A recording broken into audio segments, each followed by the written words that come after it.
Alright, welcome back folks, Rob here. Hello. Alright, let's connect our controller. And tonight we're gonna be, I was thinking to hop on some Ninja Turtles Shredder's Revenge, but since we hopped on a little late, we could do Generations Ultimate instead, so I'll probably just do that. You know, just for funsies. Then I guess, Shredder's Revenge is also pretty fun. So it's kind of tough to decide between the two. I don't know. Maybe if I can find some time, I could do like a separate session still, but it would be like a late night session, but I don't know. Or I could save it for another week. We'll see. I feel like Tuesdays would be the great day for a Ninja Turtles game. And they did put out another update for Shredder's Revenge, and they included some more color palettes for some of the character selections, and I wanted to get on that, but man, the time we have today. HR10 and Generations Ultimate with playtime of 608. Roughly around as much as the number of hours I put in Monster Hunter Rise Sunbreak. Well, I guess from Rise and then into Sunbreak. Wow, did we really last left off at the Sanatorium? Got my Ludroth G rank armor on. Let's grab our tickets here.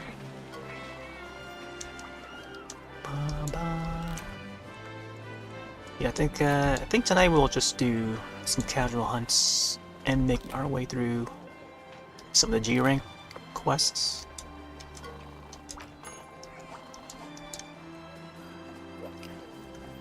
Let's head over to the pub. The pub.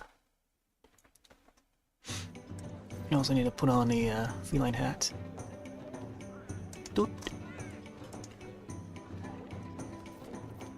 See if there's any hunters we gotta send out. Snooker.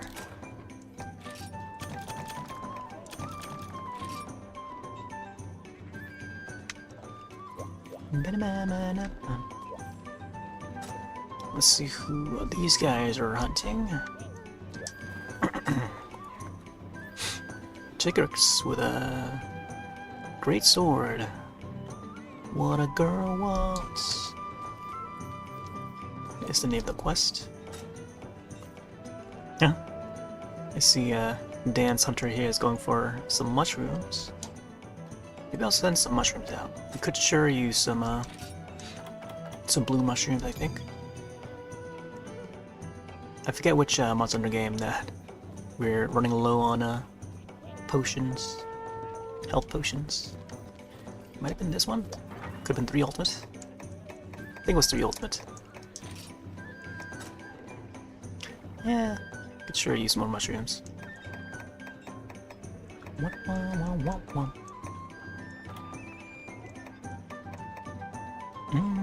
Immunizer. We have 100 of them.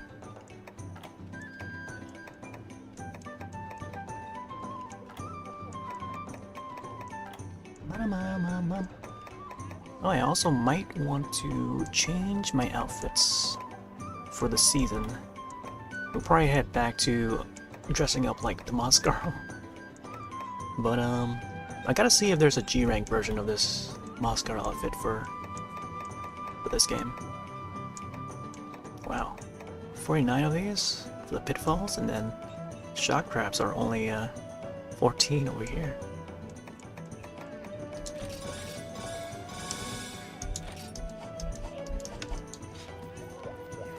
Check to see what quests are available in G rank. I could still do the Plessia. This one was a pretty challenging one.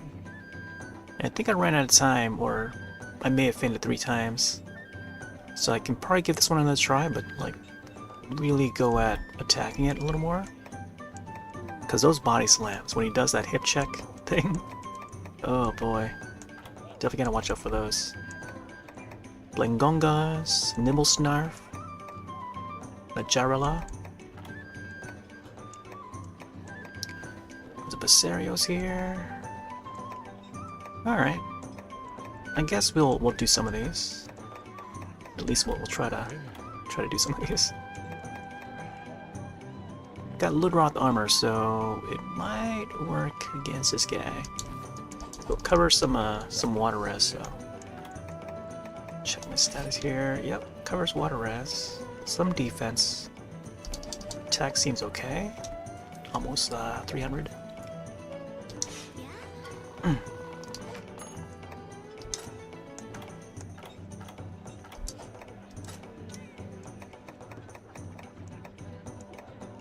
Yeah, let's get some more whetstones.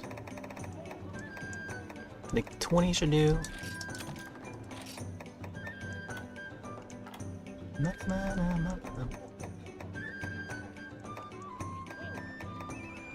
feel like I could get some more trap tools. Maybe we'll get 5 for now.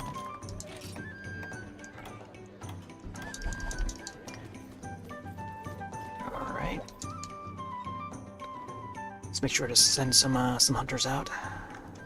And Meowster hunters. Meowster hunters.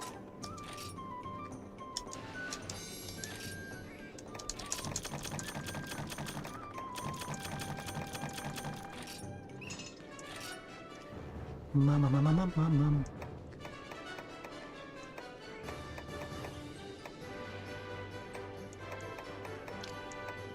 I don't think there's any specific monster I want to go for. I feel like maybe I'll go for Scatterfish. I feel like tonight is probably gonna be a fishy day, fishy night. It also happens to be Video Games Day. So which I thought to maybe feature like more than one game.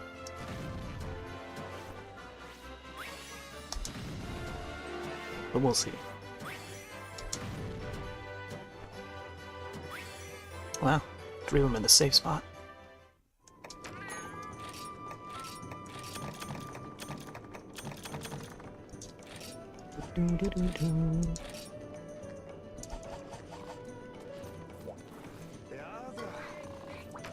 Let's take another look at what we want to forge and upgrade. Hellblade, we need a Scale Plus. Dread King 4. Might want to try that one. Silverwind Hunter X for this next upgrade there. Upgrade. Limit Break requires Accolade, Double Cross. Valstrax for this one. 250. Wow, there's a whole lot of these things. Lagia Hardhorn and Large Wyvern Gem Guardfish. No idea where to find a Guardfish. Gormagala. I'm guessing this would be the G rank Gormagala for sure. Glavenus. I mean, 280 is pretty decent. But if I can get like any other weapon well above 300 or 300 above, you know, that's when it's gonna be you know, pretty decent. Like this one over here. Currently it's at 280, which is not too bad. Let's make sure we have right armor set. Oh, this one has like 20 water res, so I'm not sure what that's. Oh, it could be the gems? Hey there, Josh. What's the news, Josh? Josh Arena? Yeah, I'm still thinking about that Killer Clowns. So what games are you planning to play now that Killer Clowns is it's been delayed?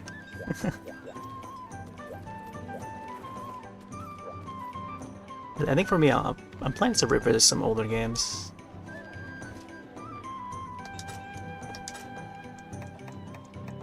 I'm hearing that Resident Evil 4, the remake for Resident Evil 4 has won some awards already. Alright, let me see. Let's get some water res. I feel like I should probably go for that Plesioth again. It's gonna be a real doozy facing this guy. And let's go for this one here. Defender high and then courage. Wom, wom, wom, wom.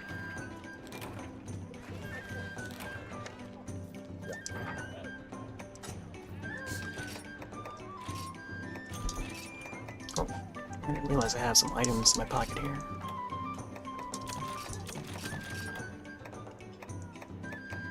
Trank bombs. Could possibly try to capture it.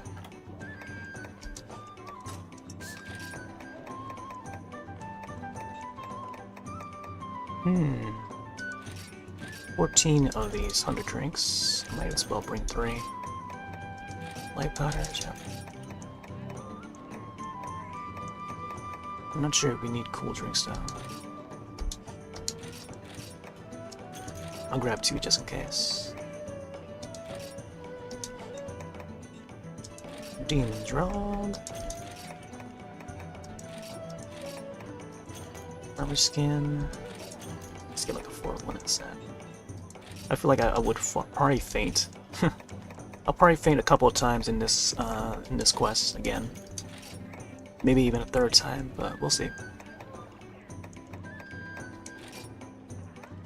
I feel like we're ready to face this monster one more time.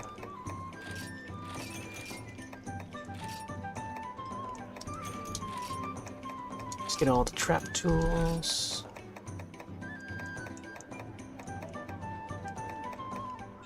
What else do we need? Something to get rid of the water. Nullberries. Yeah, I'll bring some nullberries, I guess. That is if I can fit any. Alright. What do we do not need? Cool drink, maybe?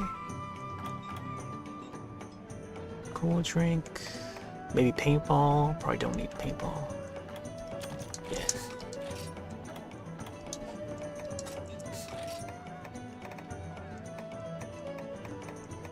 Yeah, I think once we get sprayed by the water, it's gonna lower our defense and stuff. So let's get like a good pack of them. For dash juice, I think 2 is good enough. Although I feel like I could bring more. Let me see, we got 3 of them. Yeah, I don't know about this.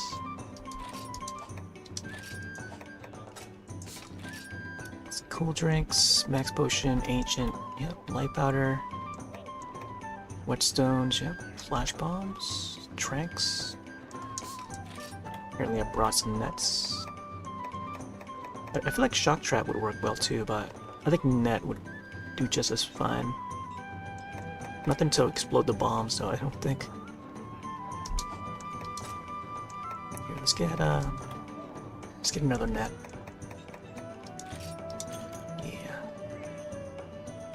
And, yeah, I think we should be fine. I feel like I can do away with the bombs, but we'll see. I feel like I'm forgetting something. Shadows in the desert. Man, hopefully there's no Double Joe in this. If there's a Double Joe, oof, man. It's gonna be a rough one. Alright, so HR10 and up. I was fishing in the desert, like you do, when I caught a Plesioth. Wouldn't you know it? He wasn't too pleased. Now he's gone a little bit crazy and our caravan's in a tizzy. Any more of this, and we won't have anywhere to go back to. Can you help out? Alright. Let's give this another go. Oh man, hopefully this armor would cover some of the water damage. Oh man, and hopefully this sword would do a lot more damage than last time. This last time I think, oof, it was just too weak of a sword. And I was taking hit after hit with the water blasts. I'm sure I can fish him out.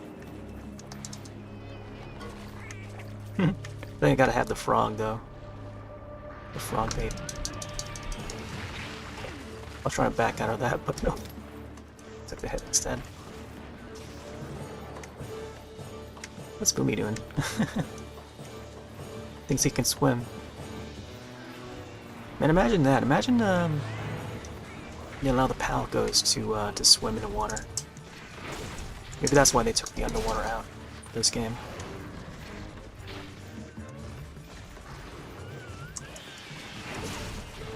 Alright, I gotta land as much as hit as I can for this one. Or else I'll probably regret it. Come on.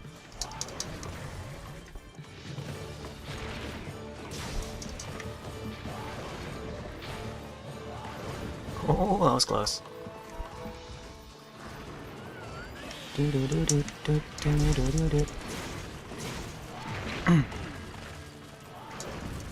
Yeah, I was thinking to either hop onto TMNT, Trish's Revenge, or this game. So, alright, we'll see. I'm feeling up for it. I could maybe do a separate session to have Trish's Revenge in. Oh man, rotates counterclockwise, huh?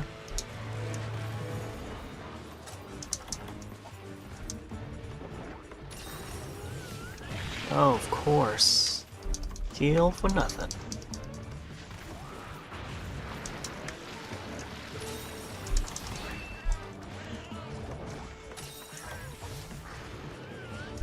And another one. Ah, man. I'll just get the water off.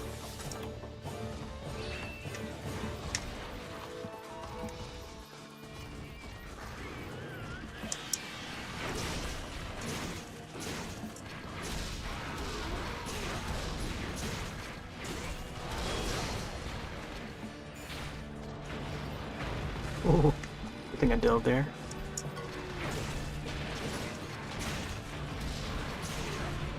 Oh, good thing that didn't drag me. Oh, there's a tail.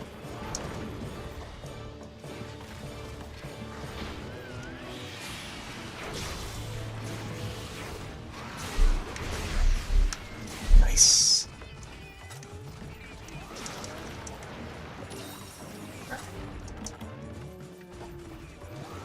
I should do the mega drinks.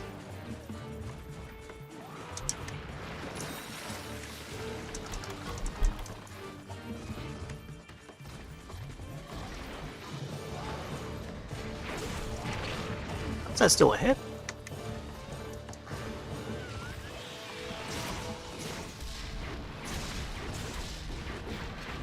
Uh-oh. Man, even with the armor skin, still get hit hard. Look at that. The wind that came along with that. Yeah, we gotta stay away from the proximity of that shot. It's like a 180 degree, or just about. Like more like 150 degree that he does a shot.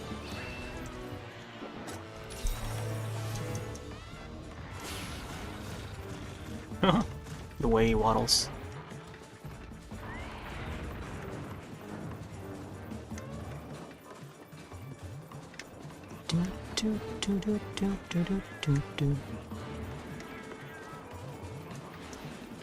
Alright. I assume it's gonna go to the cave area. Oh, there he is.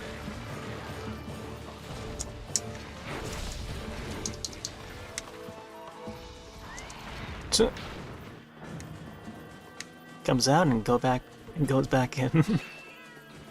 Alright. Good thing I didn't lay down any traps there, or else I probably would have missed out on that trap. Oh, wasn't there? I think the cave is supposed to be cold, right? Oh man, yeah, it is cold. Holy moly, man! Hopefully hopefully they deliver some hot drinks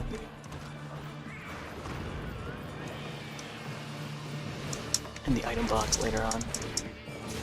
I'm not sure if this will be a good idea to fight him without the hot drinks.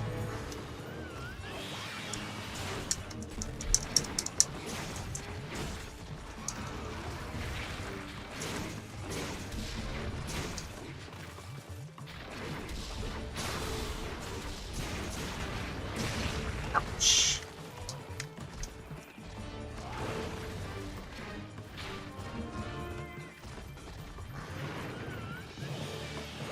What was that horn for?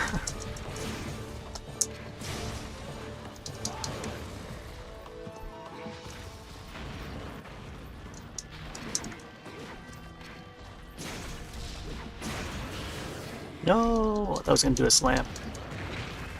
Oh, he did it afterwards. I was so ready for that too, but yeah, there's another one. Really gotta expect a lot of those.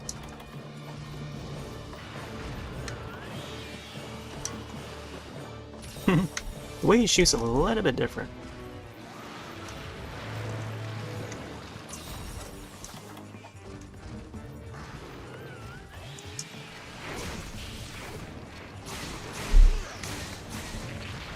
Wow. Not even a scratch.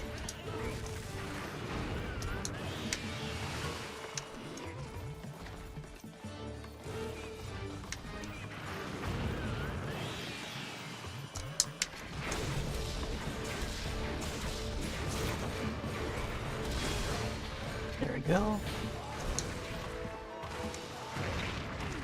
Oh, was that even necessary? Oh. I feel like I gotta put on the dash juice or something. I'll probably wait until I really need it. I also need to sharpen pronto. Quickly, quickly.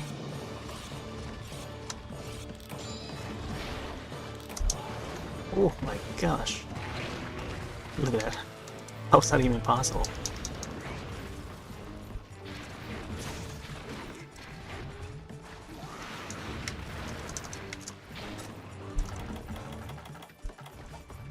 Dash juice, dash juice. Man, try to roll away from that too.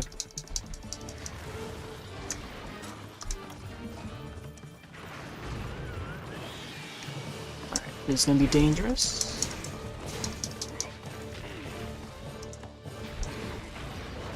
Wow. Gonna roll away from that. Let's try to. Uh-oh.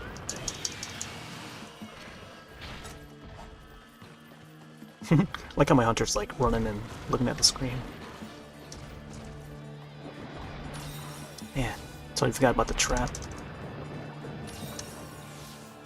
So basically trying to avoid his shots that lay a trap down.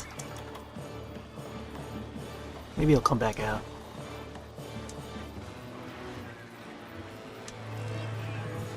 Bum, bum, bum. Here we go. One right here.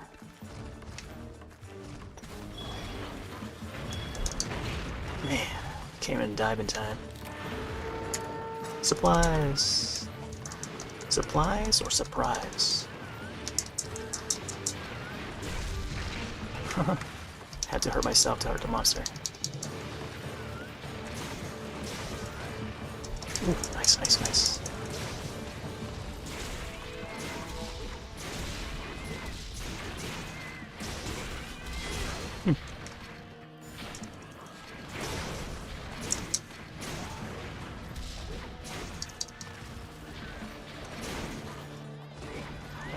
There it goes. Sword is all red and stuff. I'm not sure if I want to head back to base just yet. Unless I want to grab like a hot drink or something. Man, hopefully I'm not too far from it though. I feel like the monster would probably traverse somewhere else. Alright. Let's go find our base. So you need cool drinks and hot drinks for this map. But for this specific quest, it's just hot drinks, because it would go back and forth.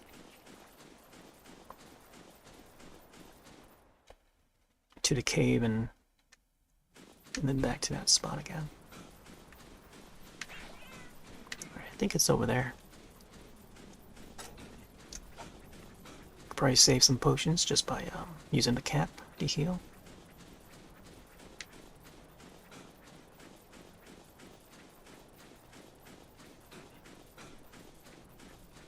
Wah, wah, wah, wah, wah.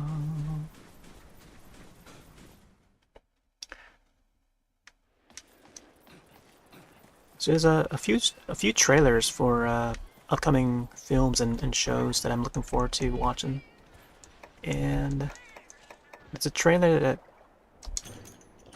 dropped for The Fall of House of Usher.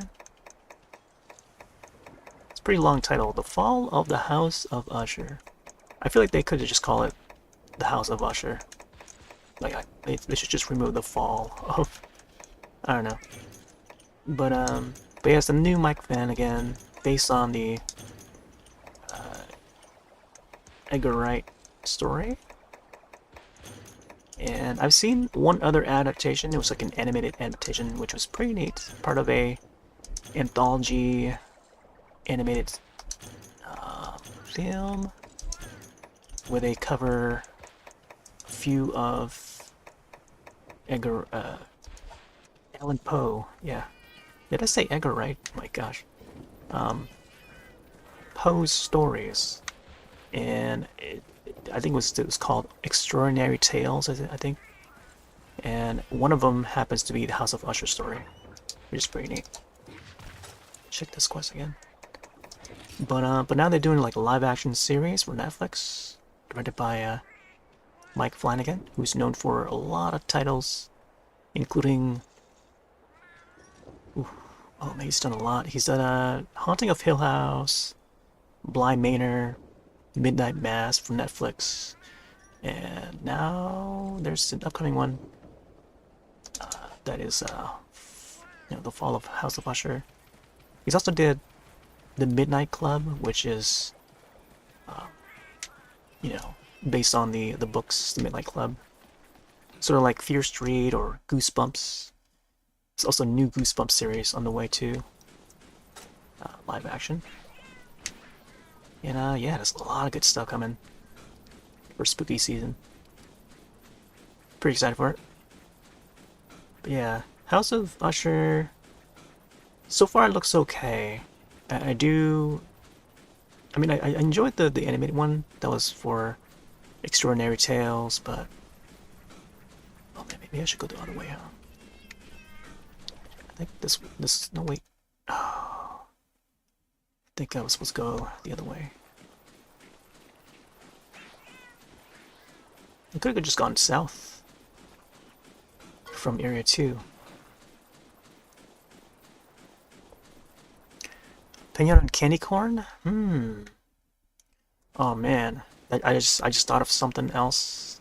Once you, I just immediately thought of something that people would think is unorthodox. That should not be done. But yeah, I'm fine with kind of corn by itself, I think. But now that you mention it, here's I'm not sure if I should call it food for thought, but I've seen some images. I have not tried it, but I've seen some images of candy corn pizza. Candy corn pizza. I gotta say that out slowly. Candy corn pizza. Sweet and salty. Mmm. Now, what's your opinion on that? Even if you haven't tried it, just the thought of it, though. I've only seen images of it. I haven't tried it, but I mean, I like pizza by itself, and I like candy corn by itself. But to combine the two, Hey there, Sin. Oh man, we just missed the Plessia. I've seen some there were like, I mean, we would normally have, you know, the typical like orange, yellow, white colored candy corns, right? But I've seen some where they're like purple and green colored. Those are like the more special ones. And at one point there was like a sour version of the candy corns. And to this day I still have yet to find out what that specific version was, because it was so good. It almost tasted like sour Skittles in a way. But yeah, those were good. They're like limited time, I think. And then there's also the chocolate ones, the chocolate candy corns versions, which were also pretty good. But yeah, I haven't had those for like over 20 years, possibly. Man, what is up with this Plessia? It keeps on going back and forth. Man, I feel like this is gonna take up the entire 50 minutes.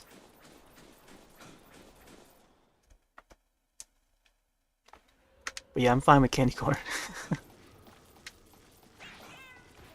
Oh, there he is again. I know there's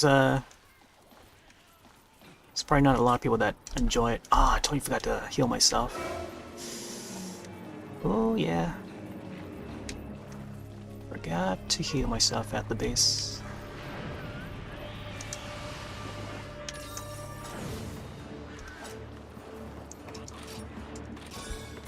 I don't know how this is gonna go. I feel like we might run out of potions and stuff. Sonic Bomb.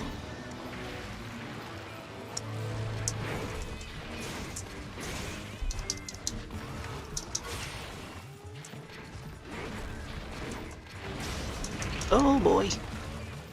Candy corn pizza would be it would be awful, yeah. I've only seen images, and I feel like it would be a little too sweet. And I've seen some pizza where they add marshmallows, and the marshmallows would be melted and stuff. It would just be soft, more softer, and you know, toasty. Just like sweet and salty, pretty much. But maybe a little too sweet for you know, for some pizza lovers, I guess. Like how folks cannot handle fruits on pizza. There's like you know, pineapple pizza and stuff, but there are some other words where they go the extra mile and pouring a whole lot of sugar on their pizzas. Man, there was one that I saw recently. I forgot what it was. But it's like I forget which region it was. I gotta open up Discord to find out. But oh man, I forget which region it was. I think it was Swedish or something like that, or maybe not. It was like some European country where they try all sorts of things. And there was like I don't know. They put like some sort of candy. I forget which candy it was. But it was something to the degree of like putting marshmallows on pizza and just toasting it. But I forget which candy that was. Oh, it was I think it might have been Swedish fish or something. I don't know, something like that. It might have been Swedish fish on pizza, which is oh man, what a combo.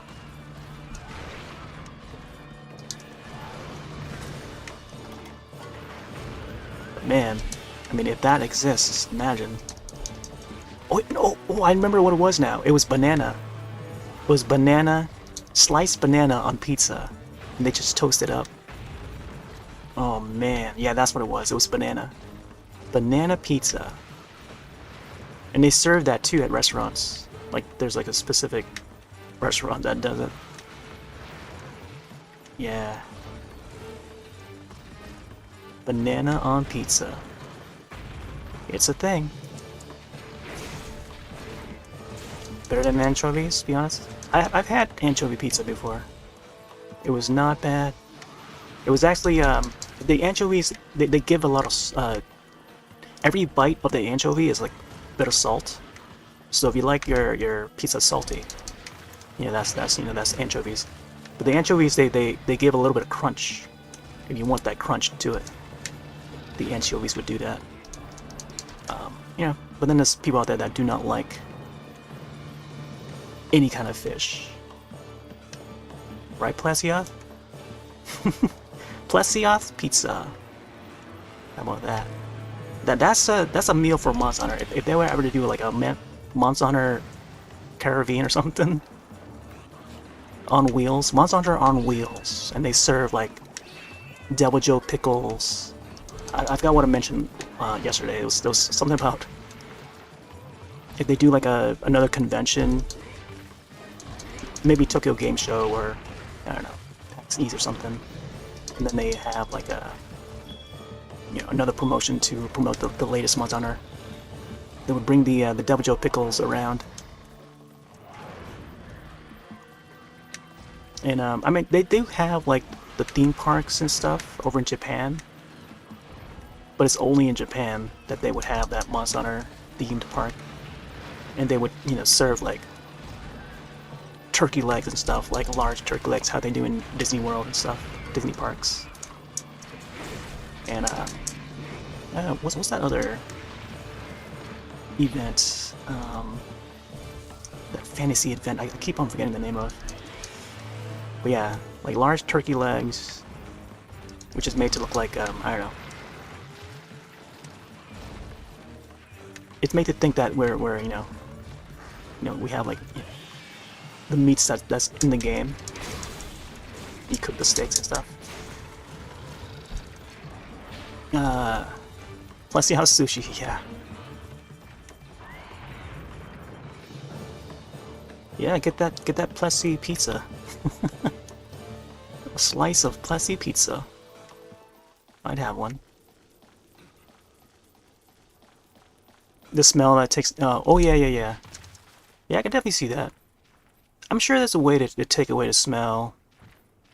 For me, I don't recall smelling it much. And I guess at the same time, there's like ingredients where others would smell it more or so than how other folks would. And I mean, I get it because like there's people out there who do not like cucumber. There's definitely people out there who do not like cucumber. I have a friend who does not like cucumber. And I'm pro cucumber, man. Cucumber is like pretty fresh. Like it's really fresh and watery. But there's folks out there who do not like cucumber at all. They do not enjoy the smell of it. Yeah. So when it comes to like any sort of fish, yeah, there's people who do not like fish, let alone sardines and anchovies. No matter how small they are, it's just something about that smell, I guess, for them. That fishy smell. Same thing goes for cucumbers. Like cucumbers. What else? What's that minty veggie that they use for topping and stuff? Like we use it for like pho and I guess soups and a lot of like hot meals and stuff. Oh my gosh, what's it even called now?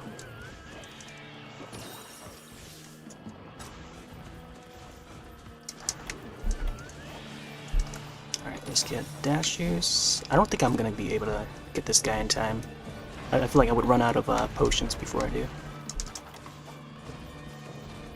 I'll just run around. I think thinking about food, I don't think I'll be focusing on the fight here.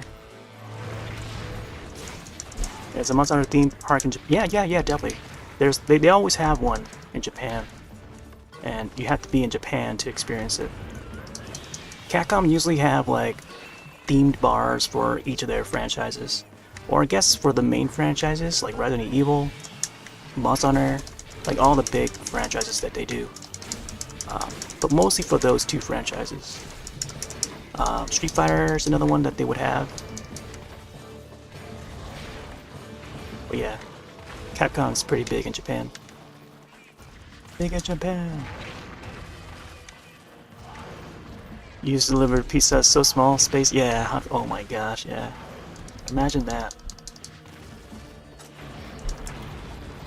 Wow. I totally forgot I had med pluses. Could use all this first.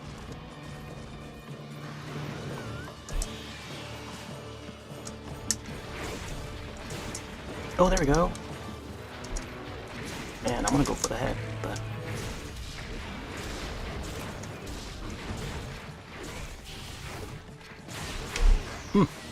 get a double hit.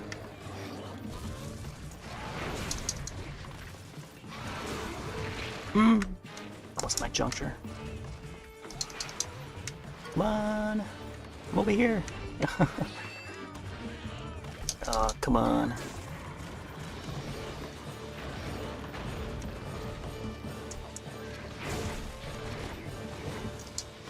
Bum bum bum bum bum.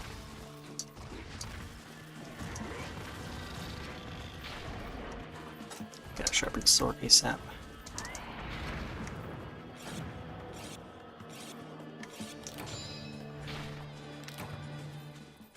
Yeah, candy corn's great.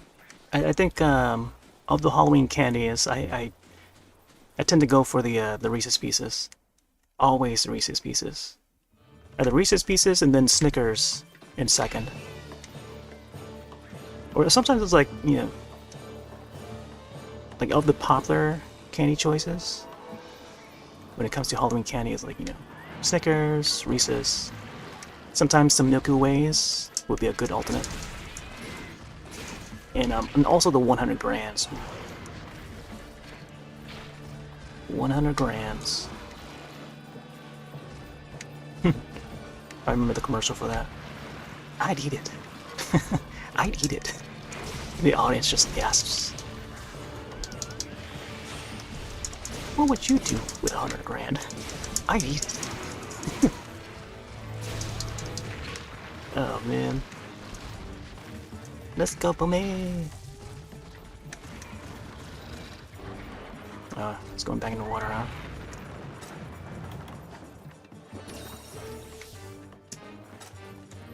Yep.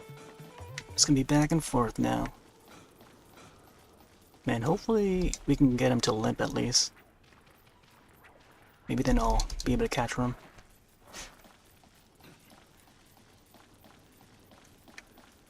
And I guess nerds too, I guess. I mean, if you counting the more fruity, sugary candies.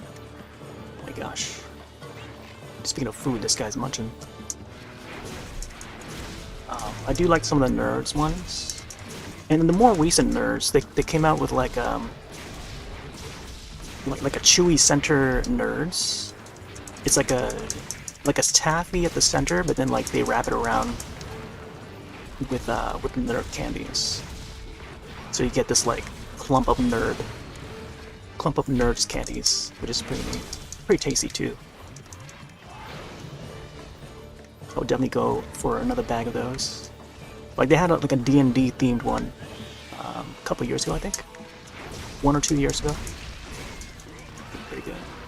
Oh, come on. Over here. Nice, thanks. Well, we got 2 palicos, I didn't realize that.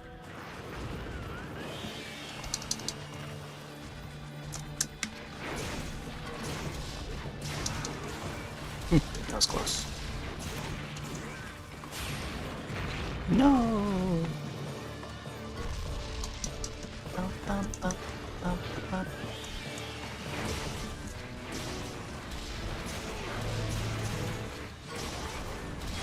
Oh man, did not hit. Ooh, ooh, ooh, ooh. No. Oh man. Good thing that didn't hit.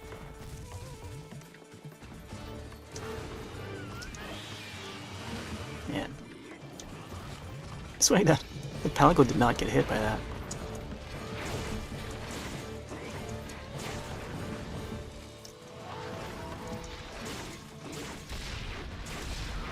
Ooh! We finally got into land. Man. See, it's because we got the sword upgrade. When I first fought this guy, I was like, man, I think I must have used the same sword too, but it was like a lower tier sword. So now that I have it upgraded, it has a higher attack, a slightly higher attack, and now, like, he's limping already, so that's good. Took like a half an hour, but well, you got him. Oh my gosh, he sleeps in the water. I didn't see a Plesiot do this, where he sleeps in the water. He usually sleeps on land. When I fought him back in 3rd gen, I mean.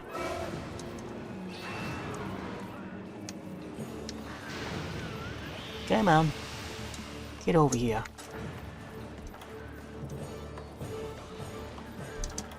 Get a shock trap.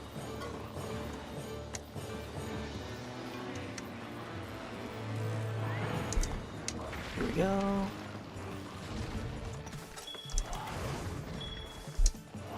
Ho ho ho ho.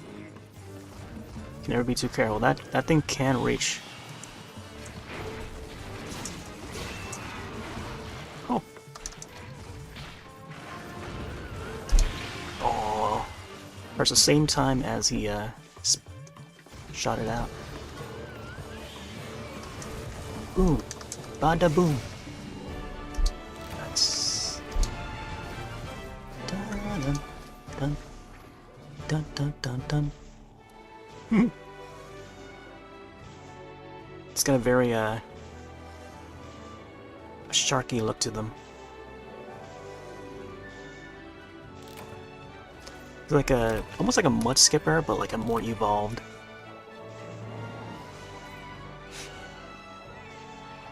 And I was just watching this thriller film called The Dive, where 2 sisters go for a dive, and there's like a rock,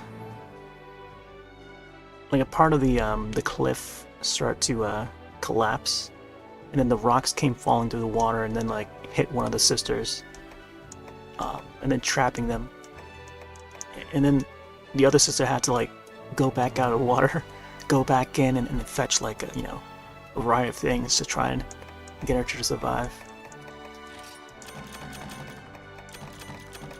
But it reminded me of, like, I don't know, a few other films that sort of did the same thing, but except this one takes place underwater.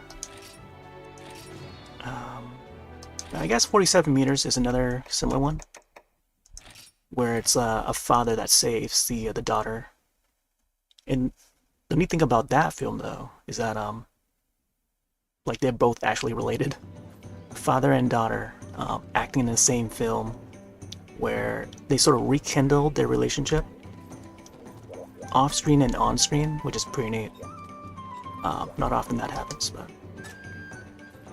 yeah, that was a pretty neat film. But it's kind of like that, where the 2 sisters, they sort of try to rekindle and try to get themselves out of the situation. Pretty neat how that turned out, though. Like, there was another recent one called Fall, where I think 2 friends, I'm not sure if I don't remember if they were related. I think it was just 2 friends that they went for a climb on this abandoned tower, like a radio tower or something like that. Really high one. And then, oh man, like some would say like a really dumb thing to do, and it probably is. But But they brought rope, you know, and then they got stranded on top of that tower for like a while. You know, and trying not to fall is like, yeah, that's why the film is called Fall. Yeah, kind of similar to that one too. It's like, so like a disaster film, but like, you know, it's a thriller. Where, yeah, the characters gotta, you know, they put themselves in this situation and try to get themselves out. But yeah, the dive is pretty good. Pretty good. A bit of a emotional one too, I think.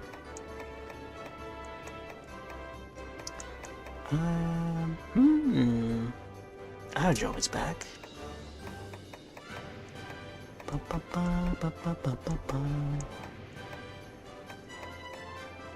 Yeah, let's go for Aerodrome. I feel like I might want to get some more of these parts. Yeah, let's go for Aerodrome.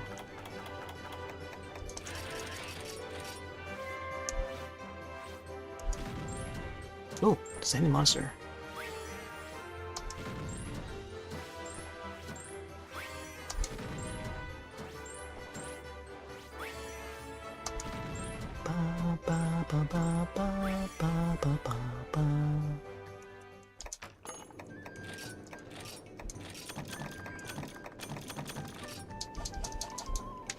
Oh man.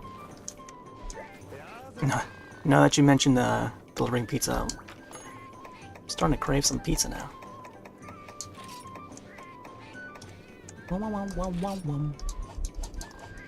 Pizza is great. A great food for a lot of days, or I guess like different times of the day. Like pizza is always a great choice. Pizza in the morning, pizza in the evening, pizza at supper time. When there's pizza on a bagel, you can have supper anytime.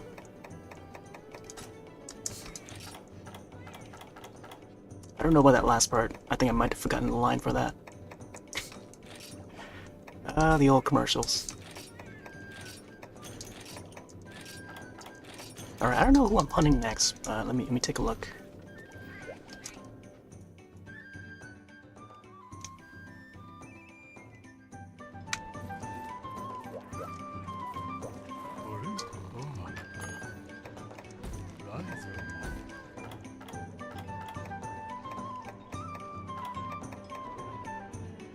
Okay, I think Nibblesnarf will be the next one.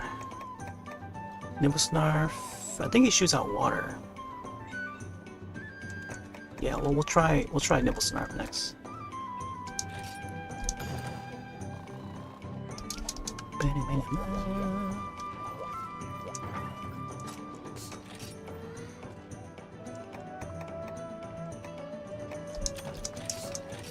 It's gonna be a dune, so I think cool drinks what we do for this one.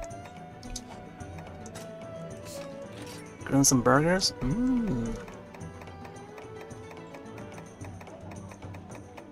Burgers and fries. Yeah, burgers are another good one. I haven't had a burger for a while. It must have been like since last year, I think. Summer's almost over too, and I still haven't had a burger. Oh man. I've had chicken sandwiches though. I think that's the closest thing to like a burger, but I think I don't know. For some reason, like the hamburger just escapes me this year.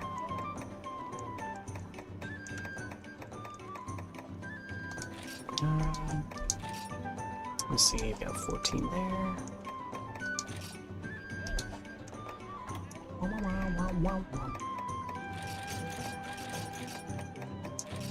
Let's get some bombs. This guy does eat a lot of bombs, so might as well make use of them. Oh yeah, I should also maybe. What do you do to thing?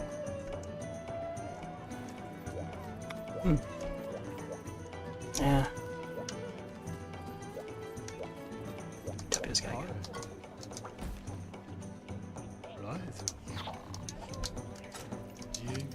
Oh, there we go. Now it opens.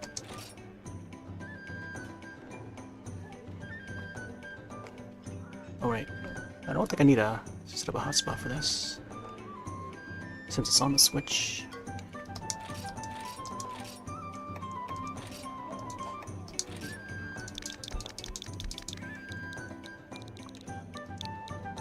Just get our lobby open.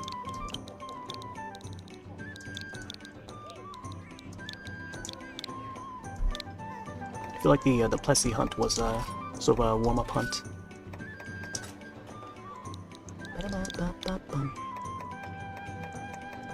Yeah, I'm gonna set the max to like, I don't know. I think 100 should be good.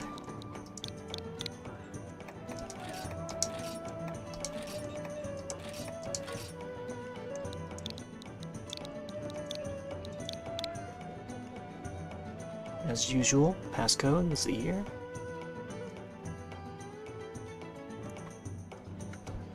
Alright, let's get the hunt back. I think I'll probably close and reopen the lobbies, just in case.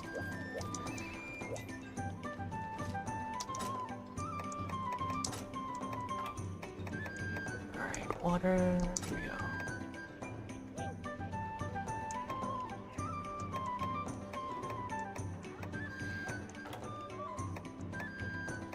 Let's go with this one.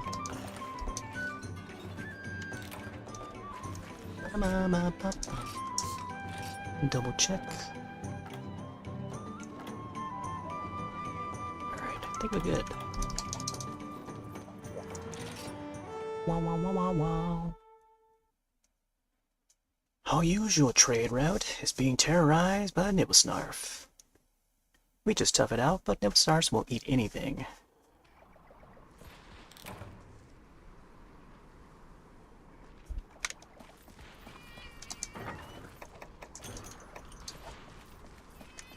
Alright.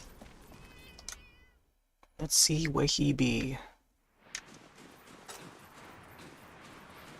Oh. Let's begin.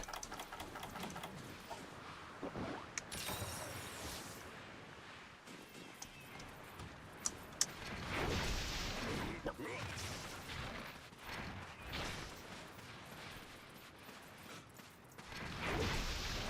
Nope.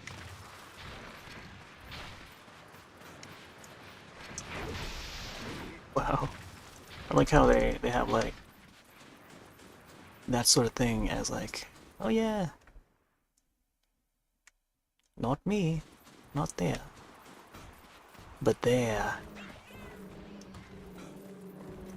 wherever the sand comes from. Oh man, maybe I should just put a bomb there.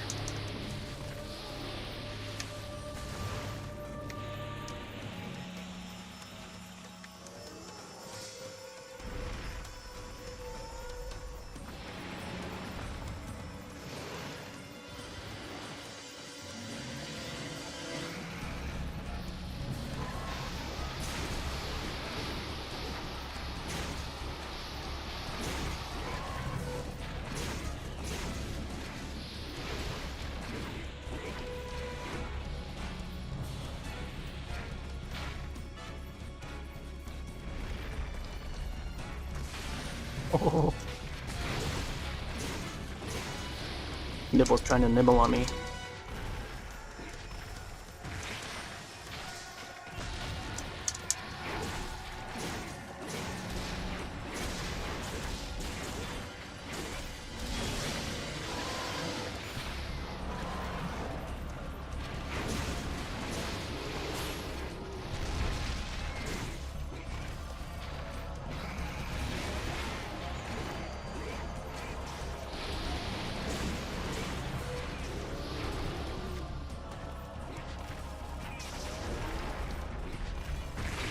Oh man, that still got me.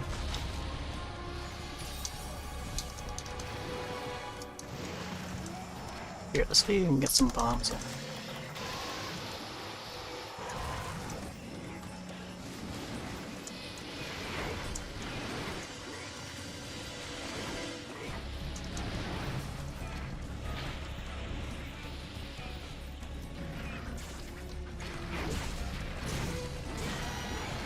Ooh, I was gonna do the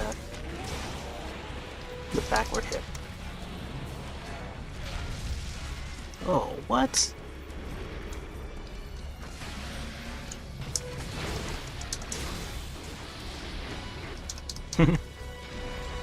Comes back out of the sand like a tremor.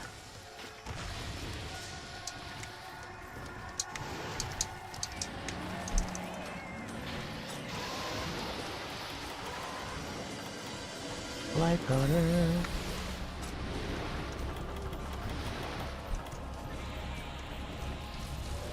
Oh my gosh, the bombings. No.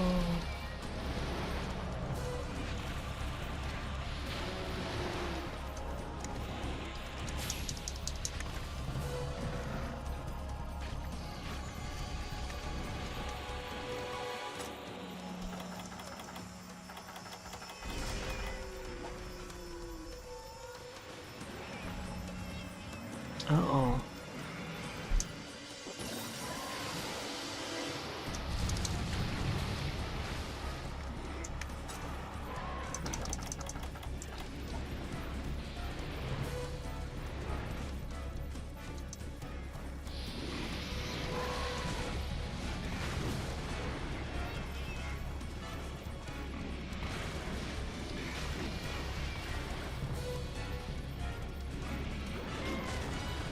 Mabumi over here.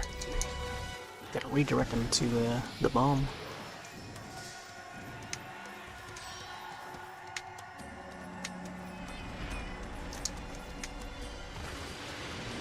No.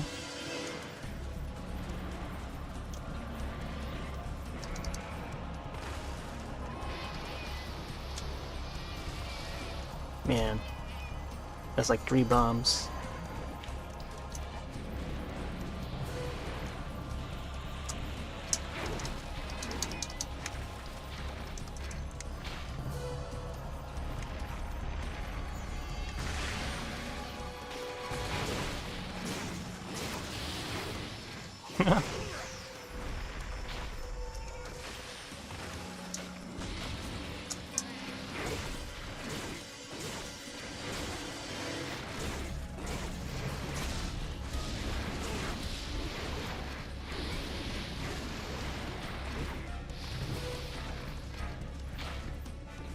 Tricky.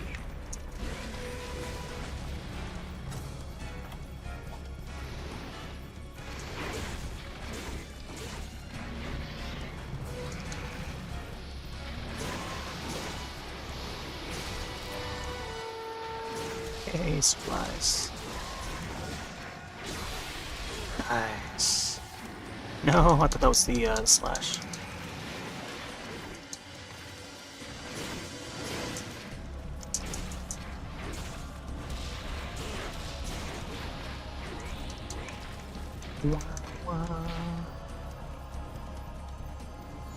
Alright.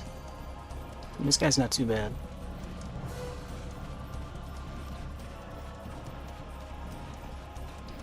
I feel like getting a bunch of like sonic bombs would totally help bring him out of the sand a little more.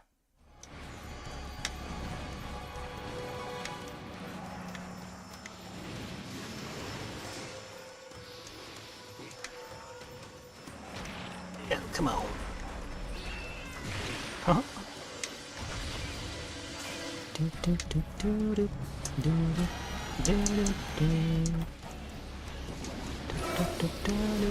Forward on. Who invited this guy?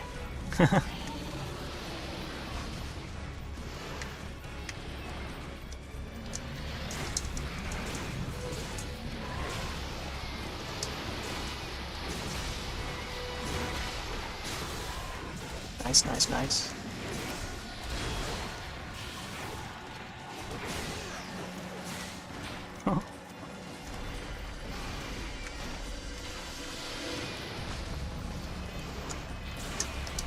Ooh, nice. No bitey. Nice, nice, nice. Ah, it's right at the edge. I can't grab his tonsils.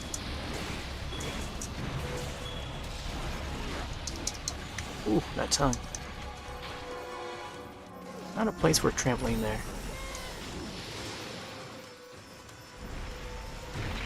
Oh, really?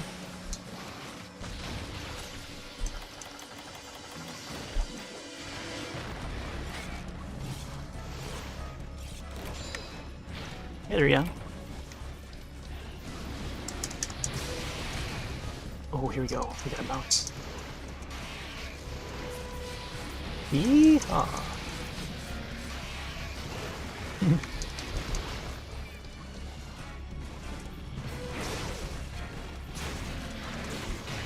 Oh wow, big chunk.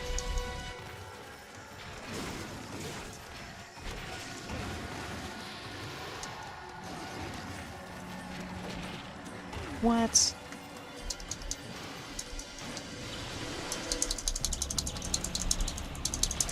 Oh man. Wow, really? Seems like he was gonna hop a little higher there. Oh my gosh, that was really close. You know what? I'm just gonna go and heal at the camp base. Oh, get out of there.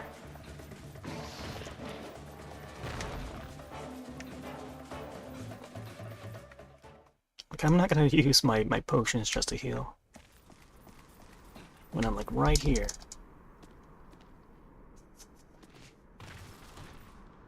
Yeah, so far we've gone over the topics of candy cane, not candy cane, candy corn. Well, I just realized like candy cane and then candy corn. Two like very significant holidays of a year. That is if you count Halloween as a holiday, but candy cane, candy corn. But I feel like the candy corn is made for, like, it's made to be Halloween, like specifically for like the Halloween season. And same goes for candy cane, I guess.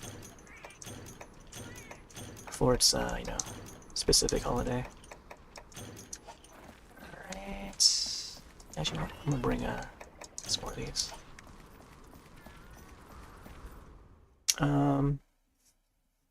I think we also talked about the Dive. It's a new thriller film I watched.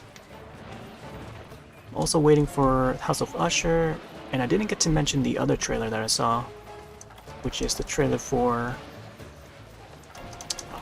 what's it called now? The new Blumhouse film. It's a slasher horror that is totally killer. Yeah, that one looks really fun. Totally Killer from Blumhouse. Wait, is the guy not here? Check the other areas. Yeah, it's like a sort of a comedy or involving time travel. It's a bit similar to like Happy Death Day, Freaky, and they're trying to combine the two and doing like a little fun crossover, but in the form of a different film, where it's like similar genre. So it's pretty neat. I saw the trailer for it. I saw the teaser for it first in yeah, that new trailer that came out today. It was definitely looks like something that I would definitely check out. It's gonna be on Amazon Prime first week of October, so I'll definitely be watching that. Man, where'd this guy go? And it's got some known actors that I've seen before. The actress that played Sabrina in the new Sabrina show that's on Netflix. It's got, oh, what's her name? The other girl that's she starred in the recent Scream, the most recent Scream, Scream 6. And she was in a few other things too before that. She was in Light as a Feather, a show that was on Hulu. And she was in The Beach House with Leanna something, I forgot her last name. Yeah, I've seen her in a few other things. And she's also in this one, so looking forward to seeing that. Oh boy.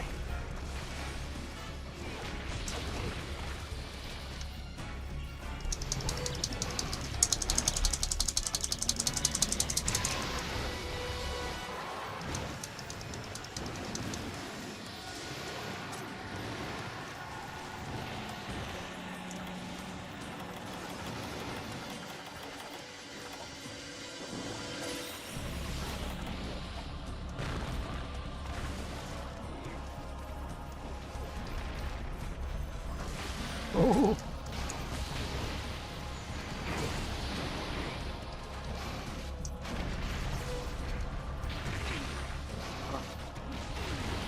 Let's try a heal here.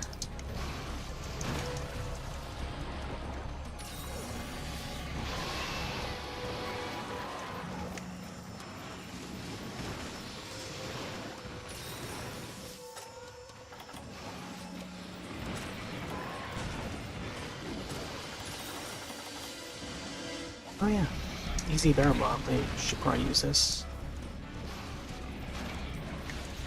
Could have placed one there, but I was afraid the Bulbadon would just like shock it off, or shoot his electric ball shock at it.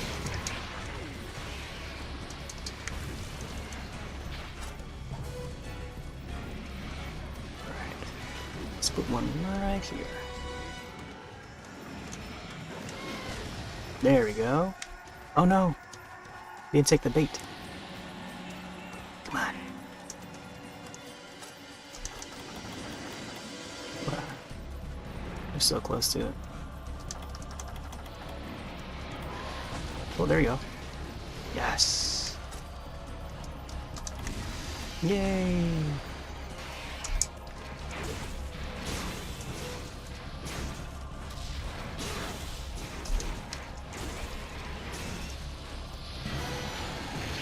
Man, I didn't get to fish him out.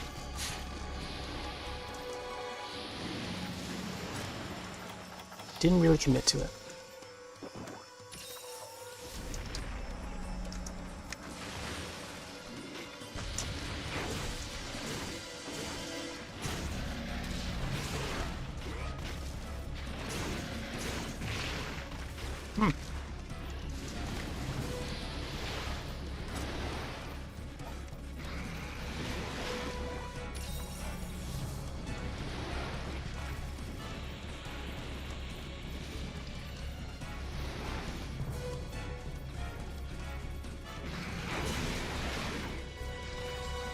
Yeah, in a way, the Totally Killer film looks interesting for sure. They even mentioned like Back to the Future and how, you know, that involves like time travel. I probably shouldn't say much else. But I can already see like what could happen in that film in terms of like story, where the story could go. Who knows? Maybe they have like a twist for us that we did, you know, we would least expect.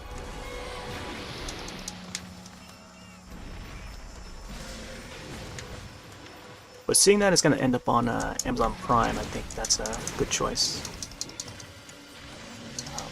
There's another film on there that I saw, I think last year, called Best Friend's Exorcism, or something like that. Which is also another, like, sort of comedy for it involves like, you know, high schoolers. But it was pretty well done. I did enjoy that one. So I expect that's like that sort of vibe when it comes to Totally Killer. Maybe a little more fun.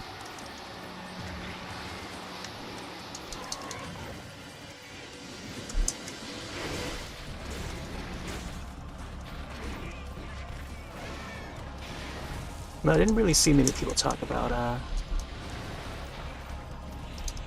my friend's exorcism. I forgot what the actual title was. Something to do with like friend's exorcism or something like that. But it had that girl from season 2 of Castle Rock, which was really good.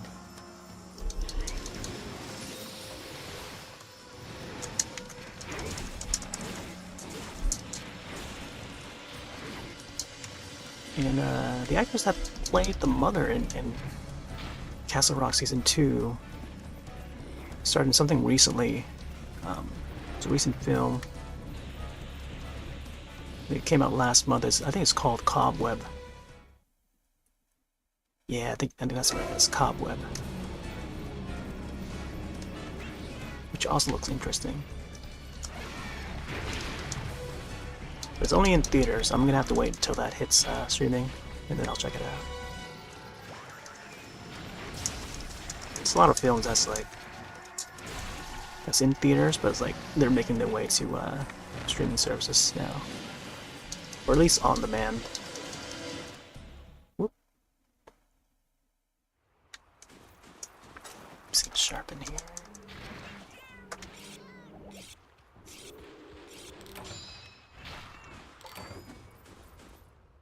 You know that the Voyage of Demeanor, which is that's sort of a Dracula film. That one looks really good. You have to see it. I was waiting for it to hit streaming, and I think now it should be on demand, like Voodoo and stuff. It's one of those films you gotta rent. You gotta rent digitally. But I'll probably wait until it hits like proper streaming.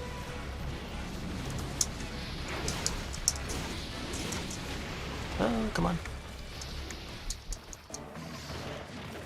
Oh my gosh, man, he does like an early hit.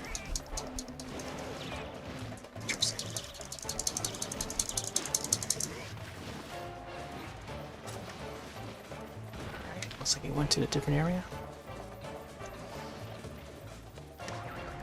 I gotta love the trampoline.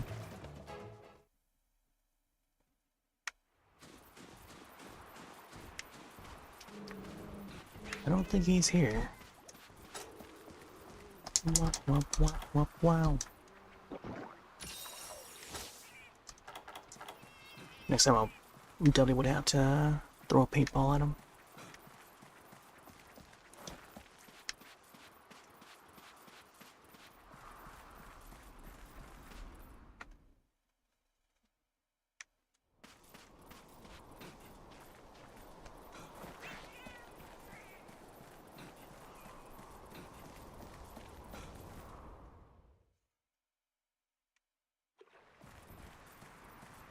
Yeah, there's a lot of good films coming out this year. Along with shows. There's been a lot of shows that came out this year that's really exciting.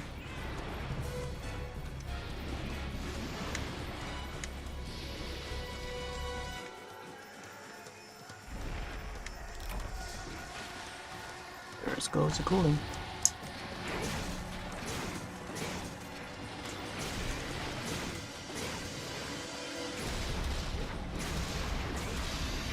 Ooh. Can we fish him? Here we go.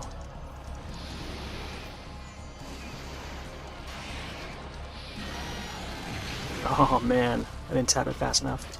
I feel like I should actually commit to that tapping, because the sooner you start, the better chance you'll get him out. But if not, like he'll get you instead. You gotta be really fast with that, I think. Oh my gosh, I'm just dangling on the tree. No coconuts in this tree, by the way. Palm fruits, even.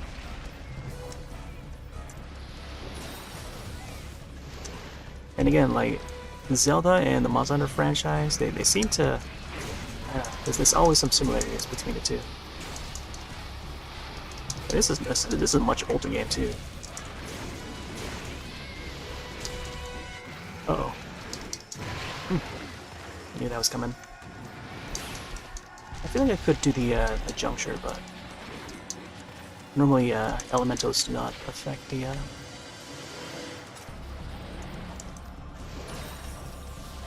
counters. Oh my gosh. Yellow leg. I'm a Tarzan boy.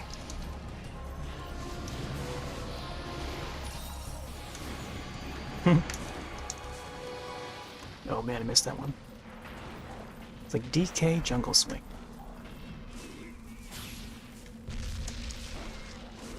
I don't know if I can make that. Ooh.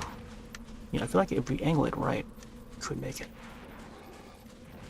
1, 2, 3, 4.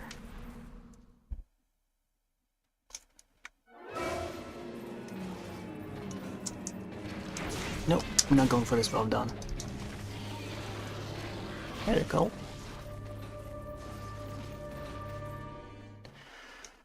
Hunting a nibble snarf. Doing some G rank stuff.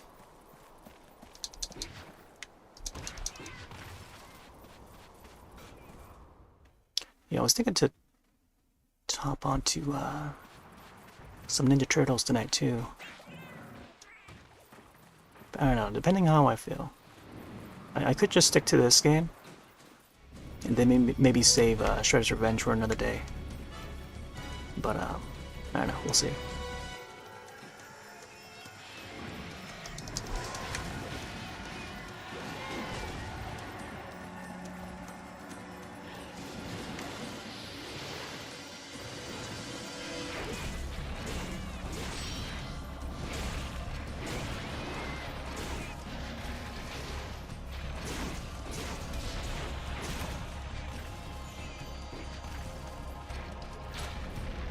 Get the paintballs ready.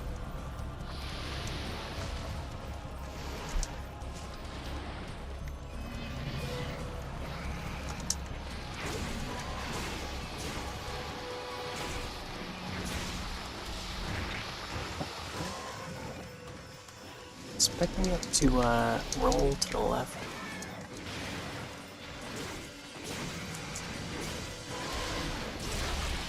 There we go. Oh man, took out my slash.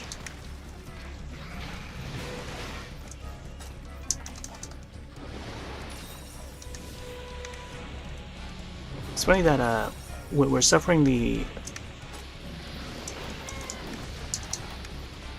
temperature of the dunes and the desert and stuff, but we're covered by water, so it's like, shouldn't that just balance out?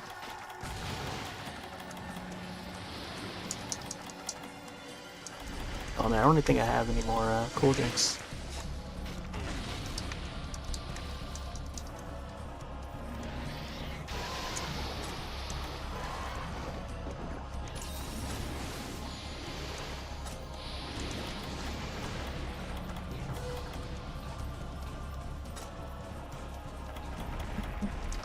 Wow. Getting more notifications. Feels like more and more people are hopping on right now. Last night was just like dead silence. I feel like no one else was on. Like barely anyone was on last night. Like what? Must be like a slow night last night or something. And now tonight is like everyone's back on.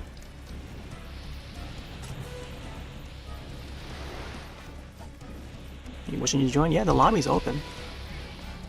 Although I set set it to limit out the HR. So if you have another hunter profile that's like under 100 HR, that'll be, you know, that will play out a little better for us, because I'm only like double-digit numbers when it comes to the hunter rank. So I think balancing out the weapons would be also ordeal, but that is, you know, that is if you want to play fair. But you know, and when it comes to these Monster Hunter games, I feel like half the people that play Monster Hunter, they don't realize that, you know, they don't understand the etiquette when it comes to Monster Hunter. When hunting along with like lower rank hunters and stuff, going all like having a lobby full of like mixed rank hunters, it's like, you know, you gotta respect the ones that are still low rank and go by their going according to what quests are selected, so that everyone can have a fair fight with the monsters. But speeding through the whole game and speeding through the hunts and stuff, it's like, I don't know. I feel like there's a player base for that, but like not everyone plays like that. You know what I mean? So, and especially coming to this game, and of course the more I rant, the more I don't have much attention to it. And especially when it comes to this game, this specific entry, when you're playing as a specific weapon class, you know, there's things to know about this specific entry of Monster Hunter. But if you don't know it, then I guess you won't know it. But I probably shouldn't mention it, but because I feel like everyone should know about it. But I don't know. I'm just putting it out there just in case. No idea why I'm healing here. But yeah, I feel like, I don't know. I feel like everyone should know about it. Especially, you know, so many years after the game's been out already, like, you know, we kind of expect the kinds of players that are out there, and, you know, just like speeding through the entire game, which is not the case for everyone, you know, but like, I don't know, it's the kind of things you gotta watch out for. And it's like some things that other players, they try to avoid too. But, you know, I feel like everyone needs to know it, but not everyone does. Hey there, Robotic. Yeah, we were talking about food, talking about upcoming movies, shows. Pretty excited for the spooky season, of course, you know me.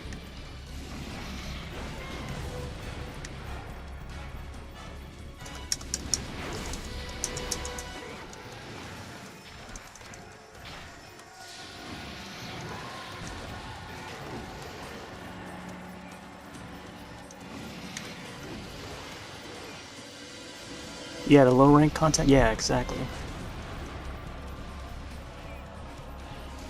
I think when it comes to this game, like you can try to rush through it if you're trying to, you know, match up with your friends, group of friends and stuff.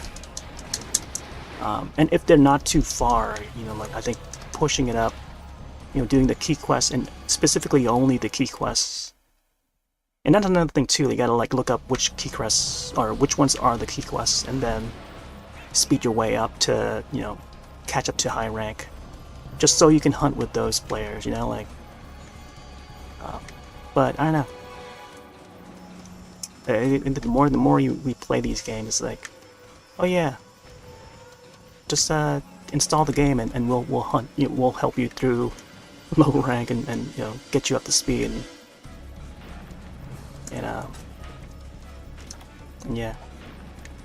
And then depending on the player, whether or not they choose to go back and do all the low rank hunts for the village quests and stuff, like that is entirely up to them.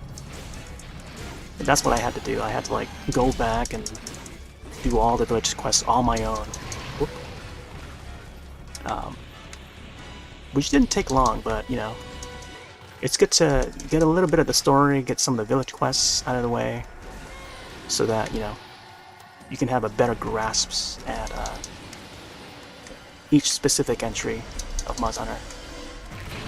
Oh, there's another feint. Alright. I think it's start to lay some traps down for this guy.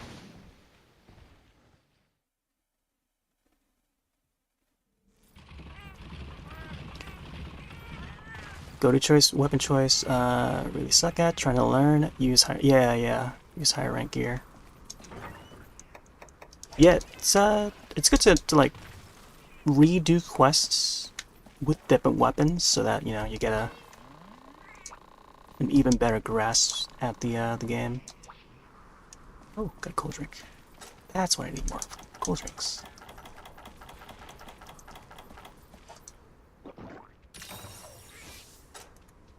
Alright,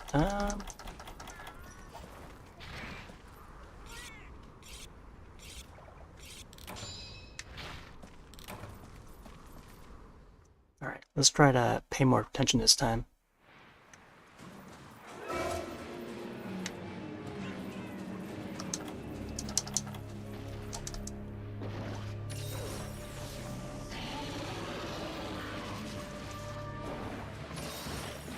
Oh boy.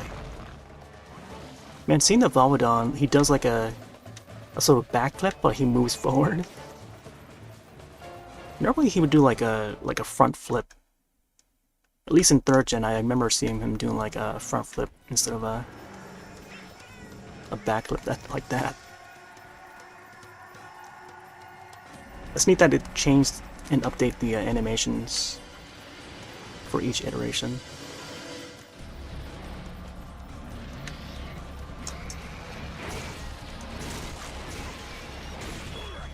Yo! Get back up there.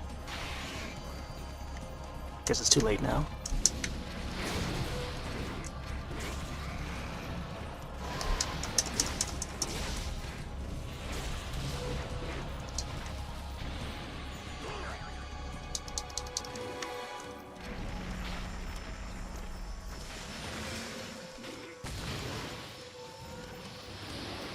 But yeah, when it came to because I started out with Try, you know, back in 2010, since it came on the Wii, and for that game, like we did the typical, you know, village quests, you know, making our way to high rank, and then we did online, roof fence,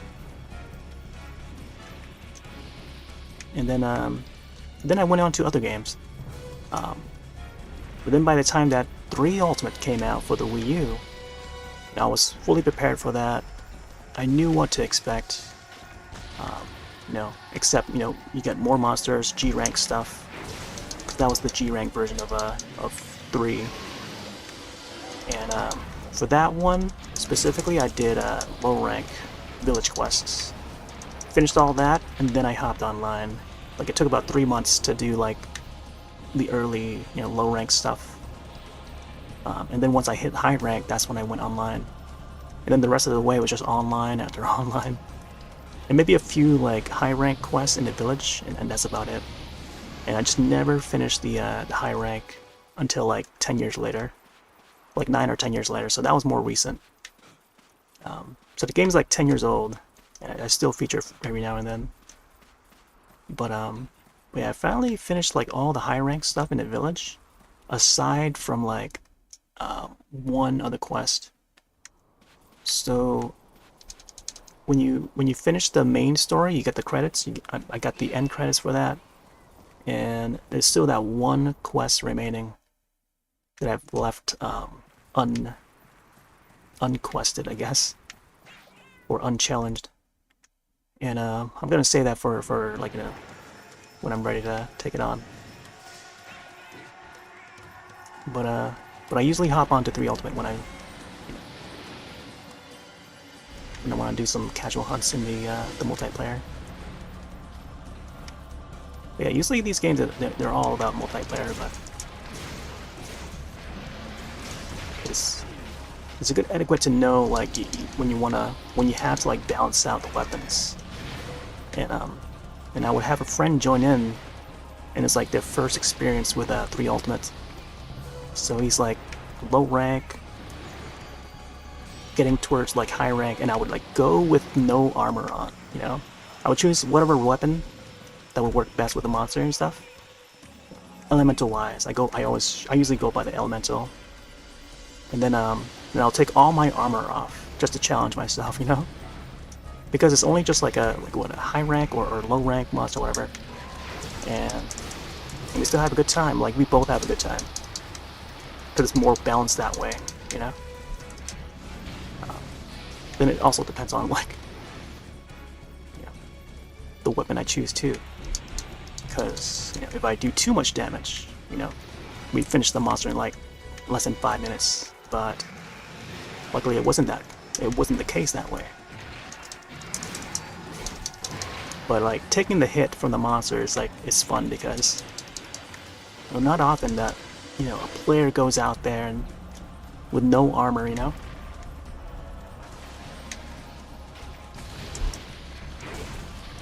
But it worked out pretty well, I think, for that one session. It's like stuff like that, you gotta like take note. But players, they tend to go like all out, just like do all the quests, you know, with their highest gear. You know, that's usually the case for a lot of people, but I feel like more people need to understand like different levels.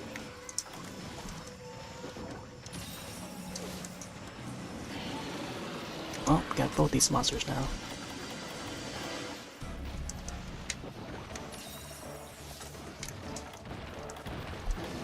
Let's see where he went.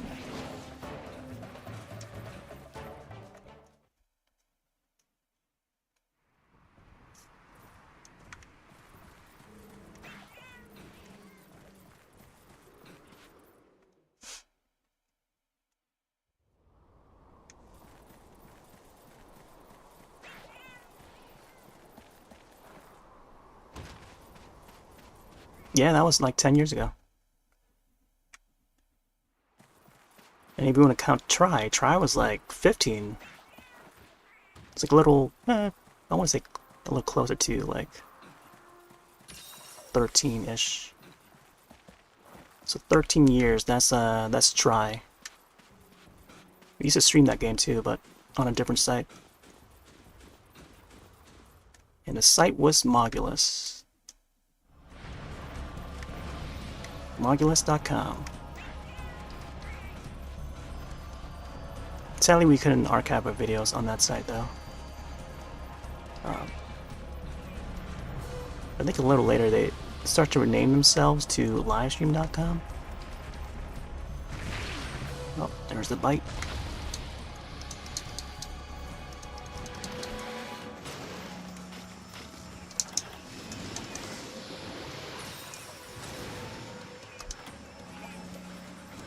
Let's paint this guy. Oh. But even back then, back in like 2010, there weren't many players like in the West that were into Monster Hunter. It was more of like a Japanese thing. It was more popular in Japan than it is over in the West. But it was starting to gain popularity over here. Especially around like, you know, PSP. Because we had like Freedom Unite and stuff. Portal 3rd. Like those were the popular systems to play on when it comes to Monster Hunter. At least until it arrived on the Nintendo systems. That's when it started to gain a lot more popularity. And then even more now with World. I mean, after World came out, it's like, wow. The series just exploded. But, you know, there's a lot of things to learn about, you know, this series in general.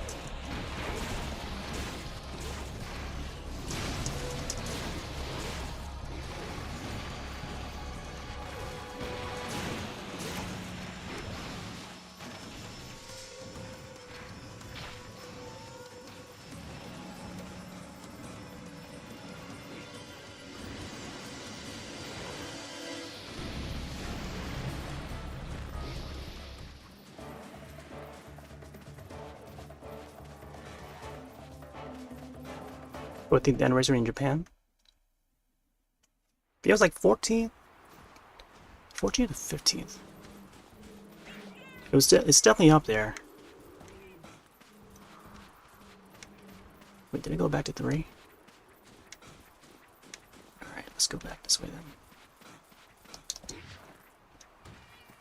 Yeah, because the series is like...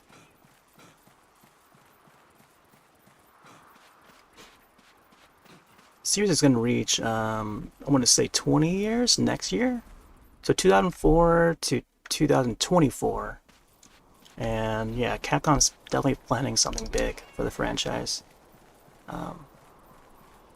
Come Tokyo Game Show, and you know that's where they're gonna release all the news. Well, seeing that they're gonna be focusing on the Monster Hunter Now, which is the mobile game that's coming out.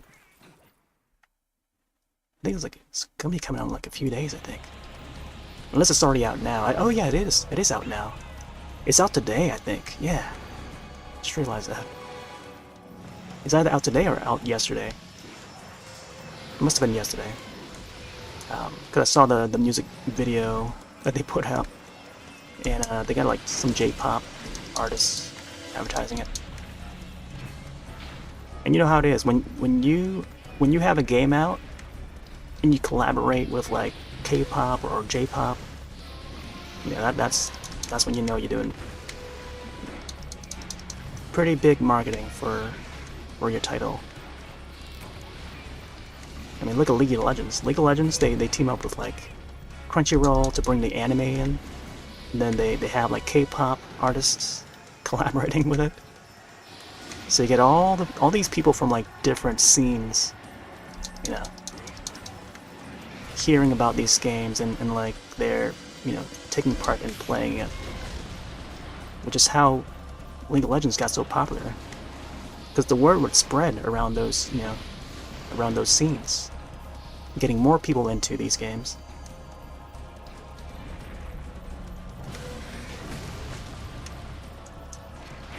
Now it's got its own like Netflix animated series. I guess Dota has an animated series on Netflix too, but not many people know about it. I guess in the case of Dota, it's like Valve would be... Oh my gosh, I gotta get out of here.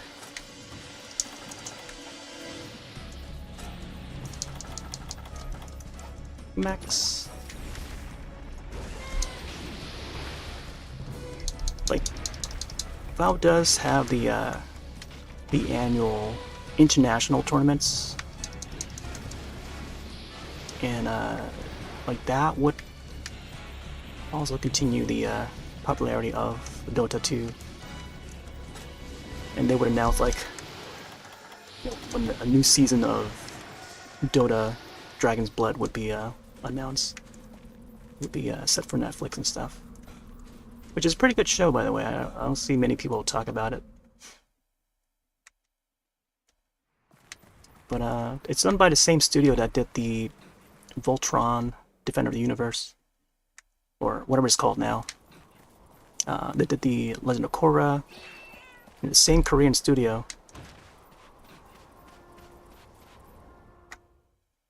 And yeah, it's 2D hand-drawn animation, a traditional 2D animation. And I haven't been using my Demon Drag at all. Let's get this in.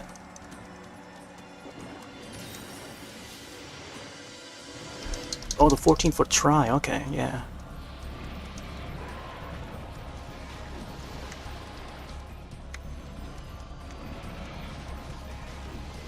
French folks? Oh my gosh. Yeah, I feel like the servers for, I think even in Try, but especially like 3 Ultimate, that's when there were a lot of like French and Spanish and German players aboard, because they would combine the North American servers with the European servers, but still separate from the Japan servers.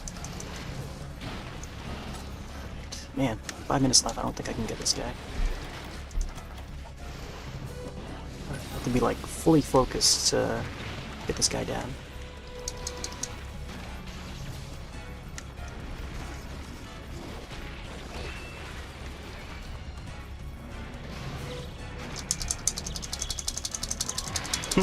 Boomy's over there setting up the trampoline.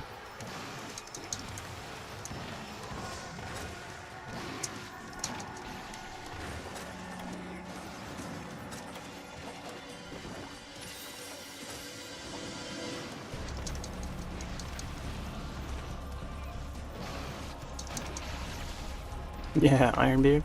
Yeah, I missed a guy. Bum bum ba ba.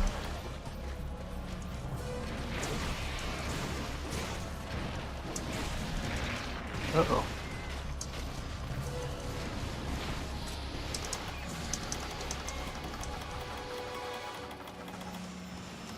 Yeah, I don't think I have any more med pluses.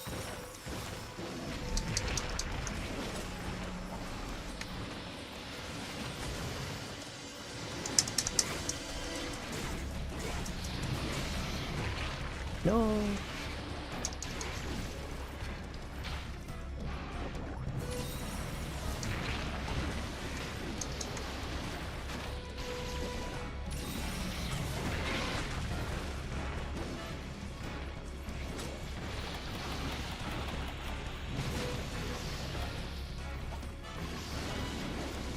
Oh man, probably set down a trap. Got tapped out. Wow, really? Go for now.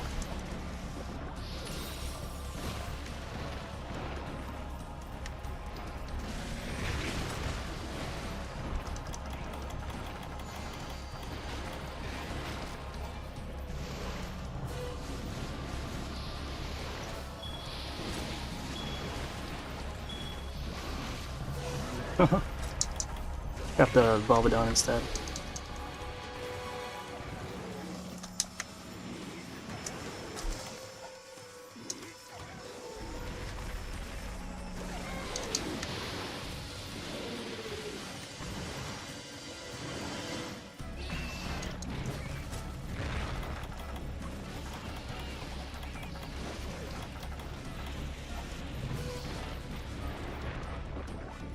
Man, could have detonated it, but then I also wanted the nibble snap to eat it.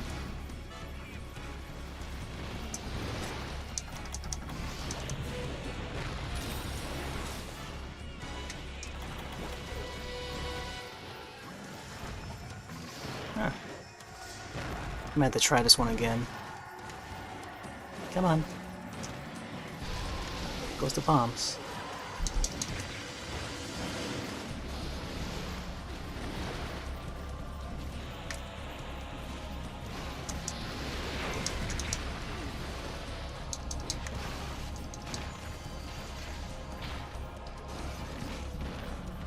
Man, I don't think it's even lipping yet.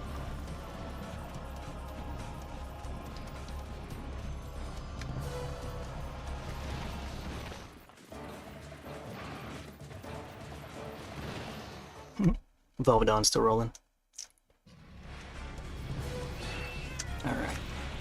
Let's see if we can get a trap for this guy. Even though clock is ticking.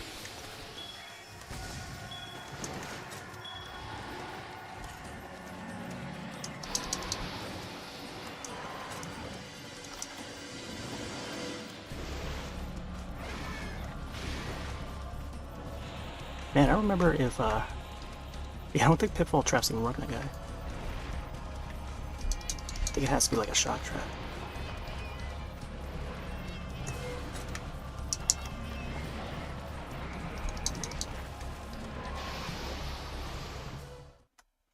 Yep, too close to the edge.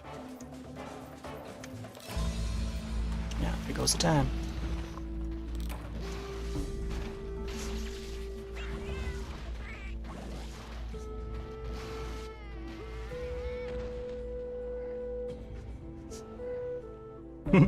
That's right, Boomy.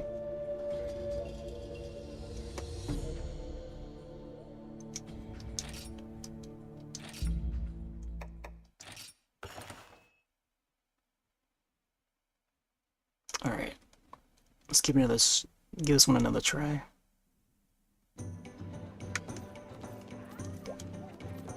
Just make sure the mouse hunters are out.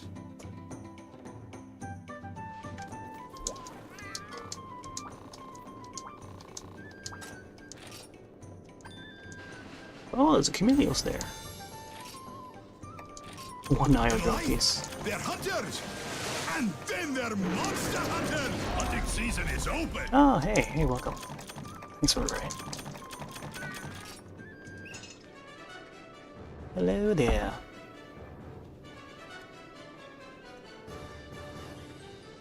Hope your stream went well. I don't normally turn on raids, but like Tuesdays, Thursdays is when I would turn them back on. There you go. Let me do a two-way shout-out. Both modern and new. Welcome. We're playing some Generations Ultimate. We got a lobby open. Look for RelaxSloth viewer. Looking to join, but there's some limitations, so if you're somewhere between HR10 and 100, you're going to join. Password is 2023. Yeah. We're just casually hunting along.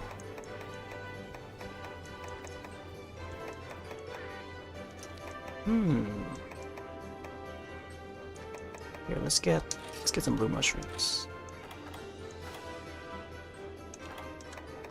Yeah, we just received a raid on Twitch.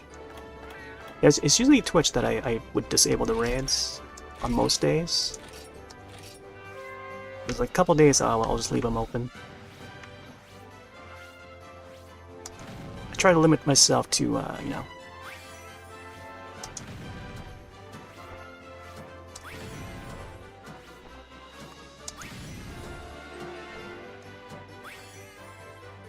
to some of the raids.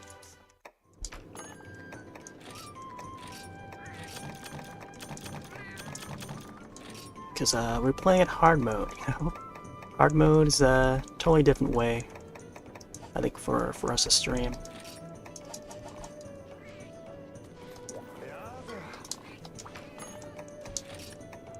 Man, I'm not sure if I'm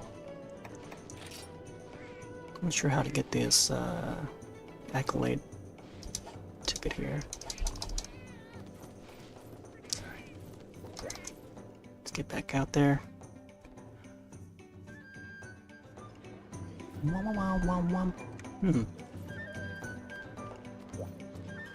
Yeah, happy hunting indeed. Were you also playing Monster Hunter? Oh, Generations Ultimate, nice. Yeah, Generation for us is tend to be on Tuesdays for sure. I think like around 2020. It's 2020 or like 2019 when I start featuring this game. Yeah, I forget which year it was exactly. It might have been 2020. Yeah. I saw that it was on sale for like $16 for digital on the Switch, so too good of a deal to pass up, so I had to get it.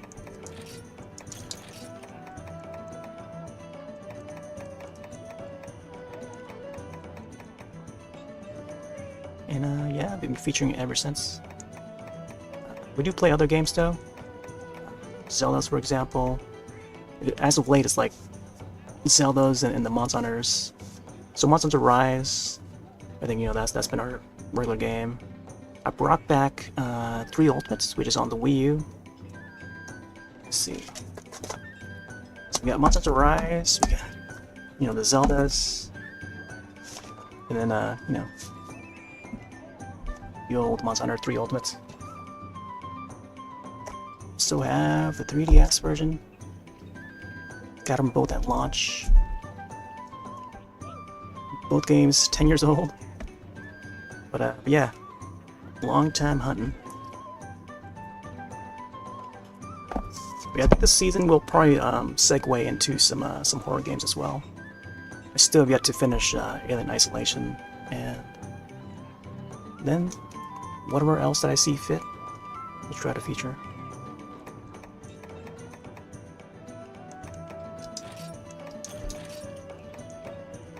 Let's get a good pack of cool drinks this time. try and keep focus on this one hunt here.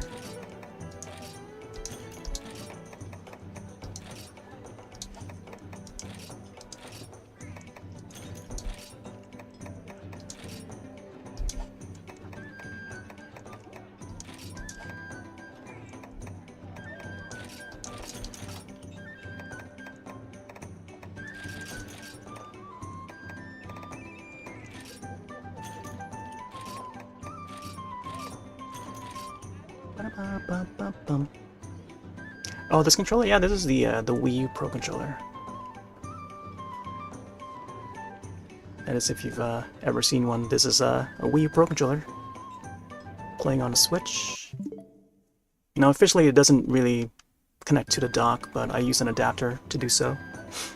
I could connect a Wii remote to it, and then I could use whatever adapters for the, whatever add-ons or peripherals that would connect to the Wii remote. So like, what else? Like, I'm trying to bring some controllers in. So like, regular Wii remote would connect to like a nunchuck. So imagine playing, Monster Hunter in this style. Sort of in the same way as like 3 Ultimate. That is possible. I could also use, classic controller for the Wii, or even the Pro version of the classic controller, which I do have. Or imagine, I thought about this too, but like imagine playing like, action games like this, like a Monster Hunter game, using the Wii Zapper, which is, I don't know, sounds like it might be impossible, but it would be challenging for sure. And I'm all about the challenge. Or at least, try to put in some challenge in there. But yeah, this is the Pro version. This is the Classic Controller Pro, which I don't think I've ever used. I got the black version that would come bundled with the 3 Ultimate, I think. Oh, I think it came bundled with Try. Yeah, Try. I did an unboxing of that back in 2010. There's a video of it on YouTube, but I would not recommend watching it though. But this specific edition came with the GoldenEye bundle. I think back in 2009, 2010 also. No, it had to have been 2010 because Try didn't come out until 2010, and that was the first one that came with the Classic Controller Pro. So yeah, that should make sense. Alright. Oh yeah, I didn't get to show this one. This is the Super Famicom controller that I used recently. I bought this a long time ago, back in like 2008-ish. So this would connect to the Wii remote, and I use this to play the Super Nintendo games on the Switch, and it worked out fine too. It feels just like a Super Nintendo controller, because it is one.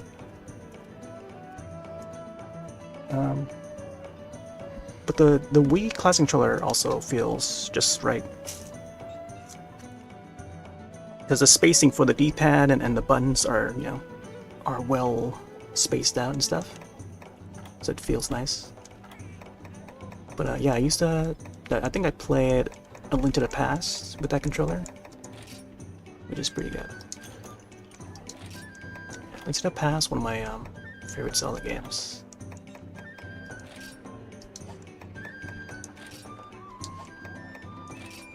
Right. I think we're good.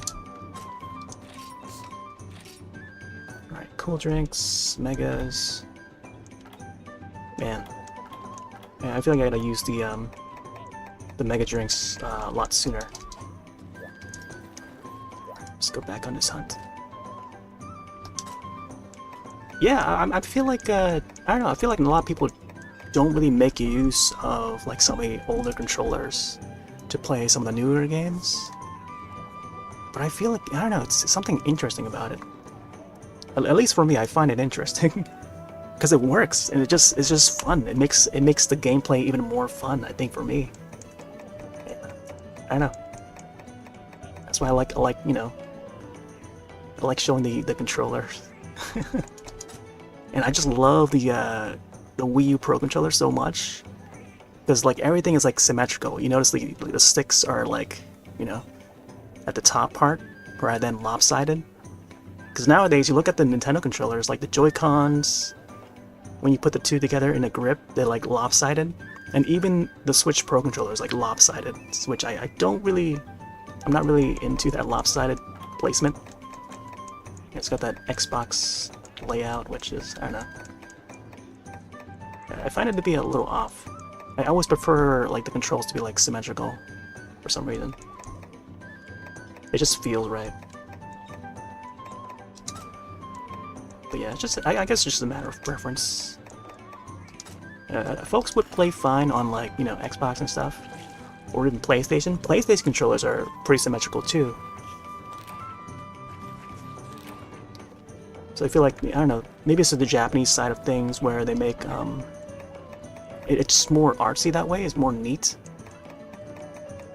Whereas the like American productions are, or the Western productions are a little off and odd.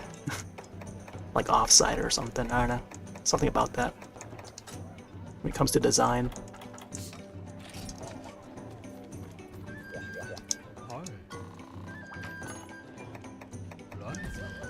But all in all, fun. I mean, having the options, you know, for everyone, it's good to have. All right, let's give this another try. This one's a, oh man, this one's a toughie. So I may have to focus on this fight. Triple check again. Cool drinks, yep. Traps, bombs. Alright, good. I feel like I want to bring like a dung bomb or something, but we can probably do away with the dung bomb. And I'll try to capture it if I can. We'll see.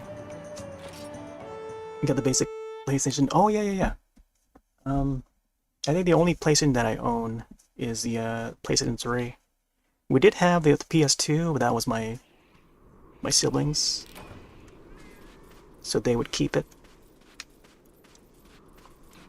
I used to play Simpsons on there, Simpsons Hit and Run, and a few other things. Soul Calibur.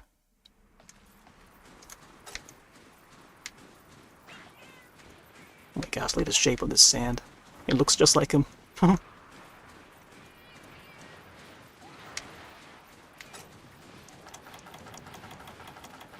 see.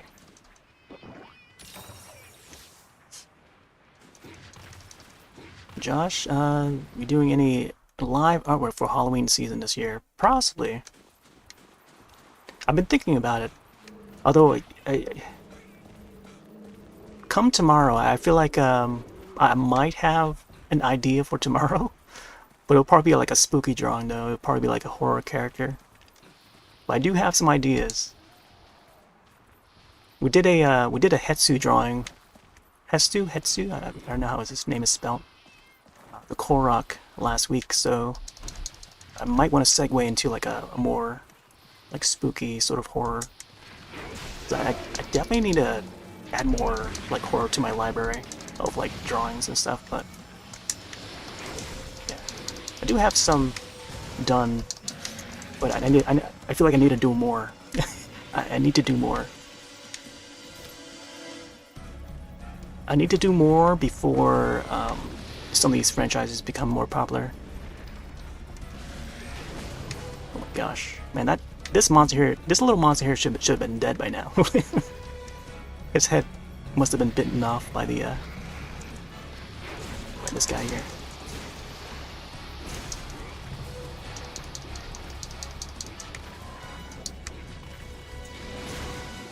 Yeah, I think tomorrow would be a good day to maybe get some art, yeah, some spooky art. I think a few years ago we did like Inktober. I think back in 2018 we did like a stream like every day in October for Inktober, and we drew a bunch of like Disney related stuff. Mostly like animated Disney, but and I was inspired by, you know, after going to like Disney World, and that same year, so September 2018, I went. It was like a family trip, and it was my first time there, so I enjoyed it a whole lot. I feel like it's like a once in a lifetime thing, but getting to experience like the Disney parks with family members and stuff, like, I don't know, it's pretty fun. It's really fun, and wish I can go with more people and stuff. And I tell my friends about it too, like maybe someday we can go together. But yeah, I was pretty inspired by that, and then that following October, I did like a whole mess of like Inktober drawings based on Disney stuff. Classic Disney, a lot of 90s era of Disney. Pocahontas and stuff. Oh my gosh, I'm not paying attention again. I lost focus again.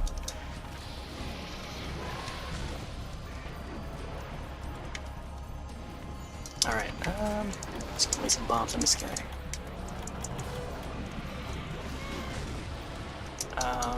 But yeah, and I think later years, 2019 into like 2021, I did like more video game related Inktobers. So like there'll be like themes based on like video game properties. And yeah, we did like Pikmin and stuff, Pikmin and Mega Man, Mario, Zelda. Hey, those are always fun to do. It's like little fan arts, but like it's also, they also go according to the prompts for Inktober. Oh, he's supposed to bite that. Things like within his body. Whoop. Snip, snip.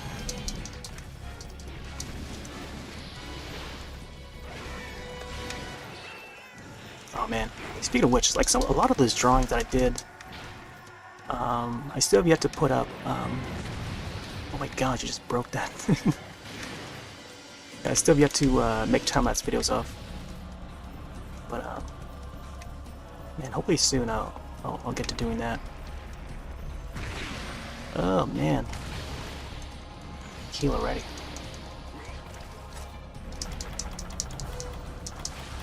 Wow, that was close. Gotta use the max.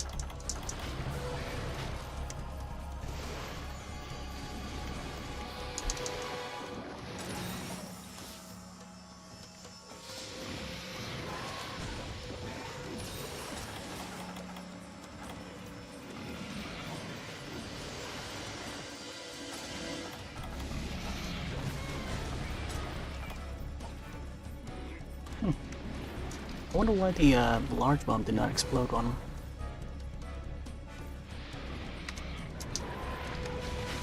Get it? Yes. Hopefully it works. Yes. Here we go.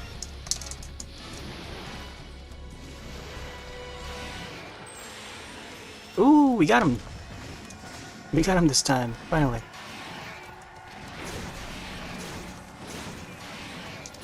I like his body shape.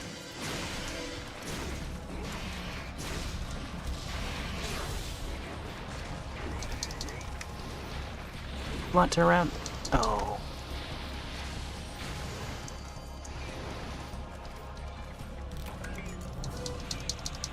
Dazzling fluid.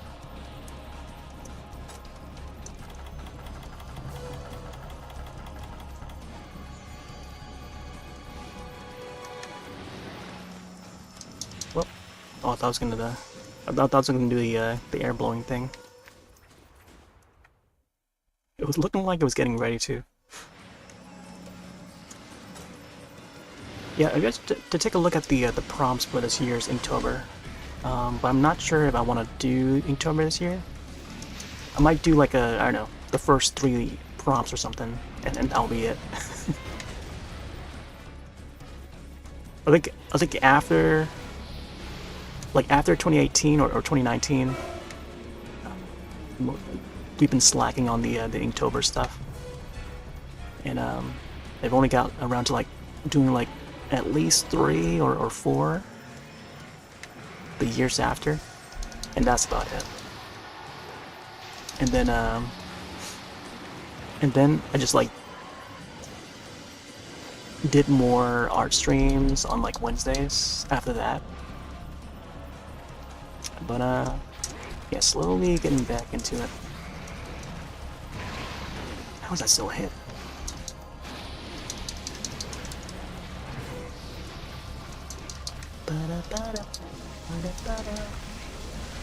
Oh man. I do wanna test out something when it comes to those art streams though. Like, there is a way to set like a different audio stream for when the video is live, but when it's archived, it won't be sounded. Like the second audio stream, where I could choose to play like whatever licensed music or whatever, or whatever choice of music I want, and then it won't show up in the archive. It'll just be like completely silent or something like that. So we'll see how that goes. If I can get it to set up, and I do know how to, but I'm curious to see if it would archive the way it should over on YouTube side. Because YouTube, I feel like I gotta pay close attention to, because yeah, YouTube is like notorious about the copyright music and stuff. And so does Twitch. Twitch does the same thing too, but I think it's a little safer for Twitch, I think. For Twitch, like, you have like 3 strikes, you're out. They give you 3 strikes, 3 chances. So if they see that one of the games that you play have like a copyrighted piece of music, then you best remove that video. Delete that video archive. Which is a shame, because like there's at least like 2 games that I played in the past where it would have the muted audio. Counting Endless Ocean. I played Endless Ocean last time, and somehow we reached the end credits, and they were playing that song, the vocals, and it got picked up by Twitch, I think.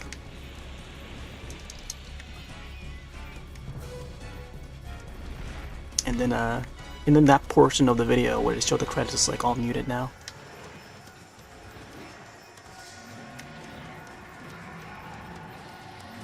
And then the same thing goes for Fatal Frame. Fatal Frame would have like a vocal track during the credits, and once that starts playing, it will mute that portion of the video, which is a shame. Man. Like I had a feeling that would happen too, but during the stream I didn't do anything about it. I didn't bother muting the game audio.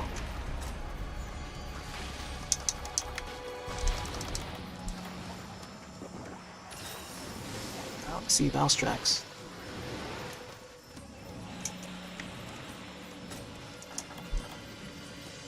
All right, let's get the cool drinks in.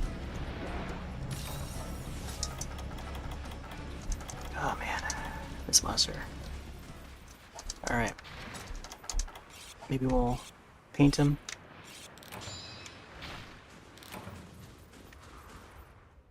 Do do do do do.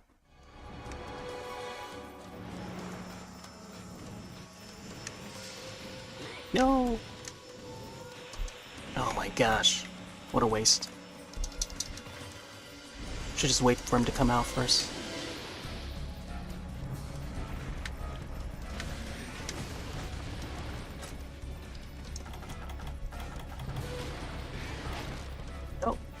Man, I thought I threw it. Oh my gosh, good thing it came back out.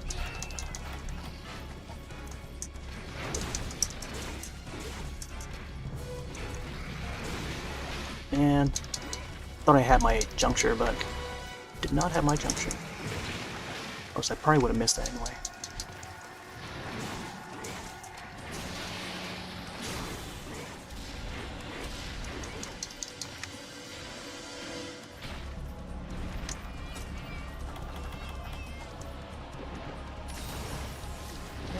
Atlas. I see you.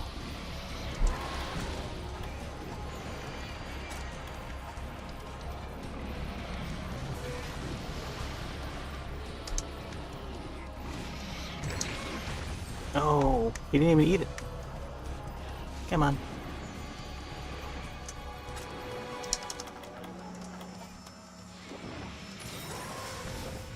Oh my gosh, Palico. Palico, what are you doing? Oh man. What, right here? It lines up.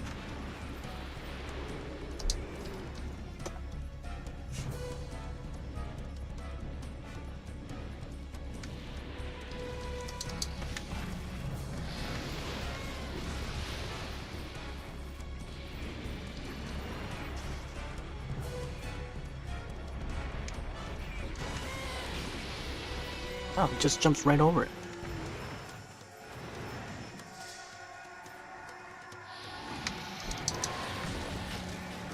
There we go, finally. I don't know if that's gonna explode or not.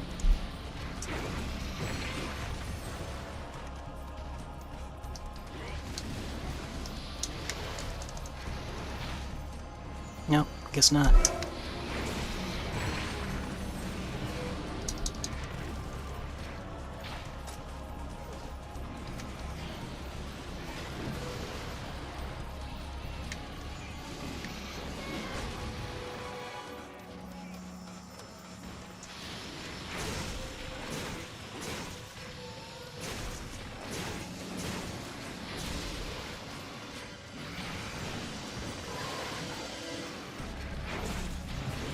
Yeah, speaking of Endless Ocean, yeah, that movie, The Dive, that I mentioned earlier, about the two sisters that went diving,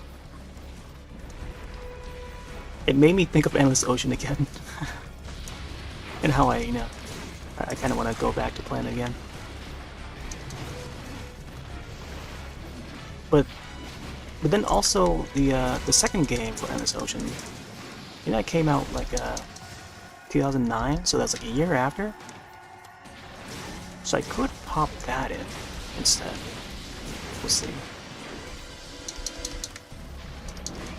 Or I could save it for next year. Because there's still some areas in Endless Ocean that I've yet to like swim around to. It's just that when I got back to the surface and onto the boat, like all of a sudden the credits start to appear and start to roll. Like, wow, didn't realize we finished the game already. All right, let's see.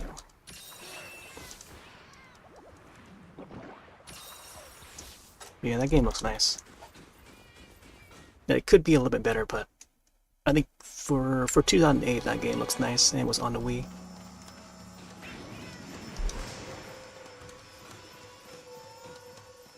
It's like if Monster Hunter 3 was like took out the hunting aspect and just allowed us to like swim and only swim, like that would be the game. That's pretty much what Endless Ocean is. Like hunting monsters, but not hunting. You're pretty much just like swimming with the monsters and taking photos of them.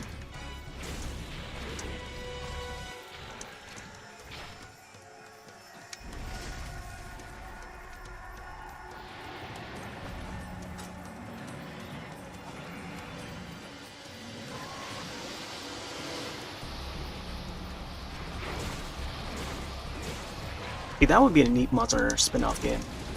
If we just like get out in the wild and I don't know, just have like some sort of photographer get out there to research. Like, what if they came up with a Monster Hunter game spin-off that's like we become the researcher guy?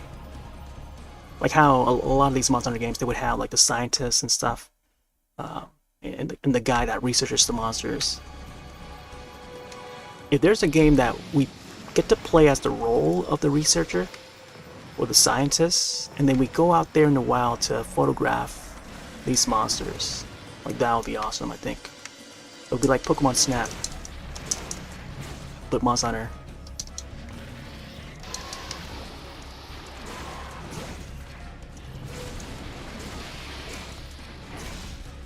I think I'd be down for a series like that.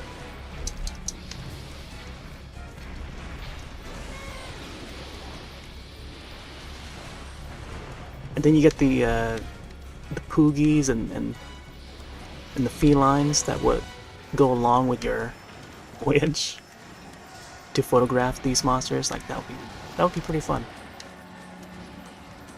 The Monster Hunter Safari, yeah.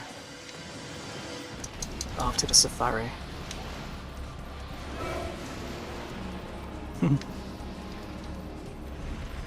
Gotta snap a photo of the Valvadon as he rolls. I think at the same time, it would probably still be a challenge too, because you gotta wait for the monsters to do a certain action, and then, like, I think for experienced players that know some of the monsters' movements and knowing how to predict some of their animations and stuff, I think it'll probably be a little easier for us. But even then, you know, like, trying to get the right shot for when a monster does like a certain move and stuff, I think that would be pretty interesting for a concept.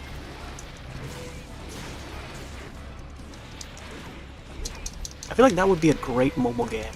Like, it would be like for a Monster Hunter mobile game, I think, even as a spin-off. And I feel like that could have been something that they could have done for like the 3DS, even though they had Monster Hunter Stories, the first Monster Hunter Stories for 3DS and mobile. That's more of like a traditional turn-based RPG, but like as a photography adventure game, I think could be a fun one for like 3DS or even Wii U. I feel like they could have utilized the Wii U gamepad a little more with a game like that. I mean, we did have Fatal Frame. Fatal Frame was great. Made great use of the gamepad. Like, that was a perfect game for the Wii U. And still to this day, I feel like it bodes well as a Wii U exclusive. Like, even compared to the ports that came out last year,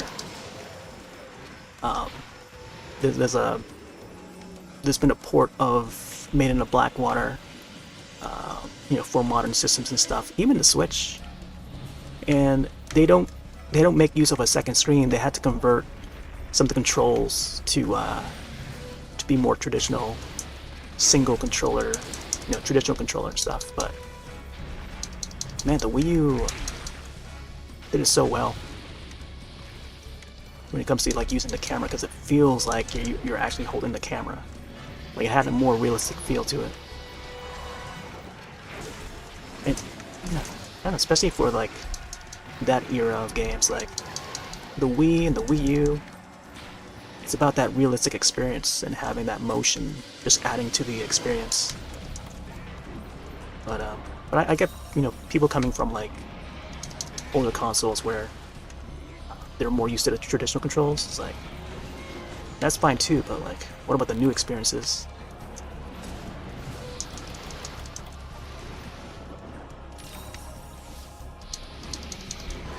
Town building, where you help design, expand towns, facilities for hunters. I definitely see that too. Like gathering resources from monsters to build like a, you know, upgrade your house. I mean, they kind of did it with some of the older Monster Hunter games. Try and stuff. You collect the masks, decorate. So they would allow us to like, they would let us trade with our ghosty captain, so we can further decorate our house, our interior. But I don't want them to go that route, even though, you know, that might be a neat concept and all. Like, they could expand upon it, sure, but like, I wouldn't want them to like make a whole game just based around that. You know, like look at Animal Crossing Home Designer, Happy Home Designer. And then you look back at the mainline Animal Crossing games. Like, I wasn't too thrilled about that Happy Home Designer game. But, I mean, because they did Happy Home Designer, some of those features went into New Horizons for the Switch. So, I mean, good things can come out of it, but depending on how they do, you know? So they could do like a Monster Hunter Happy Home Designer, you know, for mobile or something. And then maybe they could reuse those ideas and then put it into a mainline Monster Hunter game. I could see that happening. But, you know, just going by past titles of, you know, past concepts, past titles.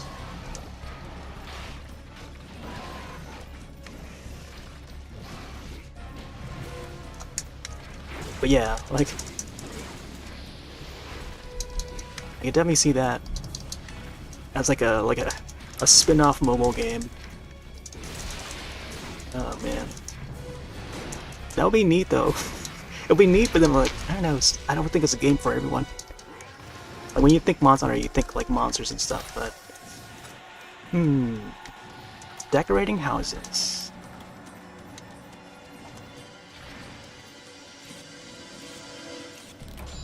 And again, looking at those palm trees, I think of Tears of the Kingdom again.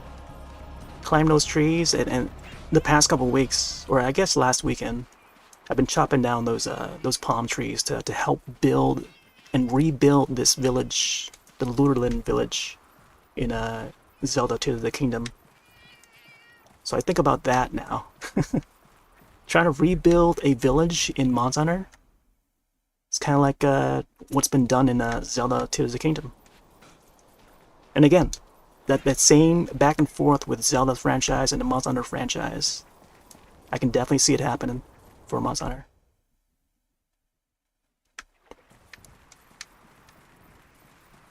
But who knows? That could be a thing. We could probably climb these palm trees, break them down, and then bring these palm trees, like the, you know, the tree itself, to maybe help rebuild the village that's been, you know, invaded by these monsters and stuff. The banana leaves, you know, make use of them. Or what are these palm trees? Bring back some coconuts. I could definitely see that. Like, I think of Moga Village when I was helping rebuild Lurelin Village into the kingdom. Just the story of that, and also Monster Hunter Stories, which in return also reminds me of Mocha Village.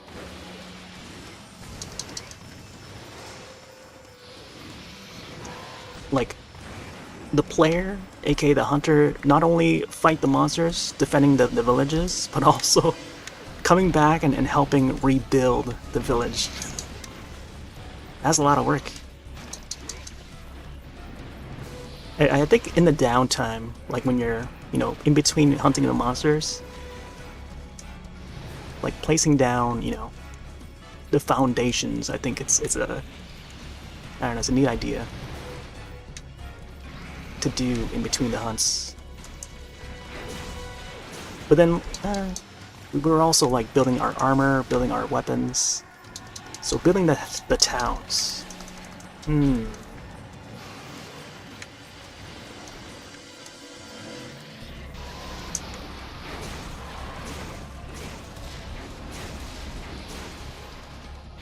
Oh!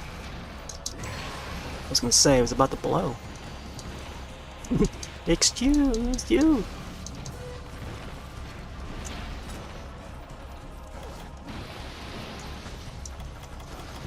Might be trapped in this corner.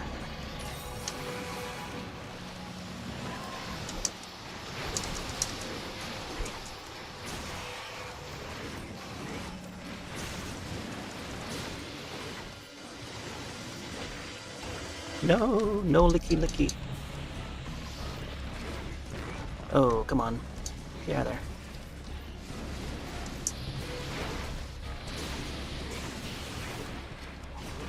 Oh man.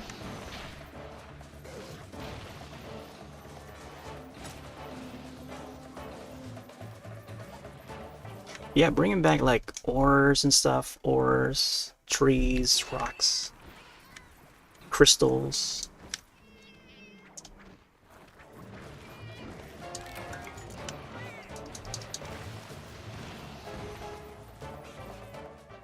And fruits even. Fruits, berries. We do get to bring back berries. Yeah, there's a berry batch over there. And then just like, yeah, helping regrow that village. I think all the trading and stuff, like the fish was more popular in like the like 3rd gen. With all the ports and stuff. Ports, you have Neko to take care of the fish. And then there's the fishmongress. So you have like all these resources to generate.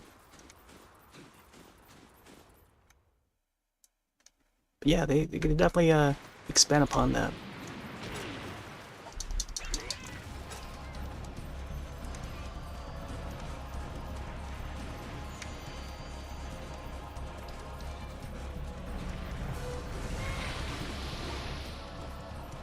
And as for Rise, I like the concept where they combine the Eastern and the Western together. And yeah, after doing that, I'm not sure what they'll do next after that. Combining East and West, which is meaningful in that, you know, in that sense, but like, I feel like a lot of folks just take it the wrong way or something.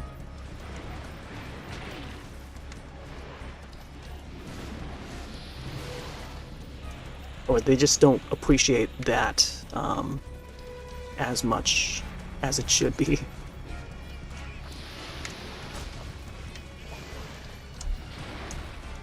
I think the next viable step is for them to go a little more sci-fi, like Phantasy Star Online, which I feel like they're kind of getting there with like monsters like Valstrax.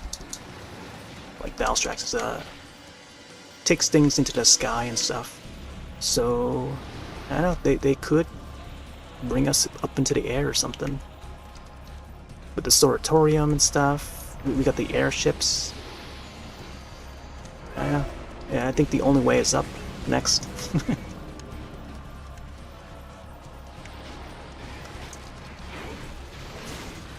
It's like how Mario goes into space. It takes Zelda. I'm not sure if Zelda is up there in the sci-fi yet, but Mario for sure. With the Mario Galaxy, you gotta go up, you know. But I guess even with like Super Mario World, where he goes to the star areas, like that was like, you know, another idea on its own.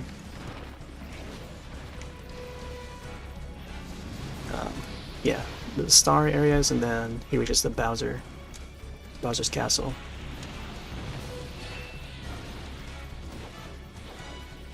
Whereas like Phantasy Star Online is already like a sci-fi thing, like a sci-fi fantasy, more futuristic. And yeah, I feel like Monster Hunter could step into that direction. Seeing that I don't know, Sega's not really doing much with the Phantasy Star Online series, so what if Capcom were to make Monster Hunter go that way? Like step into the more futuristic sci-fi. I feel like it would be a totally different game. Yet again, like another different Monster Hunter game that people will probably dislike. Yeah, that'll be something for sure. People are not gonna like that, I bet. But where else can you go? Where else can you go but up?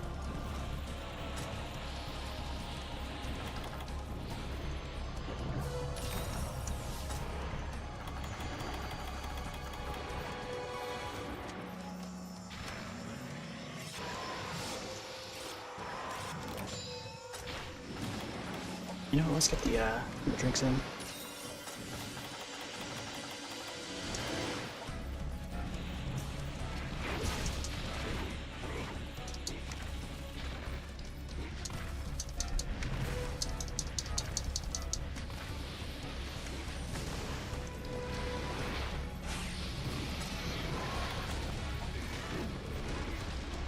Come in for a bite.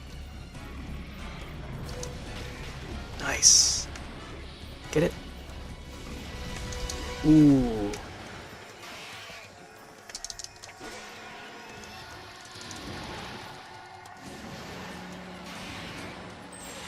Ooh, nice one.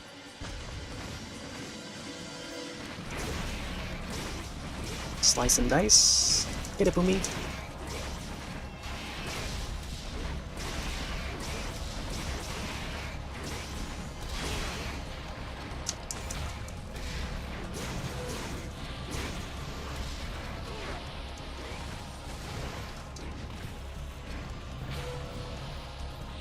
Ooh.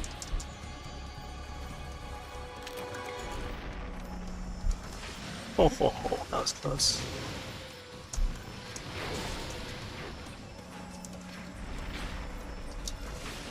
Oh, another close one.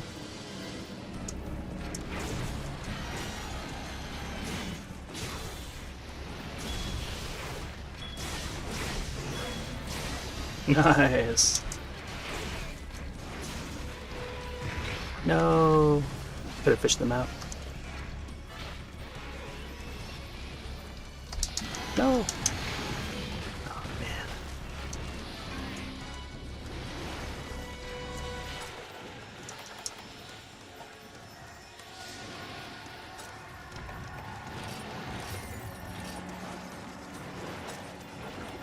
Oh, did I run out of the, Such a high shot there.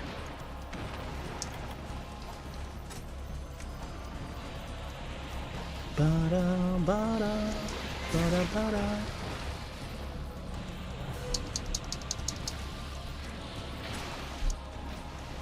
Come on, pop out already. Oh my gosh. This guy should have been electrocuted. Ouch.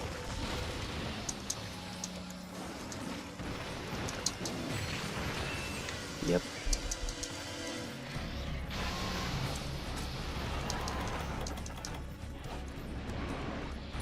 Man, I thought I had a pack of honey, but I didn't bring it.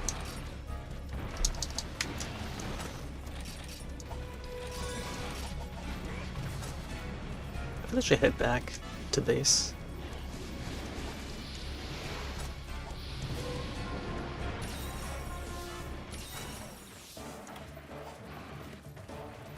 Alright, let me see. I feel like it should be in Area 3.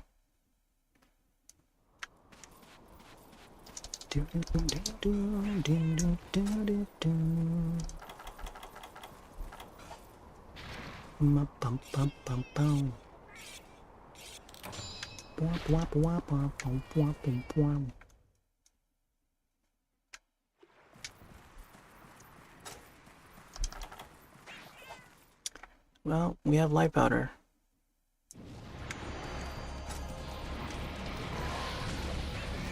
Ooh, I think I grabbed it.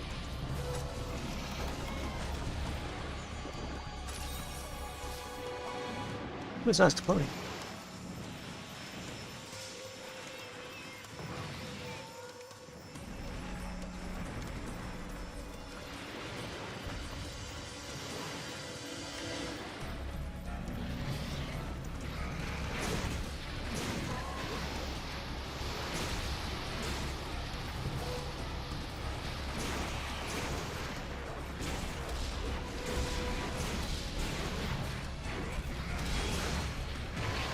Oh man.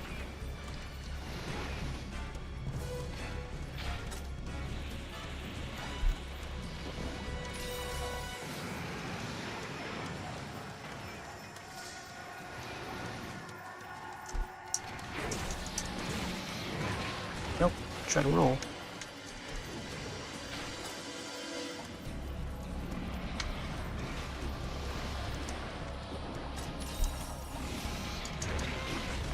Oh. I probably should have mentioned this earlier, but I saw that they're making a new Good Burger movie. A part 2 even. I get to see the first movie. Wait. There's a revival movie. I mean, I think. Yeah. So there's the original Good Burger movie, and then there's a revival or reboot or something like that. It came out recently, and then there's a part 2 of that new one. I think. Unless the new one is a part 2, then I've yet to see it. And then apparently it's gonna be landing on Paramount Plus, so just to see how that is like. I'm assuming it's gonna be like the first one. Oh my gosh, I'm getting bit.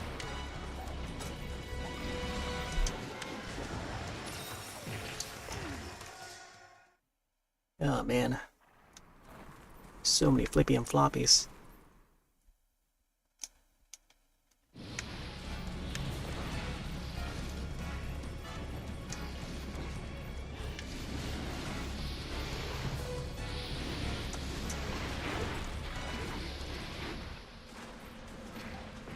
Man, alright, let's go back to base. Definitely need a heal. Only got 2 potions left. Gotta do some more damage on this guy.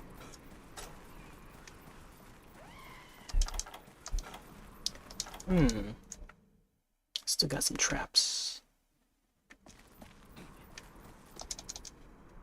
Wow, wow, wow, wow, wow.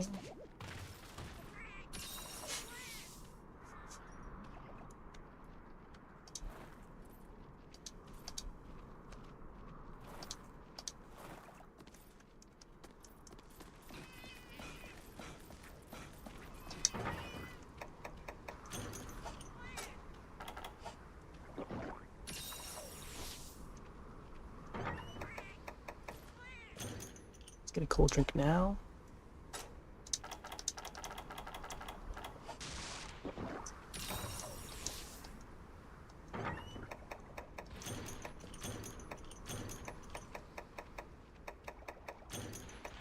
Big bombs. I'm not sure about a Sonic. I don't really use the Sonic all that much.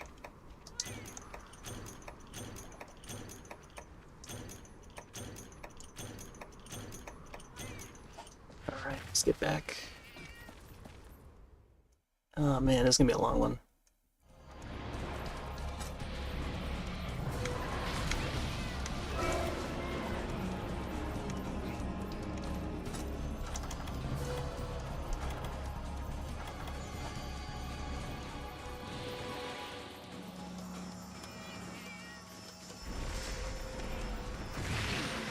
Huh.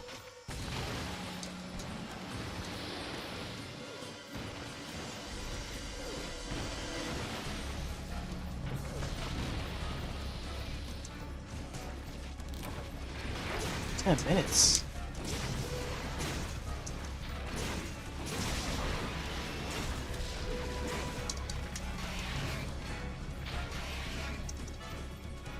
Oh. Yeah, I thought I'd be able to fish it out.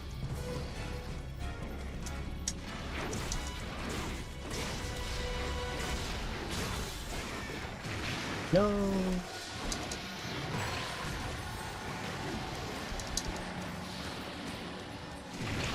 Oh my gosh.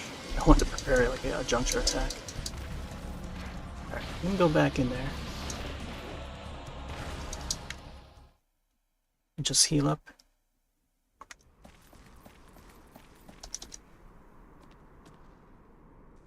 I just noticed the waist piece of armor is a Moscarl piece. So it's not like, it's not even a full Ludroth. Piece of it is like a Moscarl. And partially there. Partially there, but not quite there. Oh my gosh, Bubba Dog.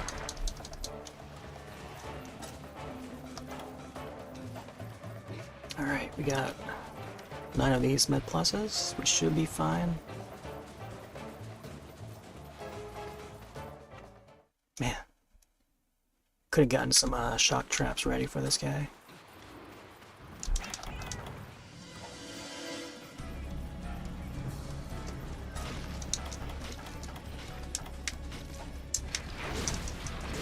Is it even the plant?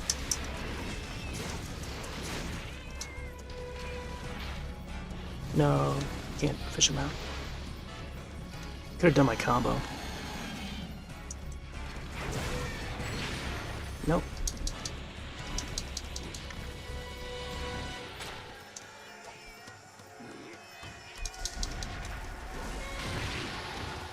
Oh. There we go.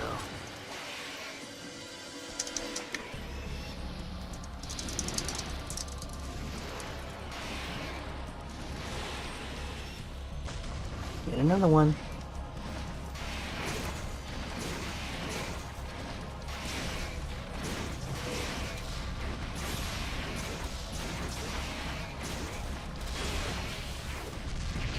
Oh, no way. Can't I just bomb the... at the other end of the monster? Like, come on. Mess up the Sakura Slash there.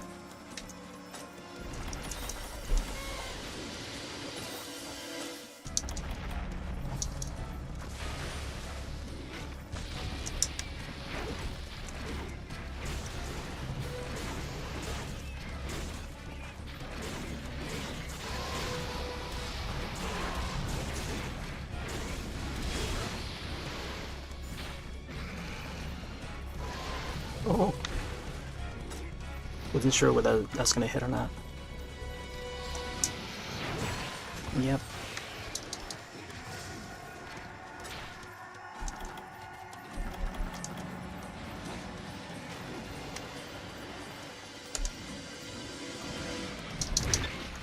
Ooh. Hopefully that works. Come on, come on. Wow, did that okay, that was the boomerang. That was Boomy's bomb.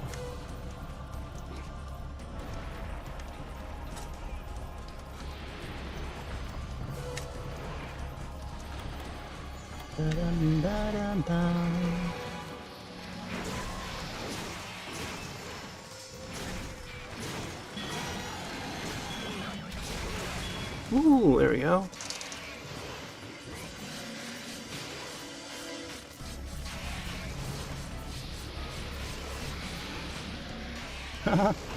Nice spin.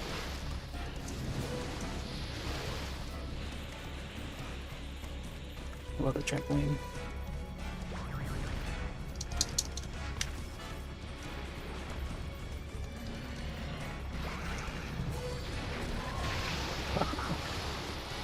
Didn't get very far.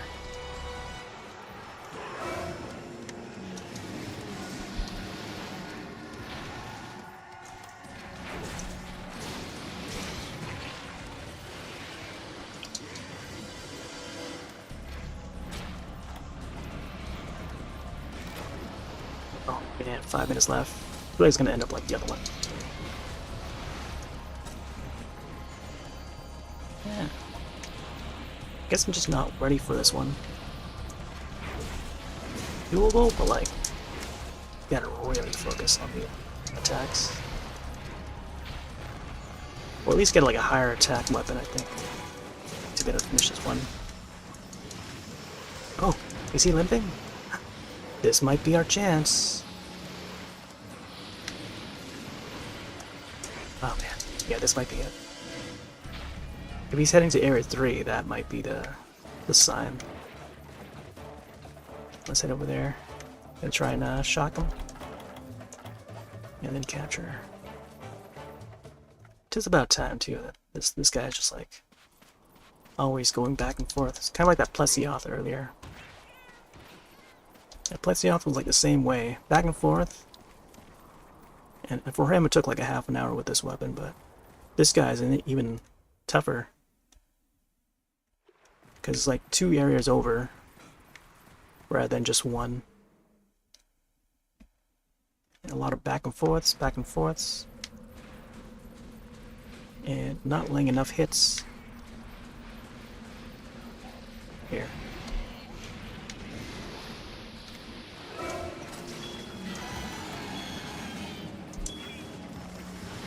Pre-trank. Come on, this way. Hopefully no Velvedon comes in. Velvedon comes in, that's it. I think that's the you won't be able to capture him. Oh man, he took that trap with him. Man. I have to slay him completely.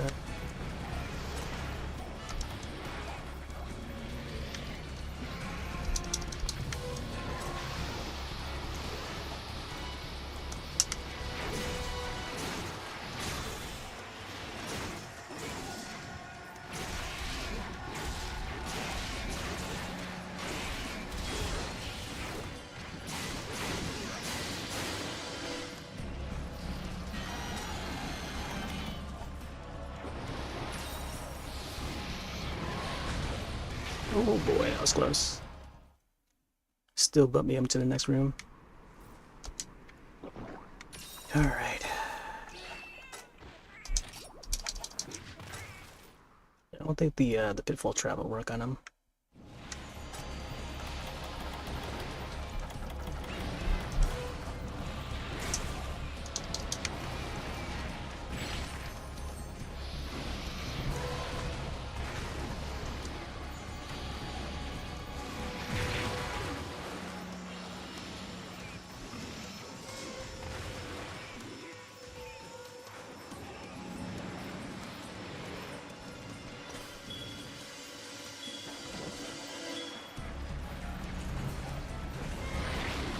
Oh my gosh.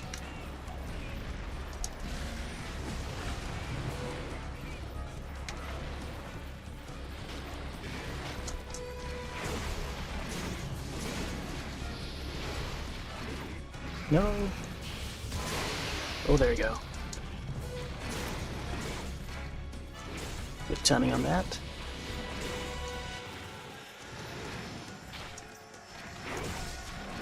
No, not Velvedon.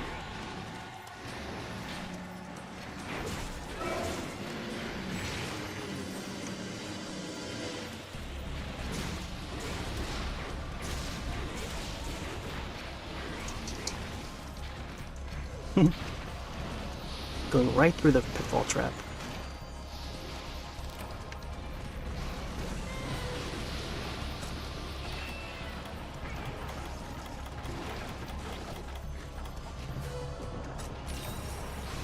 Oh, limping. Come on, get on it. Oh my gosh, he's right there.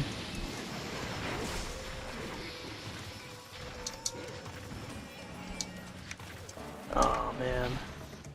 Alright. I feel like time is gonna run out again.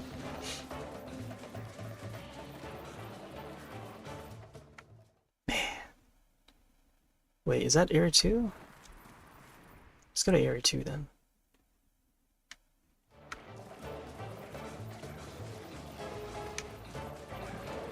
Huh. Tripping into the trap.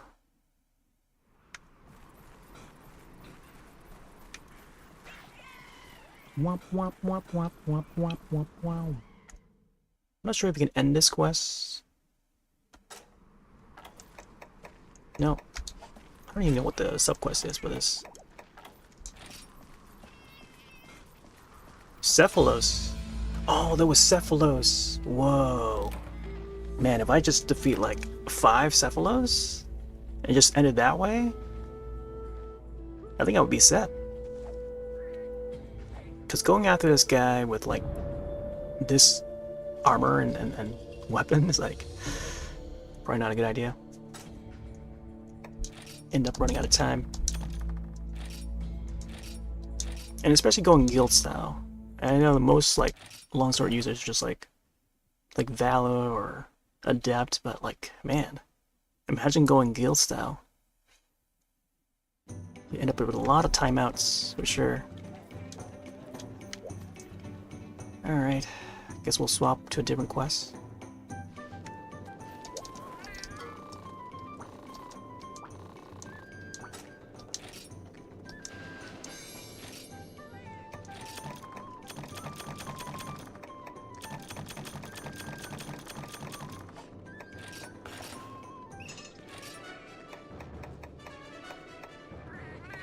It's Kazu.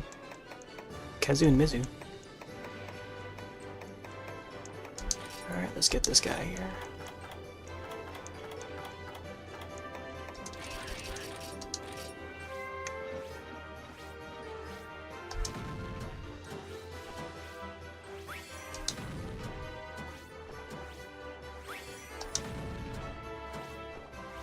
Oh, yeah, I don't know about that little guy.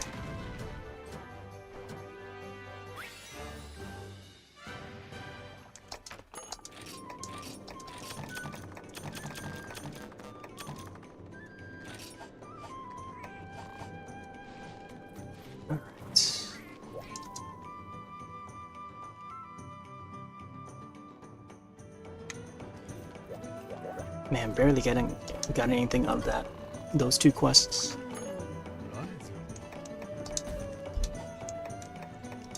Let me check the high rank stuff and see if there's anything here.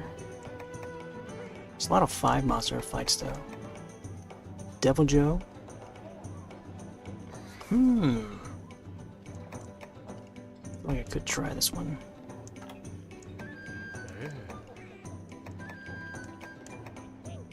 You know, let's try this one here, Sergios. Not sure if my armor is set for this one. Inverted hollows. Alright, Hyper Sergios. I don't really have much other gear to use. Although I feel like the Titsukabra armor would do well against this guy. Which I don't think I have a full set of. 615. Yeah.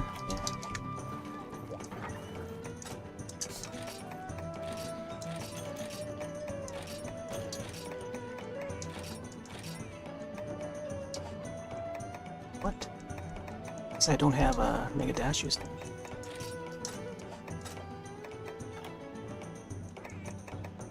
Oh, I need some more meats.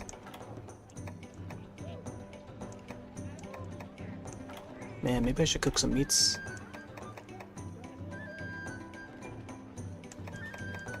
Flash bombs. Let's get some meats.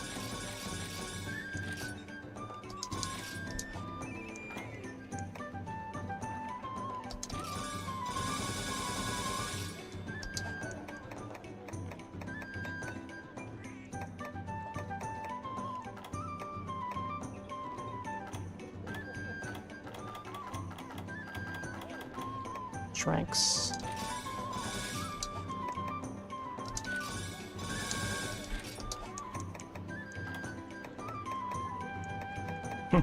Like how we can craft hard armor spheres in this.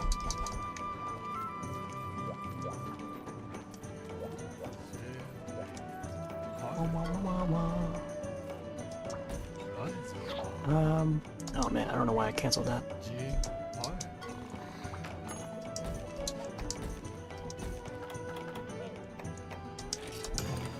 Blades of Wrath. I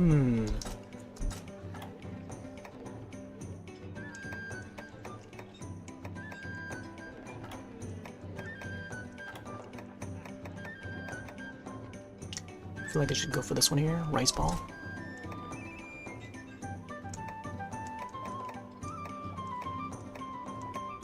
Wow.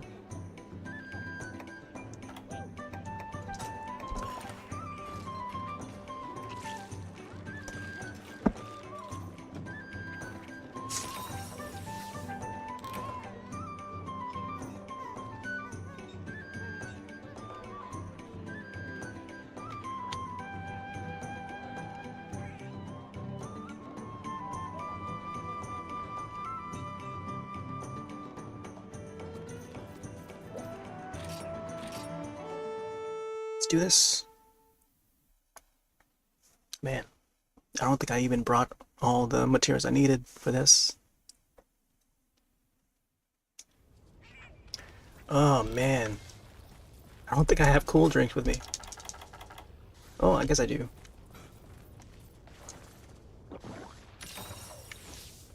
Alright, well, this one's gonna be a toughie.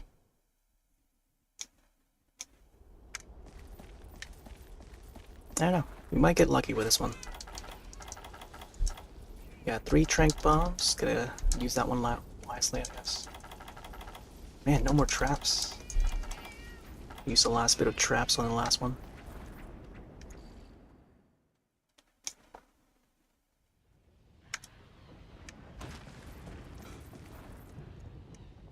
I assume he's gonna be down here, as they all tend to be.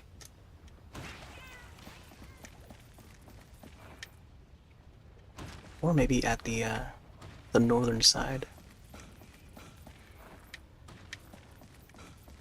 A lot of cases they would be here, but let's see. Unseen.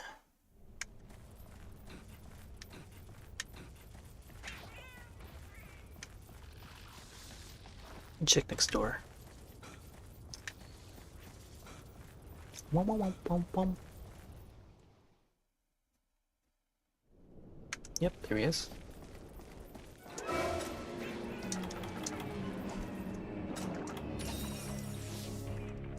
It's alright, hybrid version.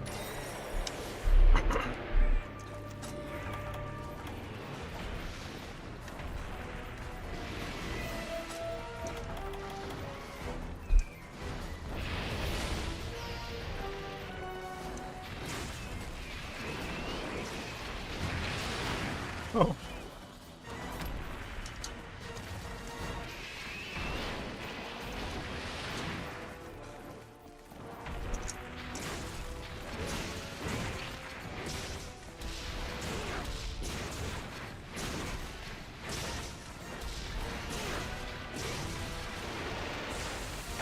Whoa.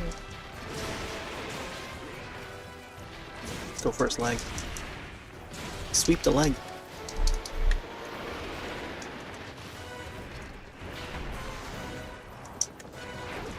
Man, that's another show I gotta catch up on. Cobra Kai. I was mentioning the other day where I could see like a collab or a crossover where they would bring the 3 Ninjas kids. The 3 Ninjas kids into Cobra Kai. If they haven't already. I think that would be a cool collab.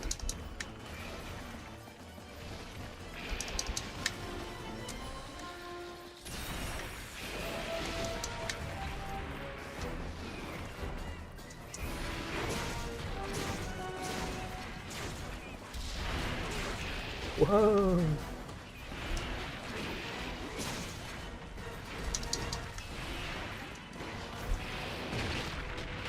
Oh my gosh. The sound effect of the scales. Bah, bah.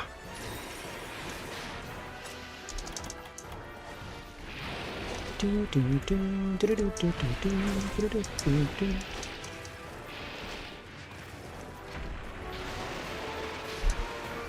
Ooh, that scale just flew right below me.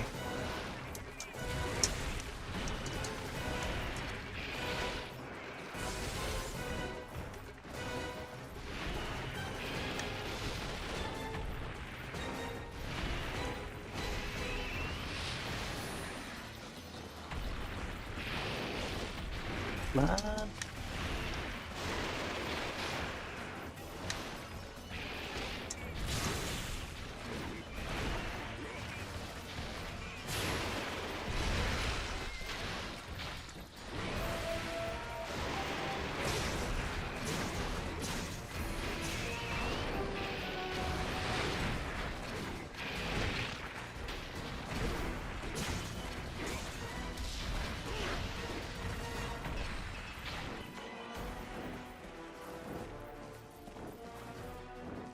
Do do do do do.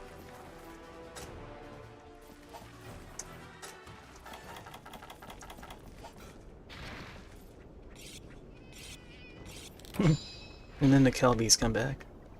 Man, I don't think this is a place for Kelbies to be hanging out. Well, there they are.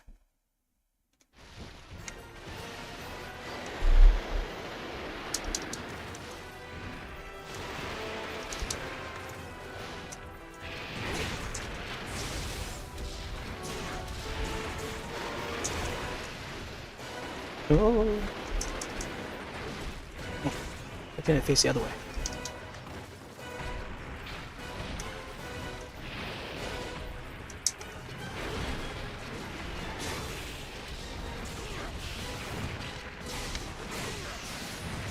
Nice, nice.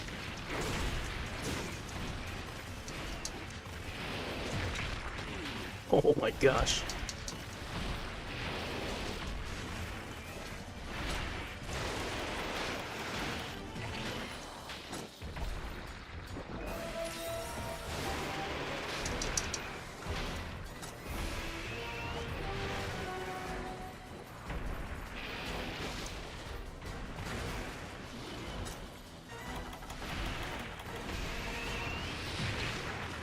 Ooh, got me good.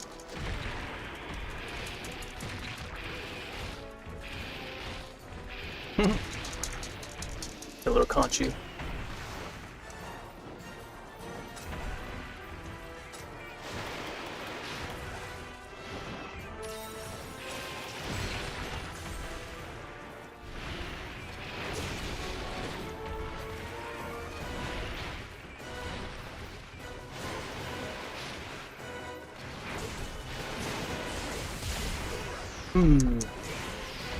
There we go. Alright, go with the horn.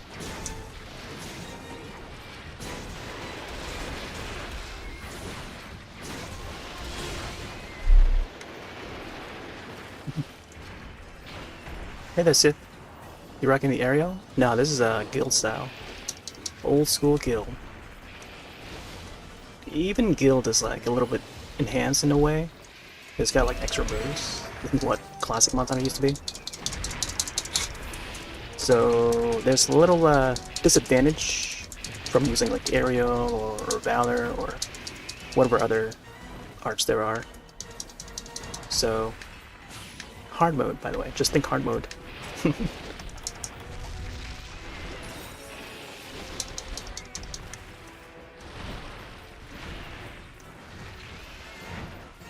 Hard mode both in-game and on-stream. By on-stream I mean like, you know, less raids. Whereas everyone else would turn on all the raids.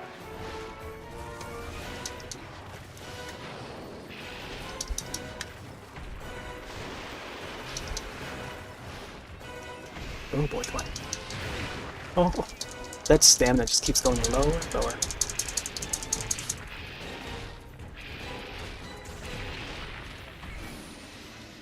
Get out of there. The Conchu, though. I think they want in on the scratching.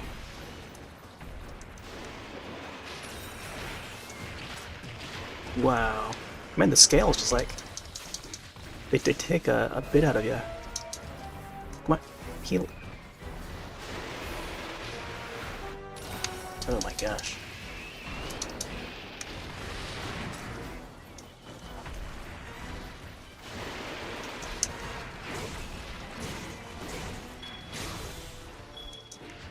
Off he goes.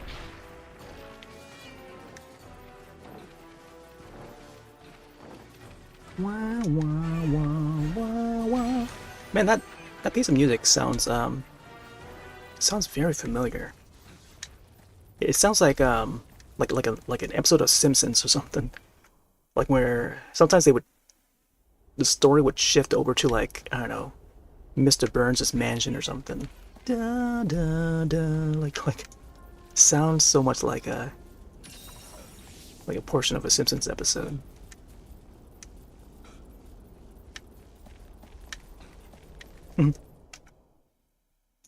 I think of the the Shinning episode. The old Treehouse of Horror. When there's like a, I don't know, when there's like a scene. It's like a, I don't know, when there's like a really mean scene and like shift over to like an evil character or something, or like a villain character, and then that piece of music just plays in the background. Wah, wah, wah.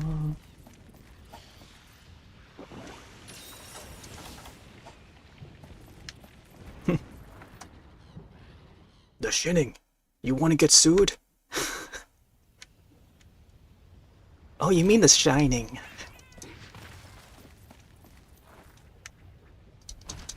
Oh, it's such a classic.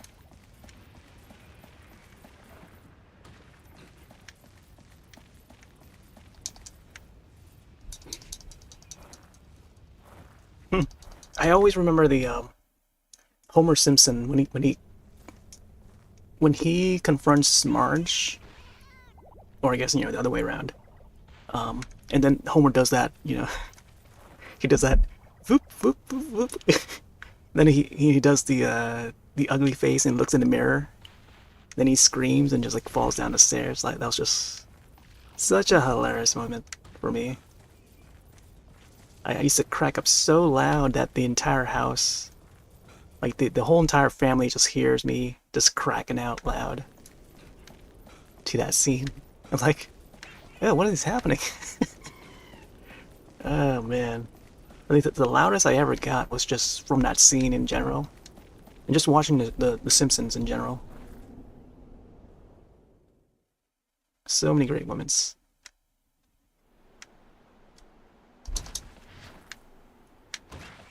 I hear the show is getting better now with the newer episodes.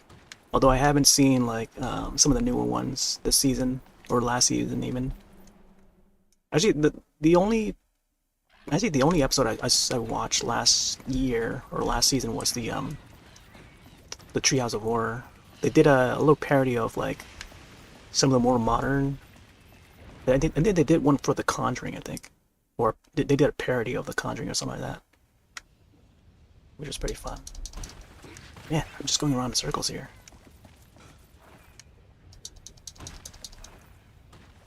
But yeah, they've been doing like a lot of parodies for the Treehouse of Horror nowadays.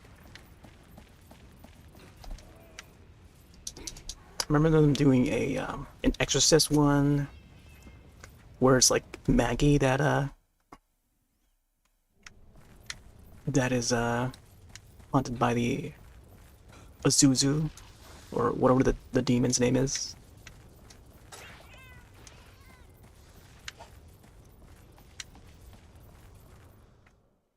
Do do do do do. Man, where is this guy? I think I gotta use the oh, I think I have it with me. So this like no supplies either. Let's go down this way. Do do do do do do do do do do. Let's go up this way.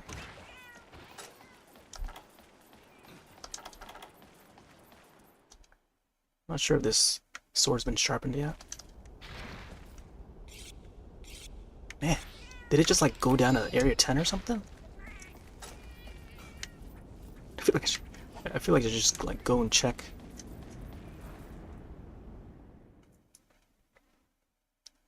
You think they will make another Simpsons movie? Possibly. I mean, I wouldn't count it out. I feel like it's the I think it's the like trying to get the cast together. I think that part is tough enough. I don't know. I don't know. I forgot what happened with the voice. Oh, there he is. The voice of Apu. Like, didn't they have a thing about like, like they were going on strike or something about that? I forgot if that ever get resolved or not.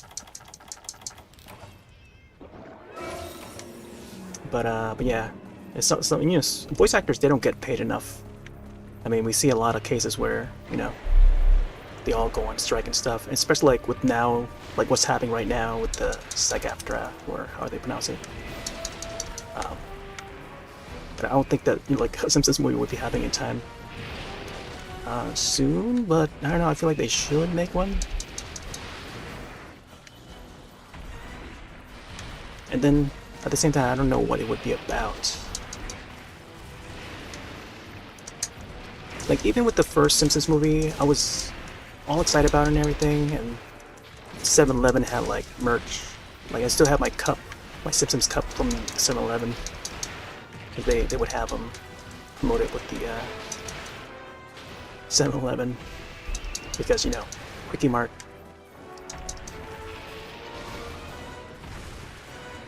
And I wasn't too thrilled with the story for that Simpsons movie. It had some nice moments, but it's like not like, oh, you know, like this is the end-all be-all Simpsons story, you know? Like I wasn't too thrilled about it. And now thinking back at it, it felt more like a Stephen King sort of a idea, where they're living in this dome and stuff. And Stephen King, I think it was Stephen King, or was it Steven Spielberg? One of the Stevens. They put out a movie a long time ago. I keep thinking that it's Terrordome. It's not Terrordome though, but it's like something to the degree. When it comes to the title, the title escapes me, but it sounds like Terrordome or something like that. Where, you know, there's this town that lives in a dome, like it's covered by a dome, and that's where they went with that Simpsons movie. And I don't know. It does, I guess in hindsight, it does seem like it involves everyone in Springfield to be involved in some way, and especially Homer. You know, he goes and try to save the day. Homer the hero.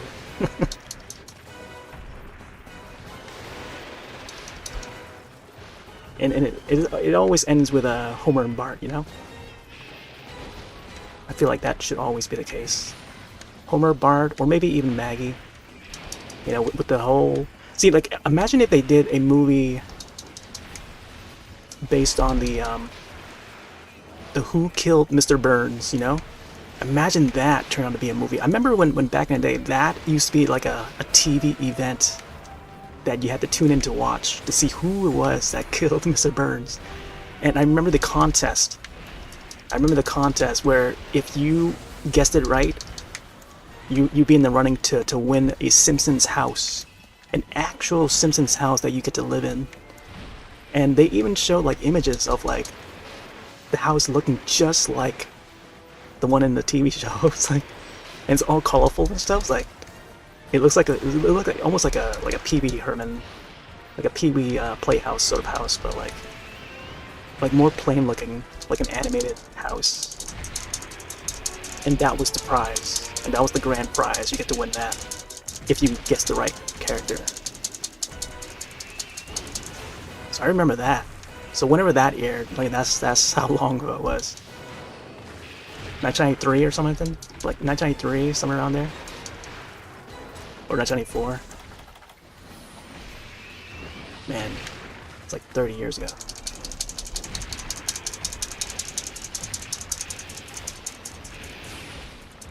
Oh my god, I'm almost dead. I'm dead. Stay down.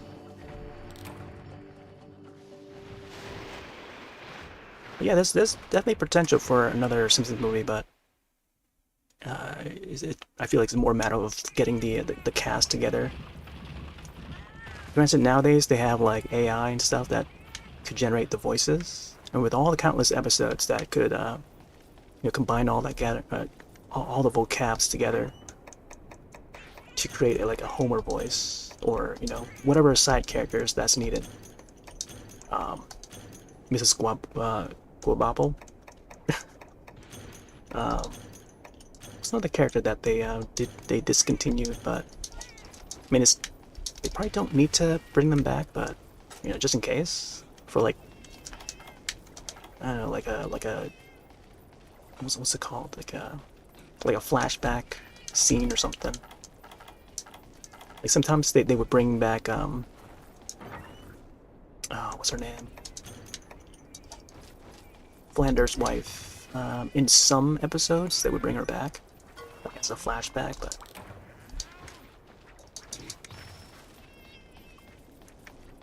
I don't know if they would do like one for like Bart's teacher or anything. Or else, you know, they'll probably have like a different actress to voice the character.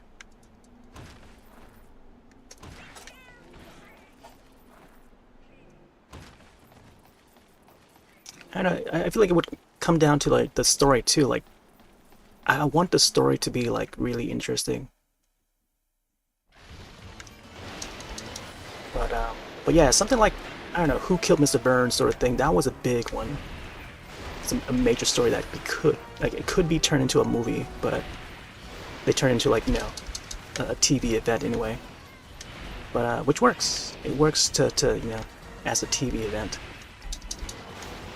But yeah, they could have done something big like that for like the next movie, or even for the first movie. But sometimes, like, you know, some scripts they get locked away for, you know, for a while, and just never make use of the certain story. And maybe they save that story for, like, you know, like a future episode or a future movie or something. Like, that would be cool. But who knows what's out there.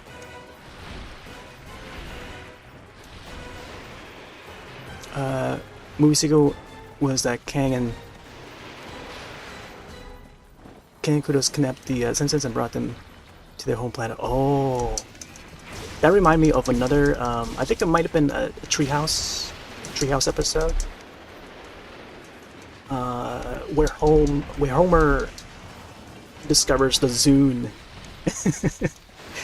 he discovers the Zune music player, and I think the aliens. I don't think they were Kang, and you know, I don't think they were those aliens. It might have been a different race, where they were amazed by the Zune. Zune.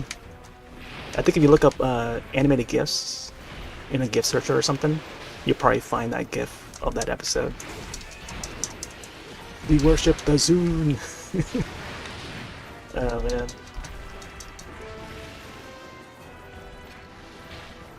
That would be interesting though, because we don't get to see much of that planet, wherever they're from. I gotta heal up pronto.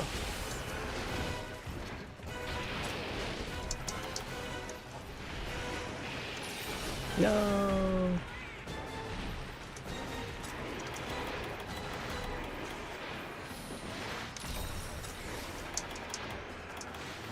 Wow, that was close. That would be interesting, but I feel like we've like this far in, you know, in 2023, we've seen so many other shows like do that sort of thing. Like I think of, I don't know, Futurama. I think of, oh, by the way, Futurama's back on Hulu. I think of like Rick and Morty. I mean, not to compare to them, but like, even Rick and Morty has like gone to like outer space and stuff, going from like local, you know, Earth planet, and then all into outer space, and that's when it got interesting for that series. So when it comes to The Simpsons, I'm not sure if it's the right idea to have them go out of space, but I don't know. I mean, they could, but then like it won't be like true Simpsons, you know? I don't know. It will be a pretty far take on Simpsons, because it has to happen on Earth. Or you know, it has to happen on Springfield, you know? Unless there's like a future Springfield that, I don't know. I don't know how they're gonna write that off.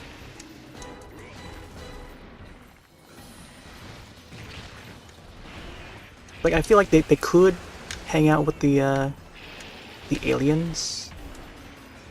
Maybe Springfield would be invaded by Kang and stuff. Like, it has to happen on Springfield. Like, I don't know. I can't. I'm not sure if I would. I don't know.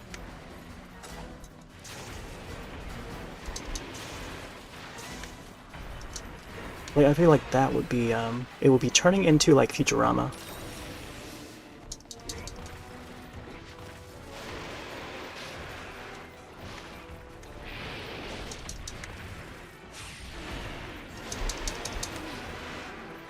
Like, look at the, I don't know if you've seen the Bob's Burgers movie, which was fantastic, by the way. It's also on Hulu. Bob's Burgers movie, man. It's so fun. It's so fun. And the cool thing about that movie, though, they turned it into a mystery. They turned it into a mystery, and then, like, Louise and stuff, they had to solve it. It's kind of like, what if they turned Simpsons into a mystery? Much like how, you know, the story with Who Killed Mr. Burns, and then have Lisa Simpson solve it. Oh man, see? Like, it has to be something like that, you know? Turn it into a mystery.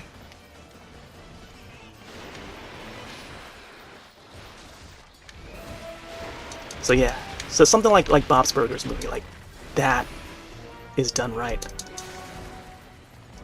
Oh man. It's not good.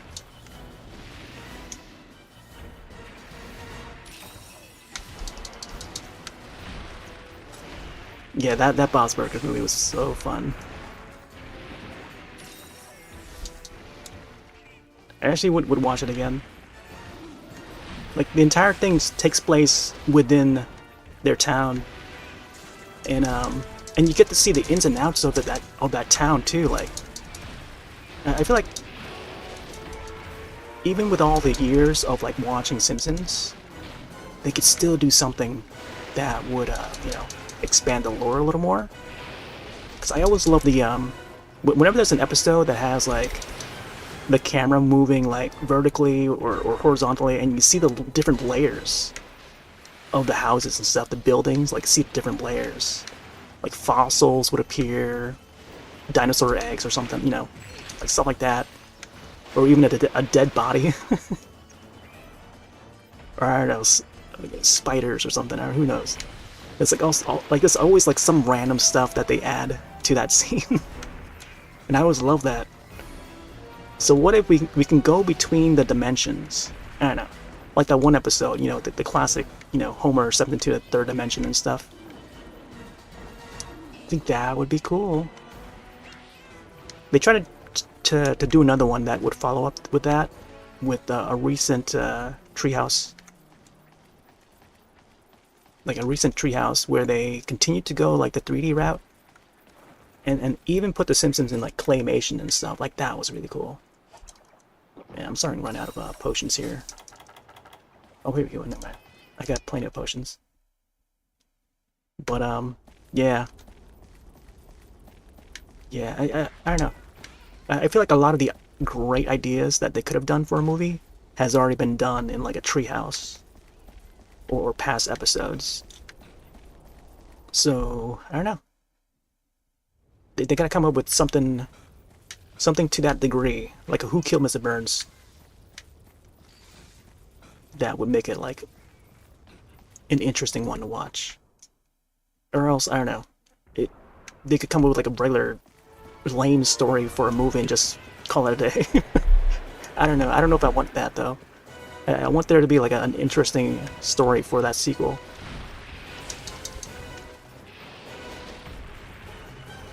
I mean, they could probably bring in like Sideshow Bob or something. Maybe work around that.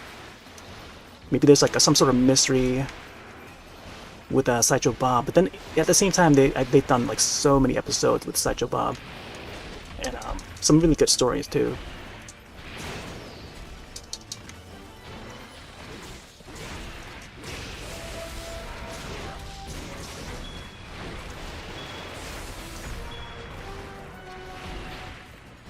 Let's see.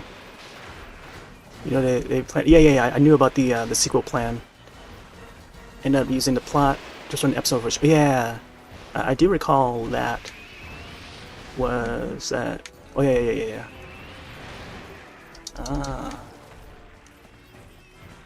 Man, yeah, 2012, I was still watching The Simpsons back then. Like, I feel like I was the only one who still watched The Simpsons back then.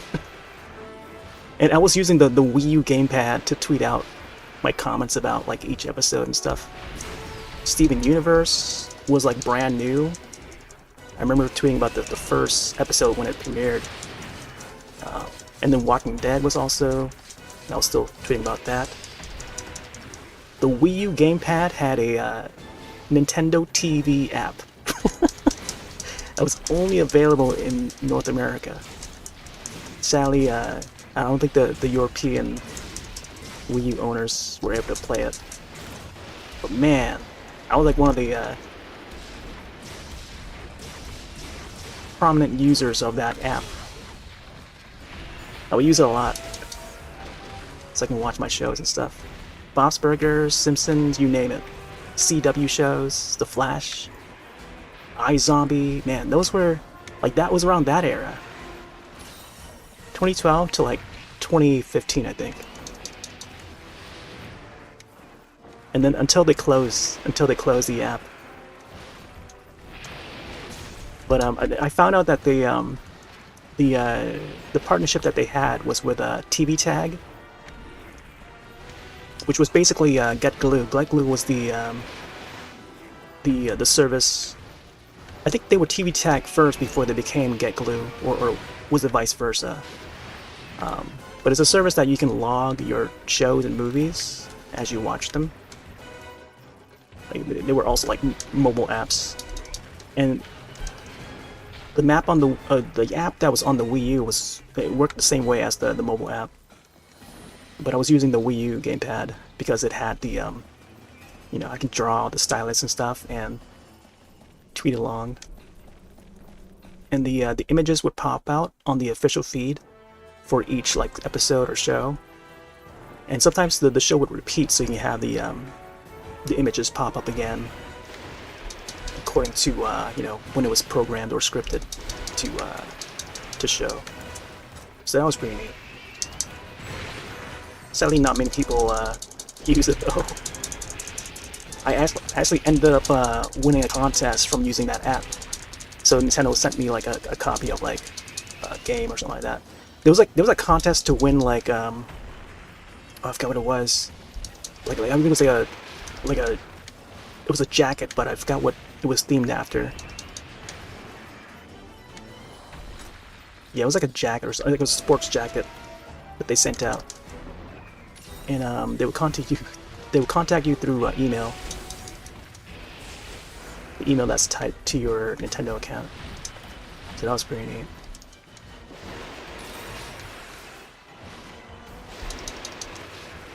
But they sent me a digital copy of Wii Sports Club. That's how I got my copy.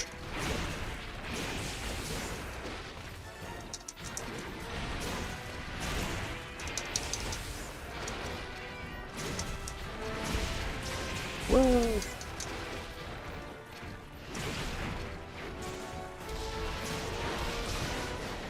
Oh. Man, I kind of missed that app. I miss everything about the Wii U. But yeah, you gotta be, you know, you gotta be a person that actually uses the system a lot to know about a lot of the features that were,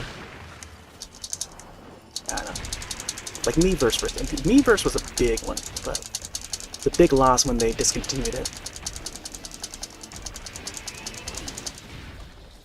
Same thing goes for the 3DS. Like, 3DS had Miiverse, but then, like, you know, once they closed it down, it went down for both systems. Hey there, Pat.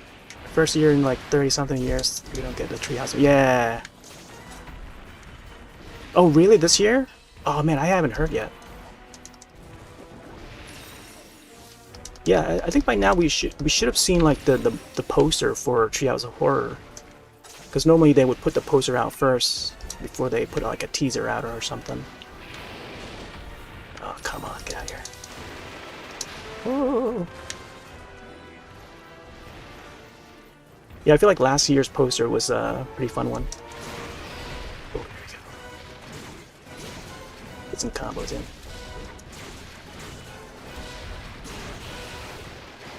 No! Ruined my slash.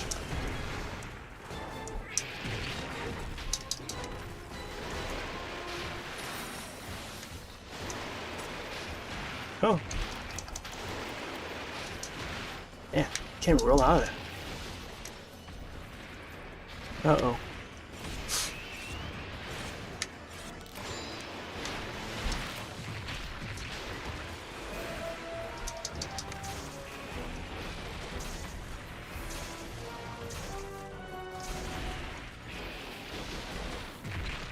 Ouch. Might as well use my max.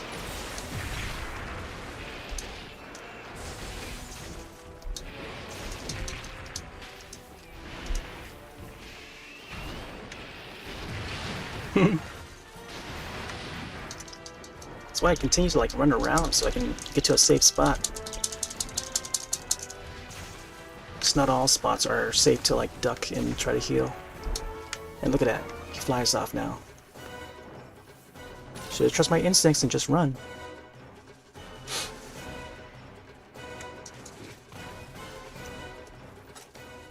Gotta keep on moving.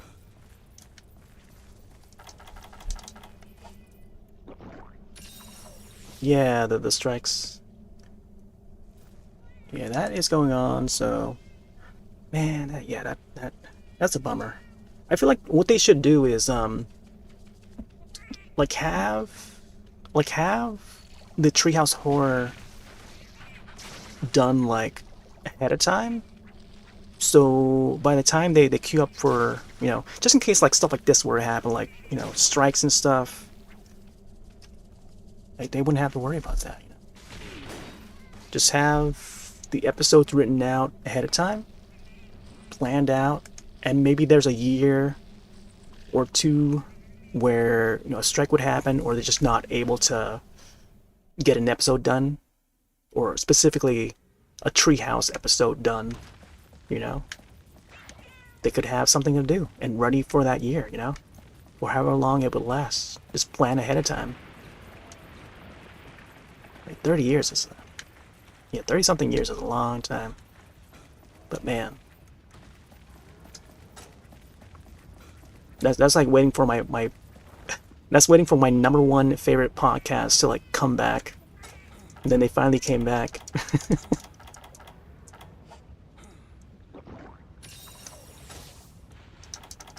or even like, you know, like just a regular show, I guess. Did he go down? I'll check to see if he's down here or not. I doubt he's down here. Nope, not here.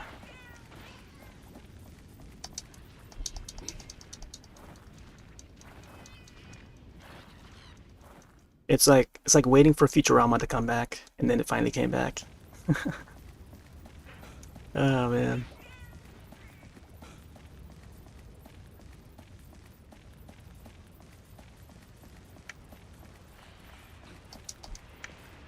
So I feel like Futurama is great. Maybe a little too sci-fi for me, for my taste, I think. But then there's also the Disenchantment that's on Netflix, also by Matt Groening. New season's out, by the way.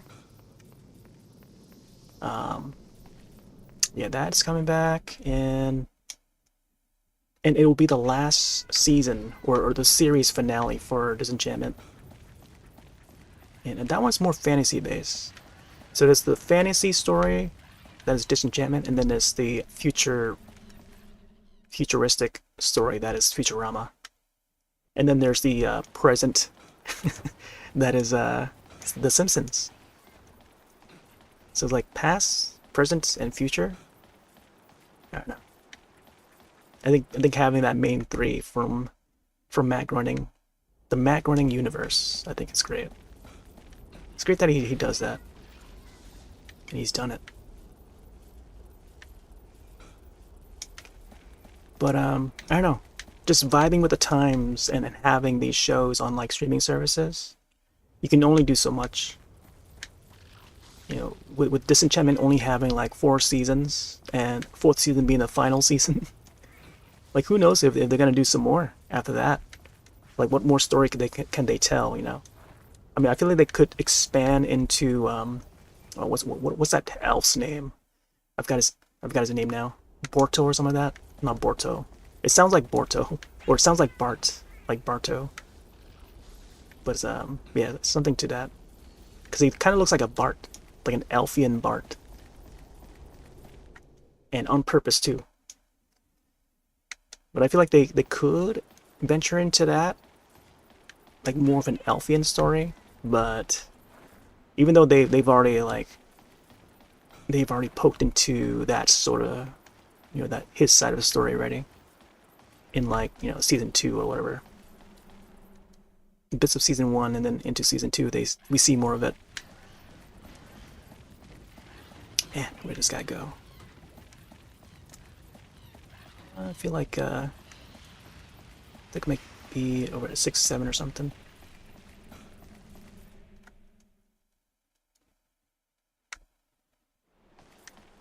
But yeah, like some series, they end too soon, and it surprises people because, like, yeah, there's folks out there that think that the show has been canceled, but he's already said that this is going to be the final season for Disenchantment.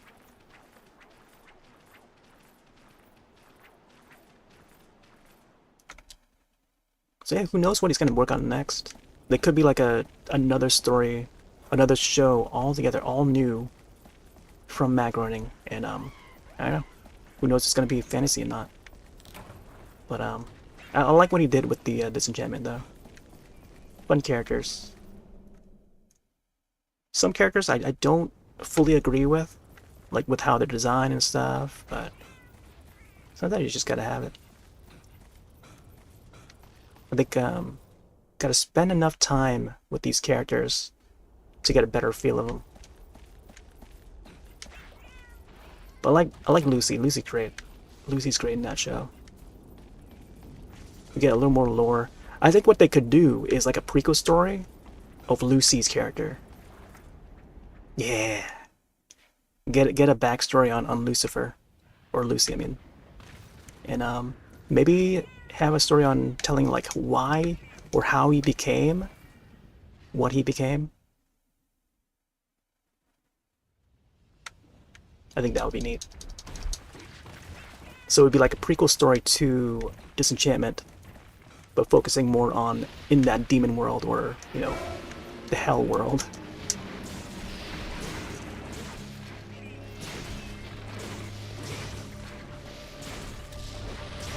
I think that'd be cool.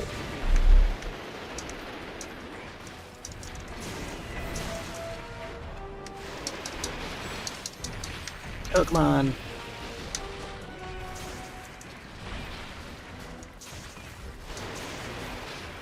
Yeah, too bad we can't just like roll off the spikes.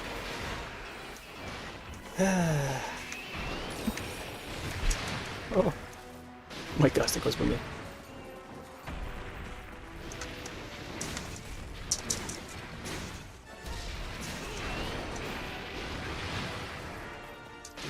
Oh wow, he does like a reverse. Get out of there.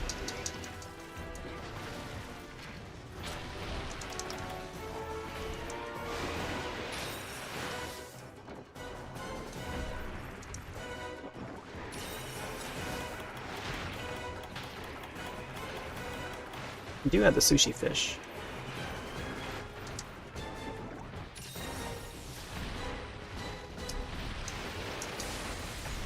Oh boy. Man. Should have been using my flash bombs.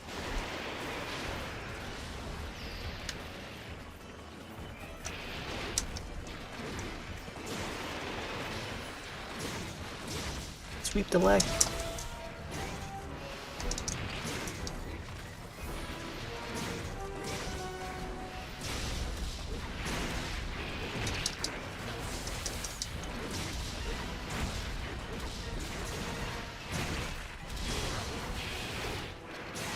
Ooh.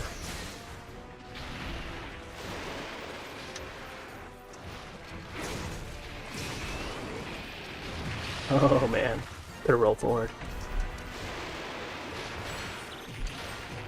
No! Triple hit.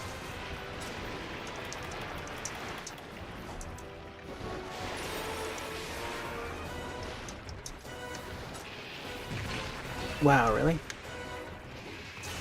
You found me.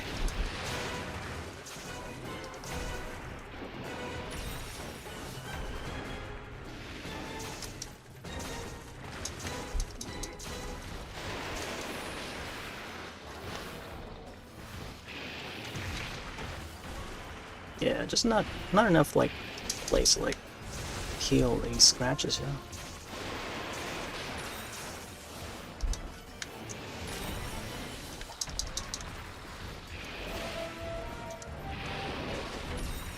Oh boy. Starting around of potions again.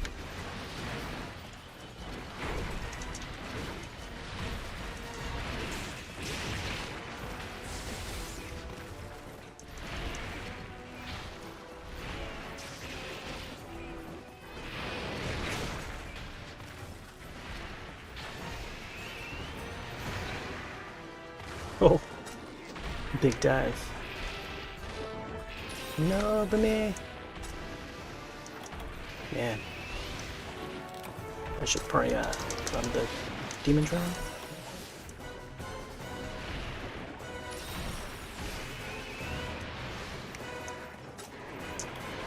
Cool drink. Wow. Oh my gosh, rolling through those. Come on.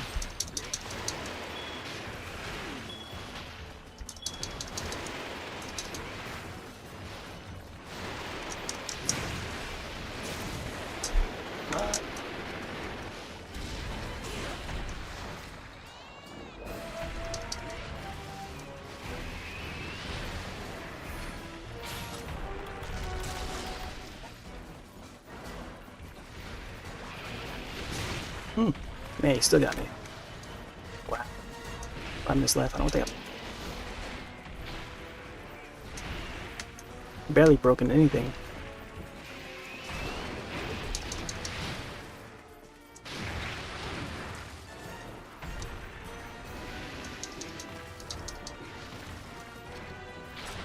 Alright. I have to use my ancient.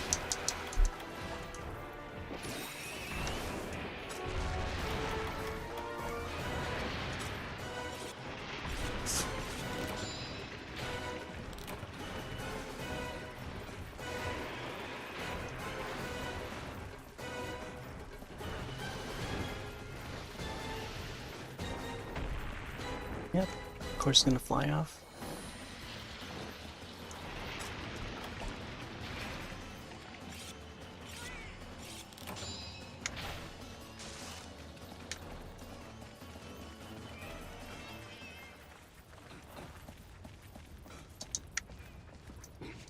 Yeah, I feel like might have to retry this one again.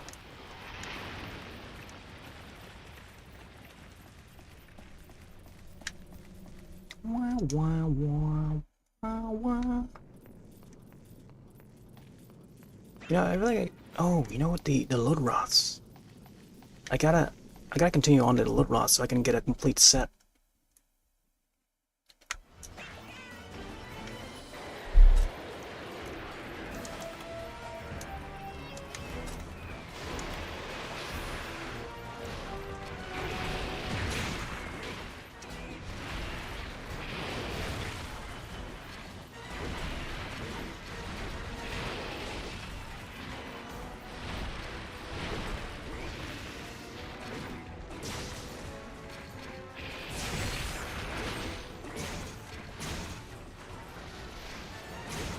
He's finally limping.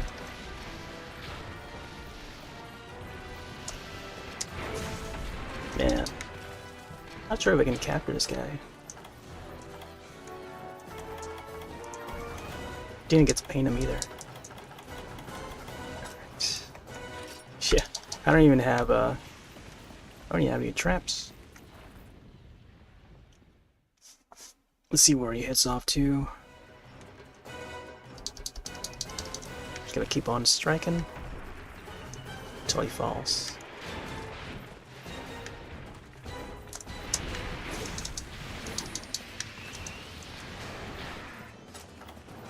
Man, could have had him flashed.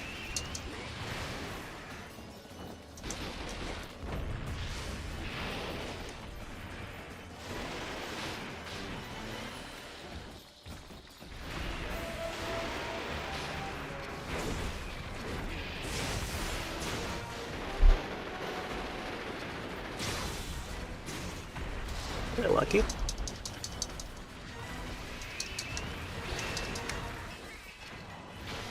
Yeah, we're getting a hyper Steve right now.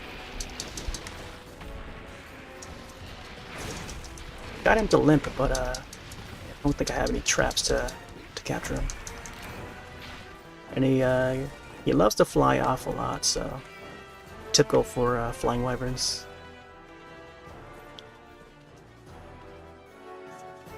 Area 9 maybe? Looks like it might be Area 9. Less than like 2 minutes to take this guy. I'll probably just let it time out.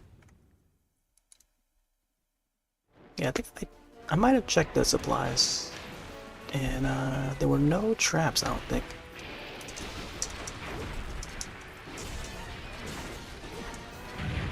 Oh. Oh.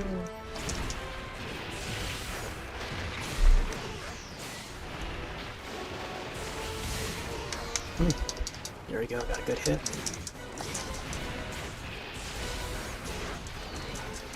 I think if I had the trap, I would have captured him, but I might have to let it either run out of time or let's try to slay him. Because I feel like we spent too much time trying to search for the monster. And, you know. Oh, there you go. Wow. I bet, like, I don't know, 5 seconds remain. Because that felt like, you know, just about like 5 minutes already. When the timer went off for the 5 minutes warning. Oh, you guys better let me carve.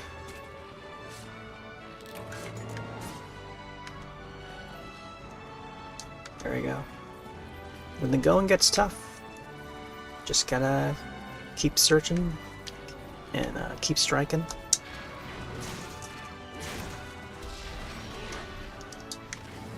Oh man. Oh, dig up some bones here. Yeah, that took way too long. I definitely have to have like better gear by now, like taking on these G rank 2 quests, 2-star quests. We have to have like better gear for this, or else it's gonna take the entire match, or I don't know, either run out of time or just take up the entire match.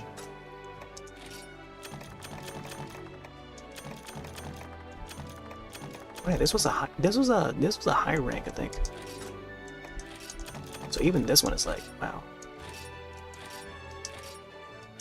Gotta have much better gear.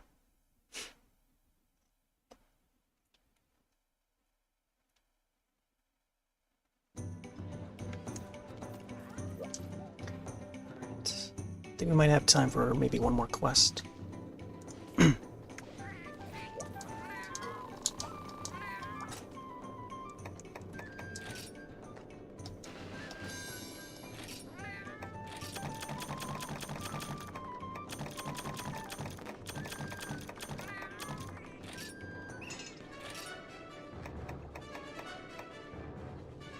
Oh, Iodrim is back. Let's get this guy.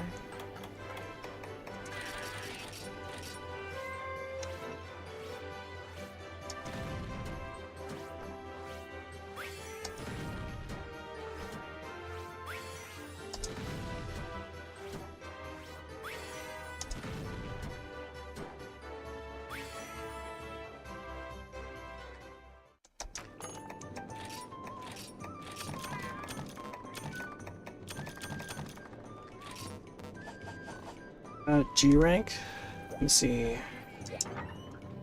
We got a few sets. Let's see.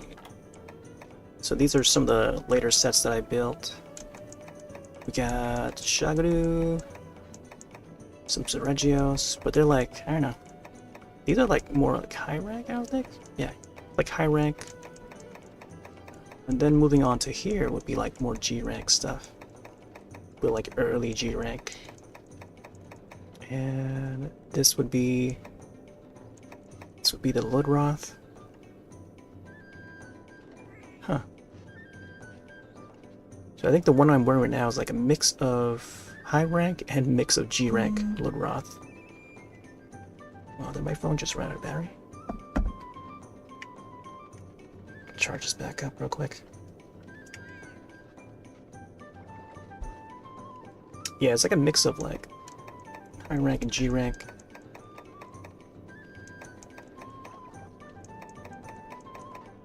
Oh, I didn't realize that they keep track of like the times used. Interesting. Wait, which one is this? Okay, so let's see, Ludroth X, 4 pieces, and then the waist piece would be a Mossgarl.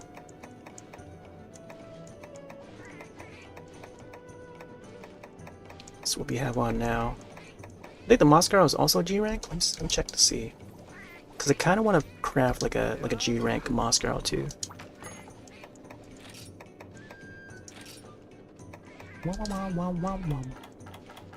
Mossgarl. Right there, there's the this is the Ludroth right there. We need a Hydro Peel, so that's not hard to do. Definitely will have to maybe hunt a Ludroth G rank to get some more peels. Actually, the Hydro Peels are from the smaller Ludroths, the regular Ludroths, not the royal ones. So I just only need like 1 piece from it, so I can craft this, and then probably go from there. Get a full set.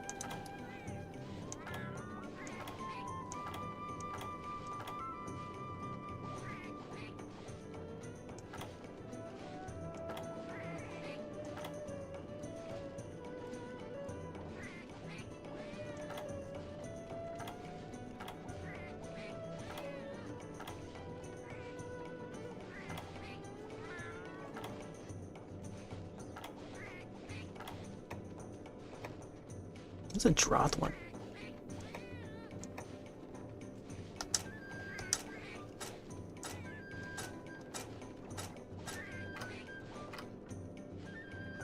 Yeah, we got the Silverwind one. Bujabu. So carried me through carried me through the G rank. Bujabu? I haven't looked at Bujabu yet.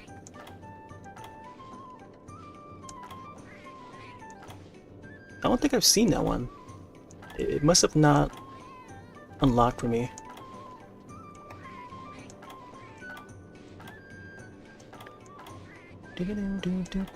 So I think for me, when it comes to like the Monster Hunter games, I tend to use a longsword a lot. So Blade Masters all the way, no gunners. But I mean, I did start with a heavy gunner back in Try, but I think after trying other weapons, and then I just landed on longsword. So that's a little bit of my history.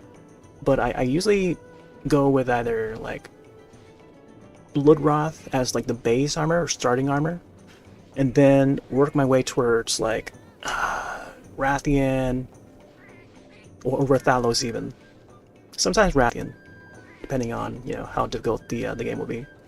But yeah, like each class, whether it's low rank, high rank, like it repeats its cycles. I think for me, preferably getting to that Rathian armor or Rathalos armor, and then that would cover a lot of the fire stuff. So then upgrading that to the max until I can get like better gear after that. So there's usually like Ludroth, Rathalos, and then whatever else after that. But yeah, that's usually my case when I look back at some of the past titles, and some of the current ones too. That's usually my path. And then after, I guess the armors would be one thing, but then also the weapons would be different. So it would have like a variety of different longsword types, you know, dealing different elementals for certain monsters. You know, that is always a good thing to have, a variety of different elementals. But yeah, for the most part, I usually just start with either Ludroth, and then make my way towards, you know, Rathalos and stuff. Which is why we have the Dread King armor, and then also the Silver Wind for this one here, for this game. And I think for 3 Ultimate, I have like a whole mess of like different sets. A lot of water-based ones, because there's a lot of monsters that are like water-based. So Lachiacrus would be like the main monster that I tend to fight a lot. Ludroths and Lachiacrus, so I'd have like the Abyssal Lachi in 3 Ultimate, which would cover like thunder and water. So there's definitely some better gear late game. Those would definitely come in handy. But yeah, I do have the Dread Queen, bits of the Dread Queen. I don't know, Drill Tusks. Not sure if I even have the full set of this yet. But I feel like the Drill Tusk would come in handy. All the Tetsukabras, like they're kind of like an alternative to like Rathalos, I feel, because they would cover like fire and would have a decent defense, overall defense, I think. But yeah, Dread King, I do have that. Silverwind. Thunderlord, I don't think I've crafted a Thunderlord, but I feel like I would need it later on. Especially for the electric types. But yeah. Yeah, that's about it. Yeah, 3 Ultimate. I have, I showed this earlier. We got the Wii U one, and we got the 3DS one. Tend to feature the Wii U one on Thursdays, but I don't know. I feel like we're starting to slow down a little bit on it again, because we're stepping into the spooky season. I want to kind of get some spooky games in other games. There's like a variety of different games that I'm into that I kind of want to feature, but just gotta make some time for them. Yeah, definitely. Yeah, Drill Tusk is really good. I can definitely feel it, like whenever I wear it, even during like low rank or high rank, it definitely feels like it does well in a lot of cases. But yeah, it does cover fire, so I mean, definitely a good one for sure. And the same goes for like, you know, Dread King and Dread Queen. They only cover so much though, for these things. But yeah, there's like definitely a variety of different armor sets to go for. Man, Dread King covers like 68 here, level 1. Thanks. Yeah, there's like a playlist of like all the past streams that I've done on here, both YouTube and Twitch.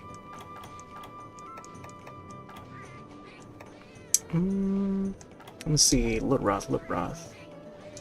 Check. Oh yeah, we do need the Hydro Peel, so maybe I'll probably just end it with a G rank Ludroth or something.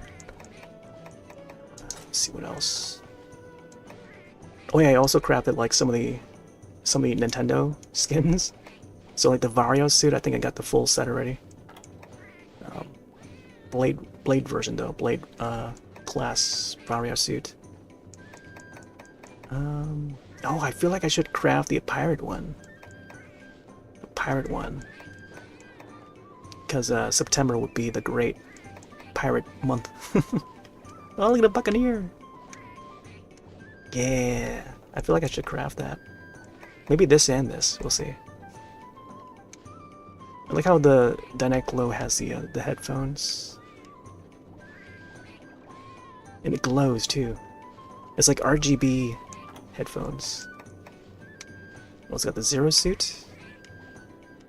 So male Zero suits you don't see too often, even in the Metroid games like this, like that. It's not many scenes that has like, you know, other crew members.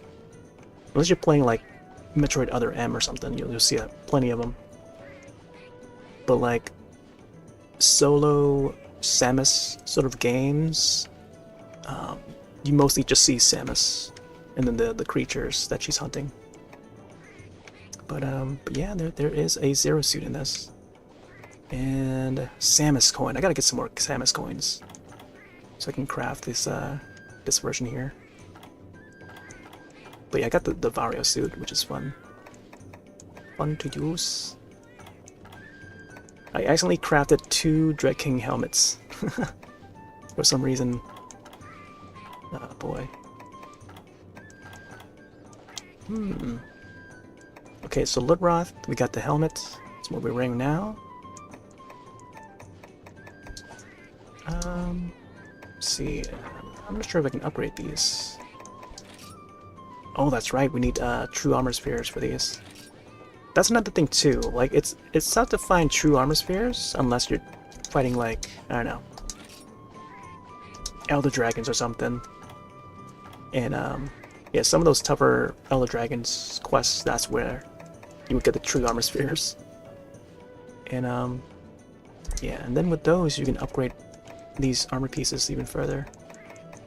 So it's tough to do that. I don't know. I feel like, man, I haven't been up to it, but like, I feel like I would be up to fighting Amatsu again. But it has to be like, I don't know, I have to be ready for it again.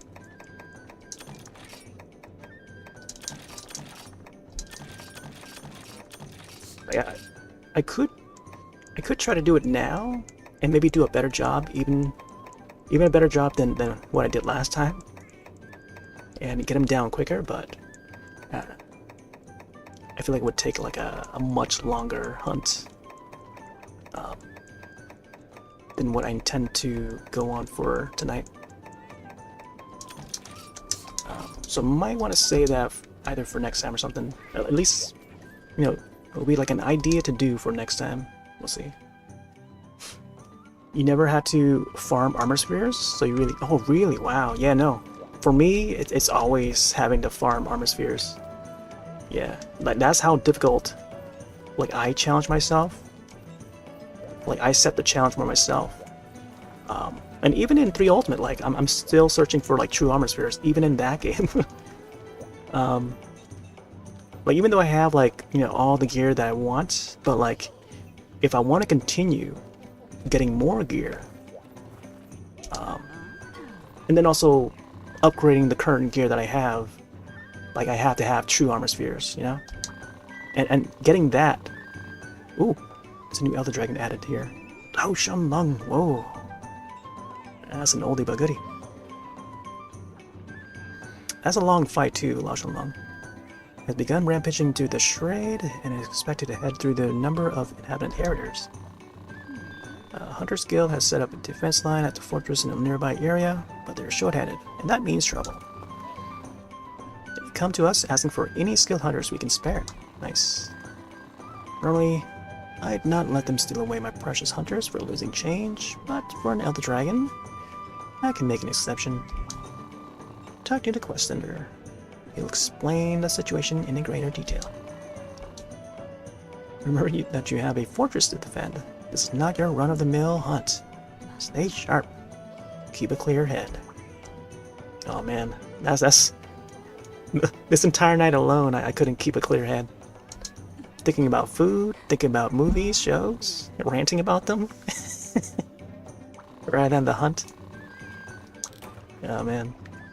Basically, this entire night was just me running around and getting knocked over, and then retrying the quest again. But usually is the case. It wasn't with the oh yeah, the true armor spheres. Yeah, so like true armor spheres, I'm still grinding up on that in 3 Ultimate, and also Rise, like Rise Sunbreak. Like I'm at a point right now where I could take on the urgent quests and just be done with it, be done with the game itself, the story and stuff. But I don't know, there's another part of me where I want to upgrade, you know, each of the end game armor sets that I have for like the master rank in Sunbreak and stuff. And there's still more armor sets that I want to craft and upgrade all the way before I reach the end story in that game. So that game is still getting, you know, played, featured in rotation every Monday. So just like slowly grinding away for King Armor Spheres in that. And then once in a while, occasionally I would have like True Armor Spheres appear in the rewards. So I think it was like last night where we were playing Sunbreak, and then like I noticed like, oh yeah, True Armor Spheres, wow. Haven't seen one of those for a long time. So yeah. Like usually the big hunts would offer like True Armor Spheres. And then like the Primordial and Volcana was the one that had 2 True Armor Spheres in the rewards. So we had to have like a good group to hunt that one down. It took a while too. Let's see. Looks like we got a whole bunch of stuff on sale. Let's get some bombs.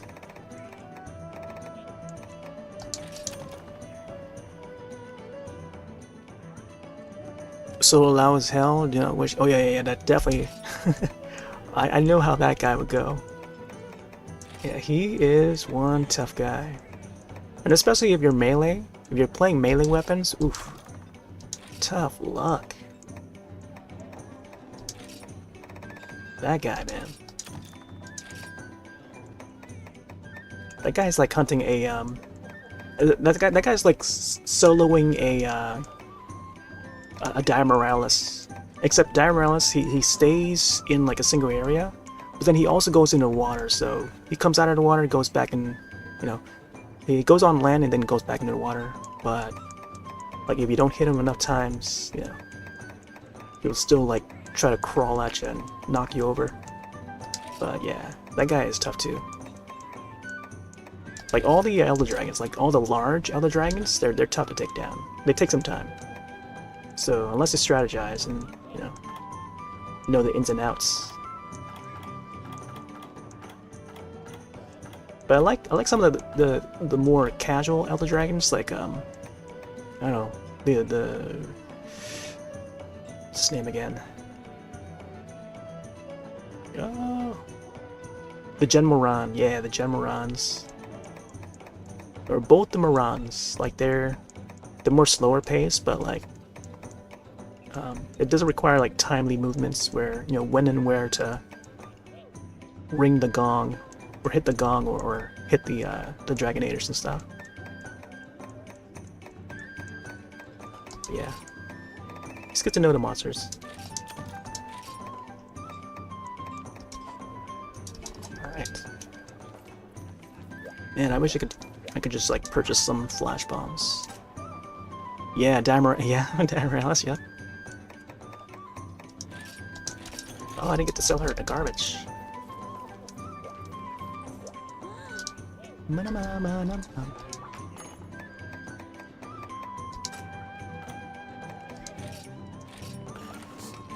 Yeah, I think the Amatsu would be doable tonight, but I don't know. I feel like I would be really tired out if I try them out right now.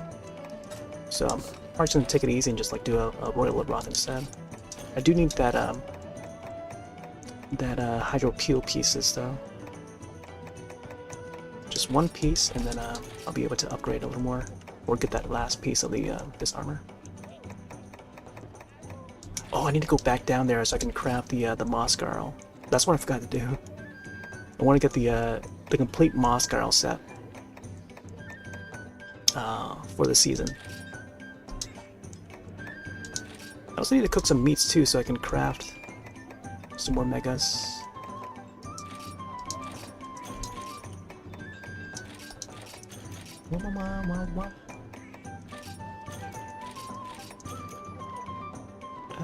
Let's see, Tranks.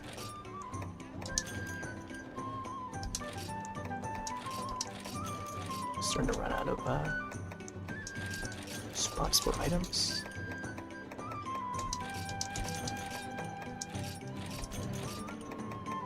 Grab some honey. Man, didn't get to grab any honey last time.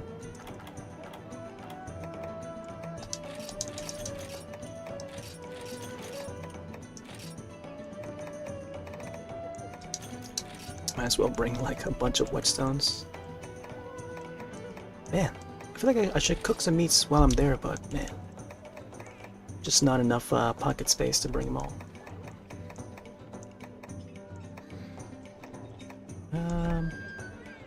Maybe I'll bring a Psycho Serum. Yeah, Amatsu's. I like Amatsu. Amatsu's fun. It's so epic. I fought him in guild style, and I used the same sword here, I think, but a lower level before I upgraded it. And oh my gosh, it almost took like the entire like 50 minutes. It felt more like 45 minutes or 48, somewhere around there roughly. And time was running out, and then I finally took him out with like this one last hit.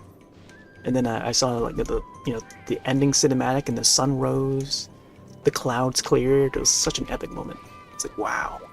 It took me like 2 or 3 tries to get him down, but I finally got him. And it was in this game too. Alright, Monster, right?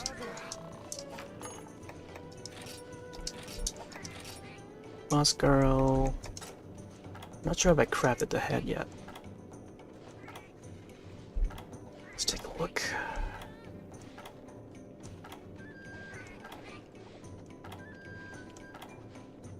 Oh,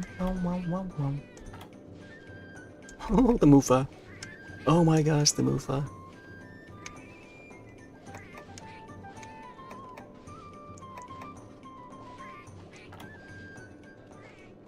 The reason it's one of your favorites? Yeah, I can definitely see that.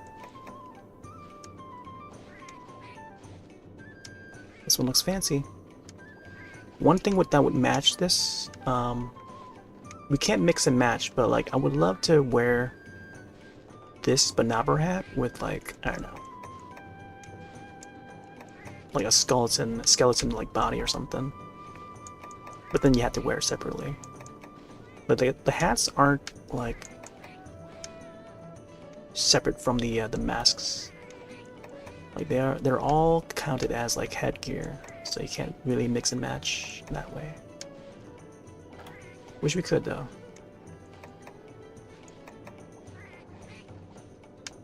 The Gormu. Use the Mofu on a couple of, yeah. You definitely see that other thing. The shrimp. It's so funny that they even think to do this. The lobster helmet. Oh my gosh. Bum.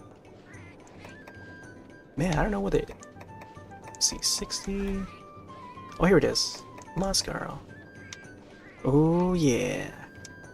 Wow, 92, not bad. Edel is pretty good too, I think. Here we go. Mascara. Apparently I have this crafted already. What? Alright. Make sure that I have each of these pieces. Let's see, 59. Alright, I got this one. Yep. Bumble Pumpkin is required. Wow, we got a whole bunch of them. Got more Bumble Pumpkin in this game than in 3 Ultimate for sure. Or even Sunbreak. Don't really have that much in Sunbreak. Alright, we do have this one as well. I probably have the complete set already.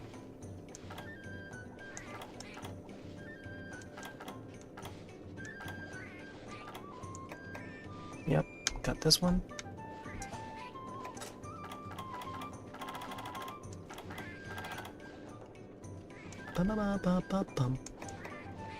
Some of these I haven't seen yet. Milaoa. Macau. Classic Yukumo. Oh, there it is. Alright, so I do have this one. Man, What if I go as the Marscarl? Alright. No idea why I have the Marscarl for this set. I think it's because it has like water res. A little bit of water res. And then the 2 slots, possibly. That's probably why I chose it.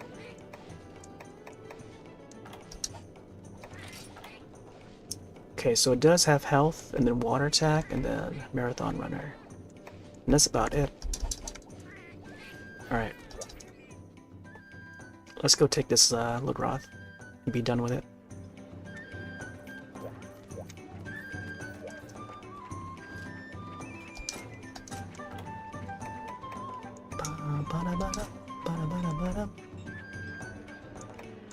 Alright, let's go for this one. Feels like we just cut loose and let creative juices flood. Yeah.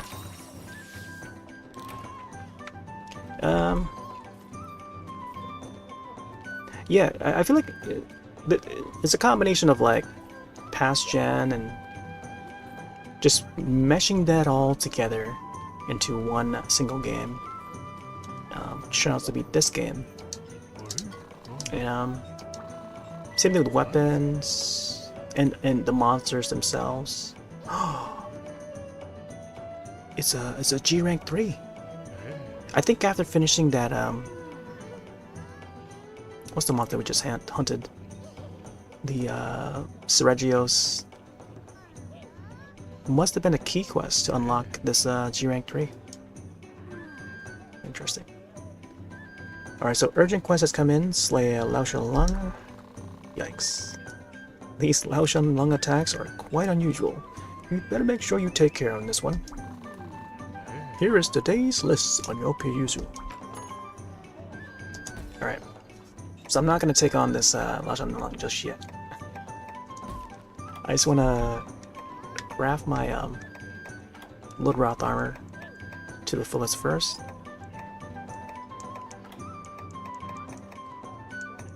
That is, if I can find it. Oh, wait. It must be this one here. Main Breaker? Oh, this is the Prowler quest. And then apparently there's more quests unlocked here. There's a Hyper Royal Ludroth. Man, I bet this guy's gonna take like the entire match. The entire 50 minutes just to get this guy. Researching hyperosity in monsters. And my experiences call for a Royal Ludroth. Aren't you the least bit interested in knowing how one would look all hypered up? Sure you are. Go find me one of those babies. Go find me one of those babies and let's find out. We're science. Sleek biologists. Alright, so I gotta wound its head and mane. Got it, for subquests. Oh man. Hopefully we can do this.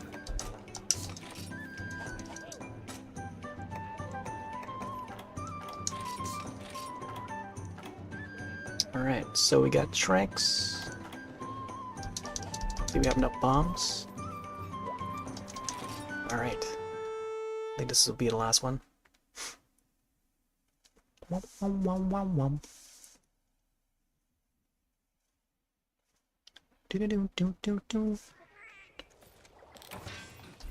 Nope, can't mine.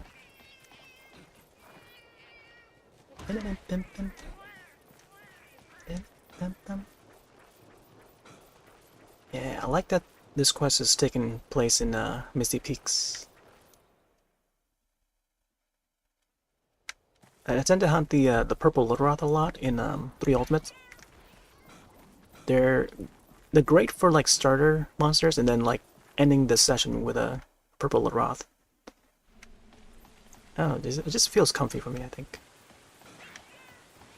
It's very it's a very comforting hunt when it comes to the purple Ludroth, or I guess any Ludroth to start.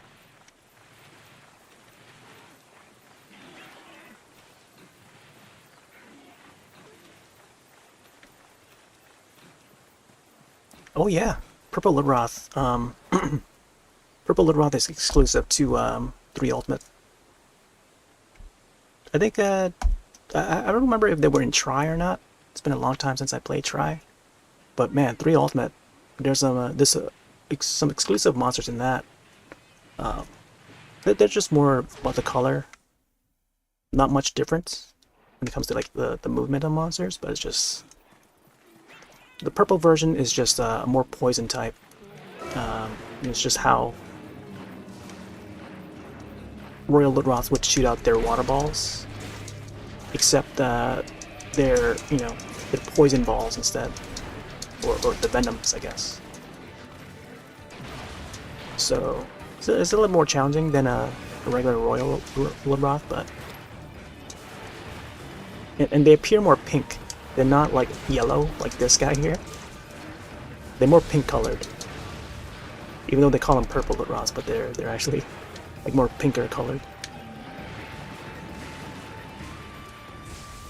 But yeah, I don't think you get like any special gear from hunting those guys, if I recall, because I don't think I've crafted like any like purple Ludroth gear or anything. But that would be cool though if they were. Well, yeah, if there's like an alternate like purple colored Ludroth gear, I think that would be cool. Like imagine this gear here that I'm wearing, just with like a purple or pink look to it. So it's kind of like I don't know, going from Dragon Ball Z to like Dragon Ball Super. Like going from Z to Super, and then Super would have the pink Super Saiyan hair, right? So it's kind of like that, I feel. But that's pretty cool though.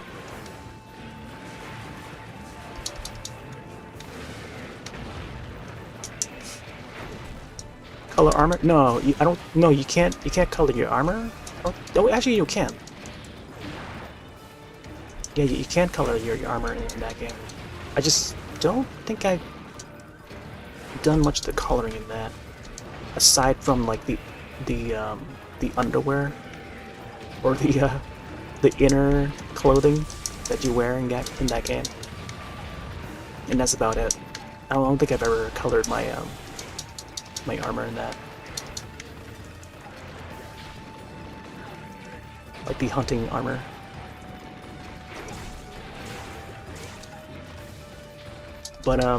But normally when it comes to like a variant of a monster, like there will be a separate armor for that variant.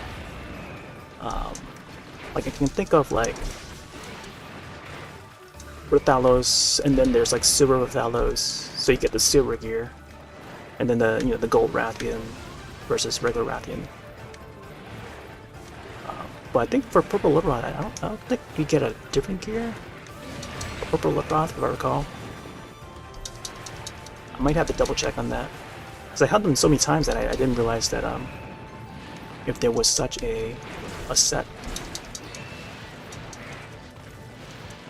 But he's more like I don't know, like an early G rank, I think, in that game, where I didn't really bother to look to see if he had a set. And I thought about it too. I thought, yeah, does he even have a set at all? And I just never bothered looking. Oh my gosh. Yeah, exactly, like, yeah, the Super Saiyan. I haven't caught up with the Super at all. But I pretty much just left off where Z ended. And caught a little bit of GT, and that's about it. When it comes to Dragon Ball.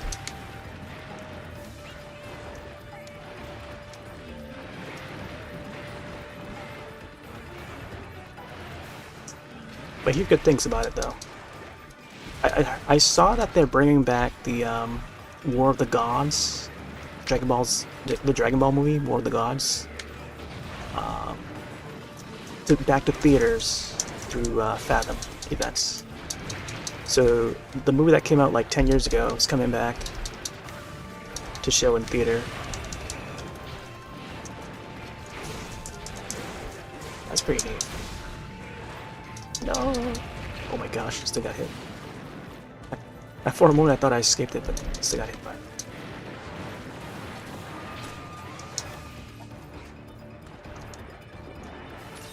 Yeah, imagine that. Imagine like a pink armor. just to match the Super Saiyan. I think they could have done that, but it was like too early to determine, like, because Super didn't exist back when the 3 Ultimate was the latest game.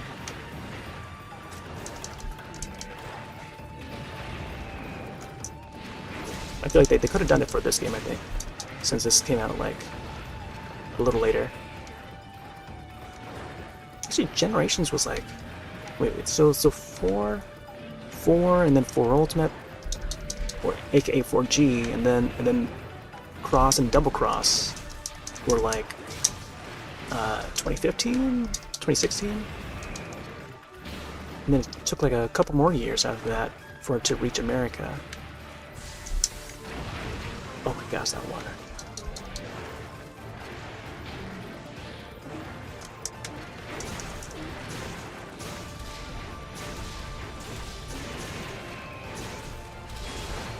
Yo.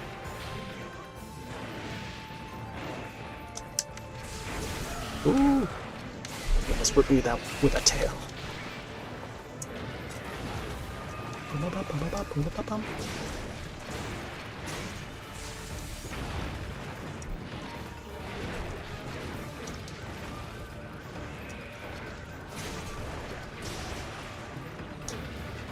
Oh boy.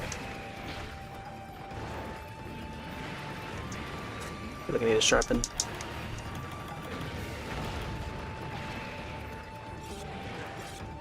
No.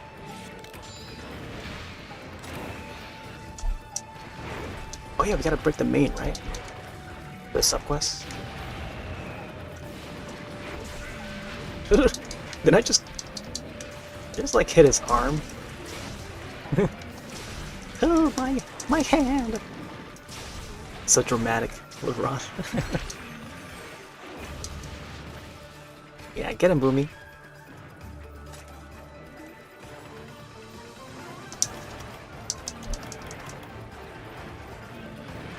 Oh, I want to paint him, but here, let me see if I can heal up a little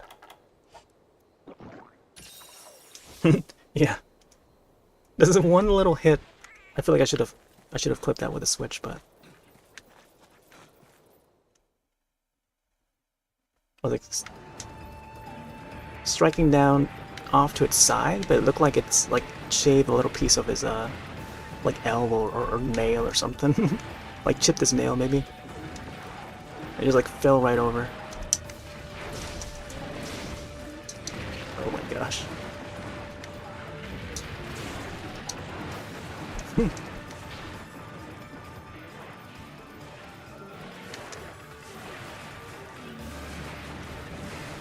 Yeah, either Drama Queen or Drama King when it comes to Royal and Raw. That would make perfect sense. Since they're like, you know, the royal.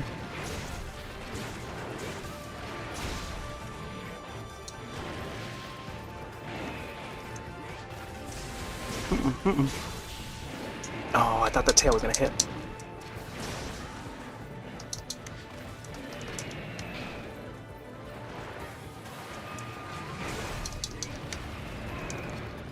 You know what, let me see if I can trap him.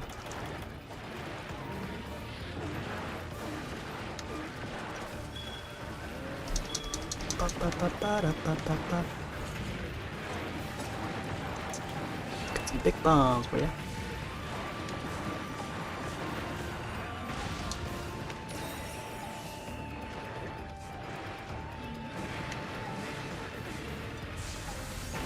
Oh my gosh, Boomy's getting hit.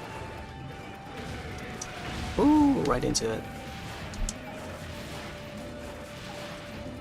Let's do some more damage on that nail.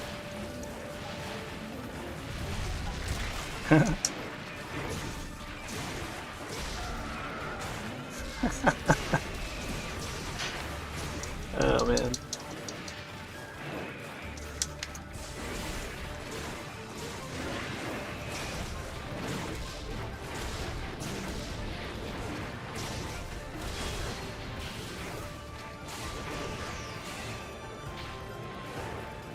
Here.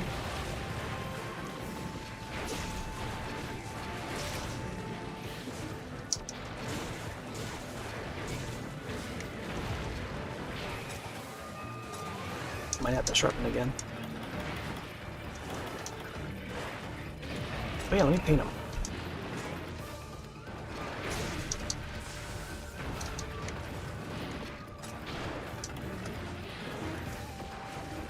Flash. Oh, getting smacked. Yeah, show off that tail whip.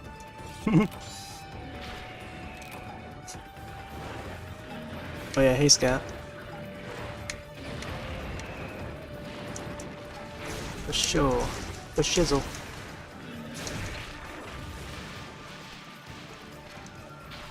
I usually like to end my nights with some monster huntering. Monster huntering. Oh yeah, I gotta peel these guys. Hold up. I gotta card these guys for the peels. I forgot about that.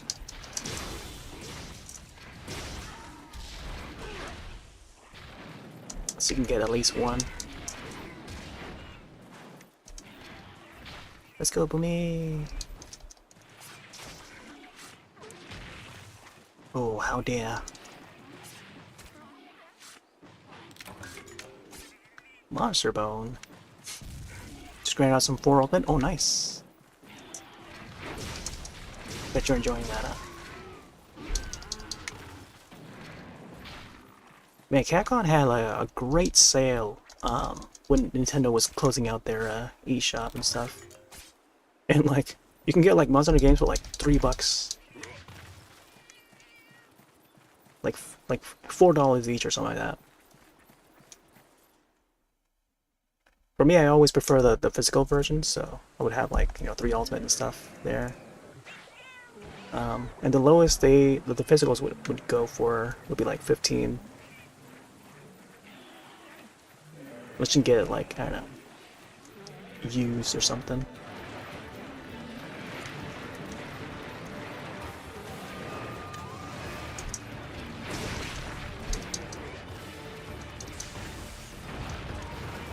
But yeah, it's good to have the digital version. That way you don't have to look for the cartridge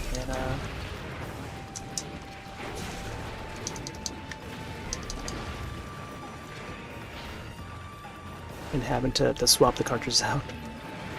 Like what I did, what I do.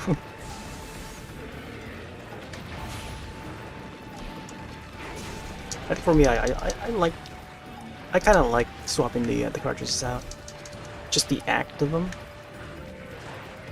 Cartridges and discs. But then it's also convenient to just have the digital version, so you can just like swap back and forth with ease. So for Generations Ultimate on the Switch, it's like, oh yeah, just I can just keep my Zelda cartridge in there, or Monster Hunter Rise in there, and then just like, you know, scroll over to the Generations Ultimate and just, you know, play the game that way.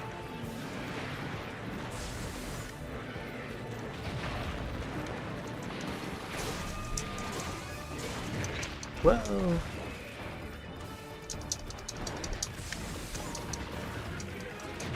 Let's go for 3DS. Complete in box, still hover around 2030. Wow, nice.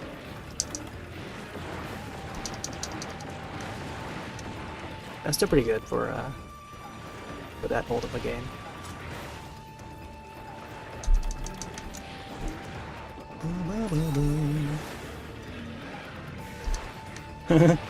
Sorry, TV, yeah. I mean, it's accessible, and that's what's great. You know, they have all these options. Here we go. Some quests. Oh, wait, how did he get me from there? I was already on the other side. Oh, man. He swung his left arm, but he still got me on the right.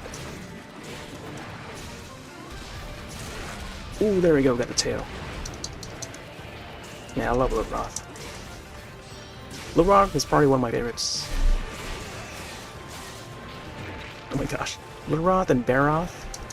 I used to love Barrow too, back in Try. At least for the early monsters, like I love fighting him. Then I also love Barioth and Lycacris. I think most of all Lycacris, I think, in 3rd gen.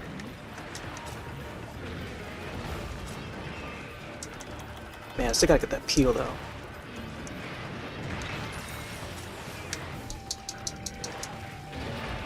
Oh yeah. eShop, yeah. 3DS.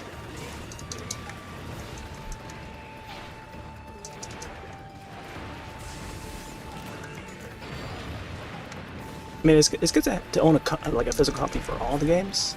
The thing about the oh my gosh, I was looking at the tail to see if it would hit or not. The thing about the 3DS and or the Wii U is that when you get the oh my gosh, what's happening over there? The little Roth back there, he's jittering. The little Roth. Oh wow, and then he just faints. Oh man. Yes, we got the Hydro Peel. Alright, we got the tail. We could fetch some berries, but it's not really important. Oh yeah. So like you can swap back and forth, I think, but I'm not sure if you can only do it one time or maybe you can do it multiple times, vice versa. But like say if you been playing the physical disc or cartridge on either of those systems and then you swapped over to the digital version, like you have to make like a transfer. You gotta get that app that will allow you to do the transfer so that you know, it will be compatible, or else you would have like 2 different game saves for the physical and then the digital. So yeah, there's a little bit of that going on with those systems. So unless you do the transfer, that's when, you know, you can convert it. But I'm not sure you can convert it back and forth between the digital and physical. I think it's only one way. Oh, probably should have had the juncture already there. Oh, and there.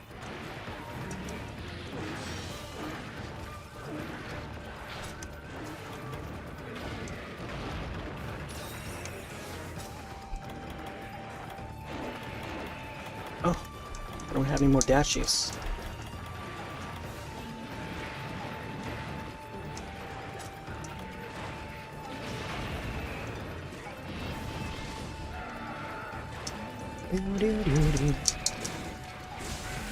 Digital game stores in your city almost never have sales. Oh yeah, definitely feel that.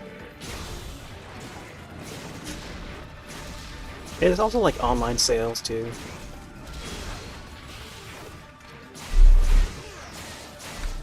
And it's usually the Nintendo eShop sales that would mark it down to like affordable prices. Especially when Capcom would do like a site-wide sale, or I guess publisher-wide sale.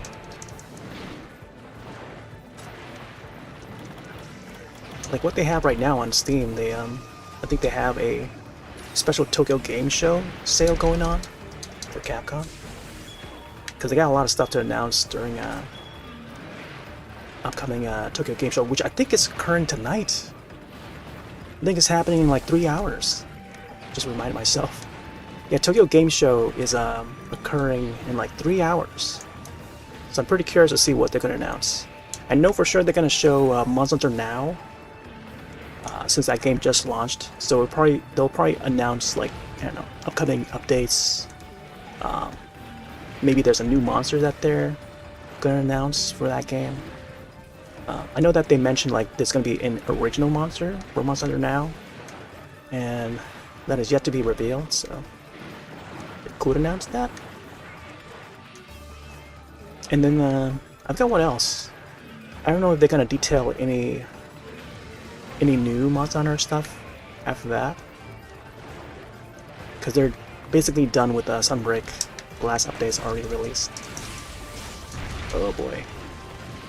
Wow, good thing I got taken out by the bomb. Oh man. But yeah, there is a Tokyo Game Show stream. I think it's on YouTube, and yeah, it should be occurring like in 3 hours. And there's supposedly a rumored Nintendo Direct, but I'm not sure if that's happening, since it was just previously a Wonder Direct.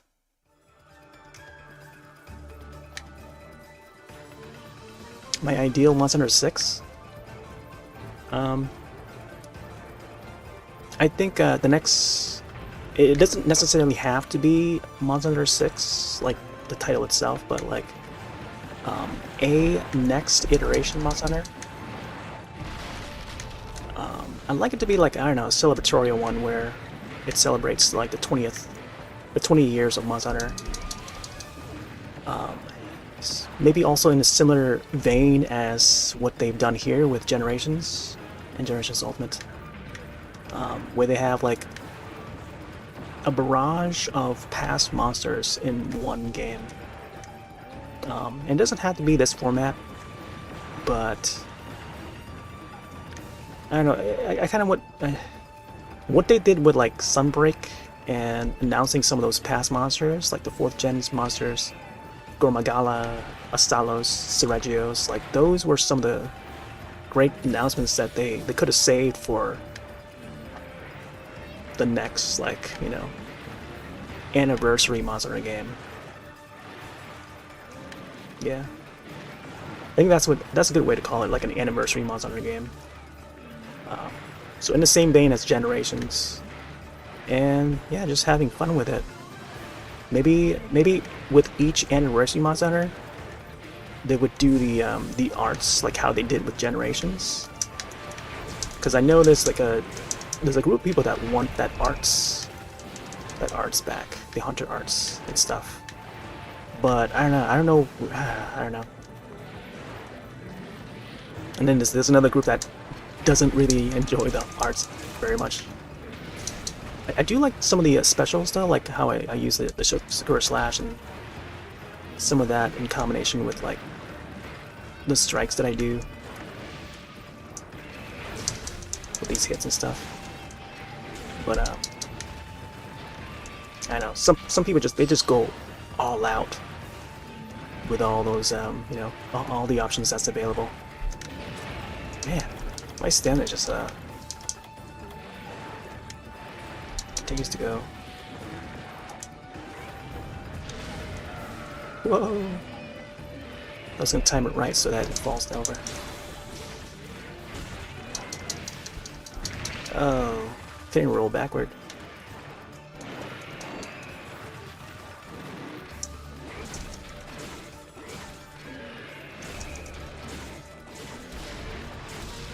Alright, hopefully I can get this guy to limp so I can trap him and trank him.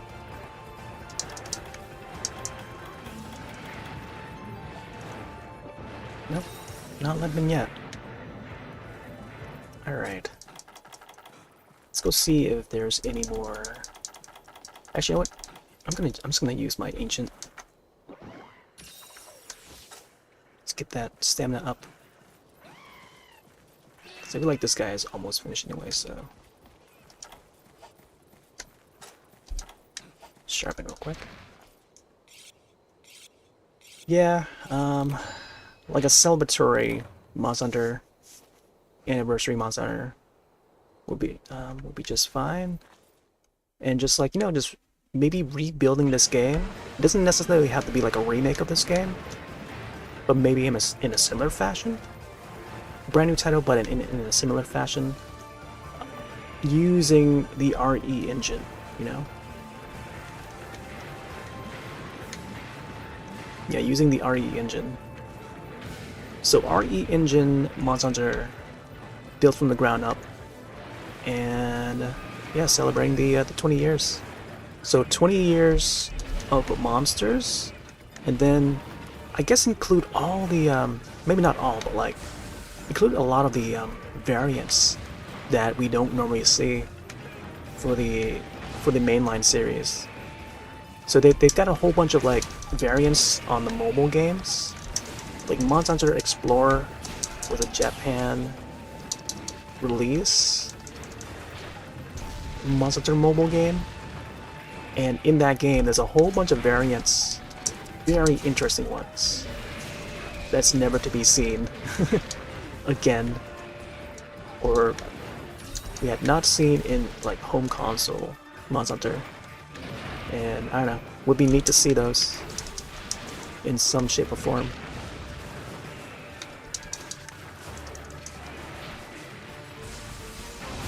But you know, that goes for like any future Monster Hunter game, and you know, not necessarily just for, you know, MH6 in general, but I don't know. I don't know if they would call it Monster Hunter 6, you know? Like, I kind of want to think beyond that. But I think first things first, I want it to be like a just a good way to celebrate 20 years of the series. Like how they did with Generations.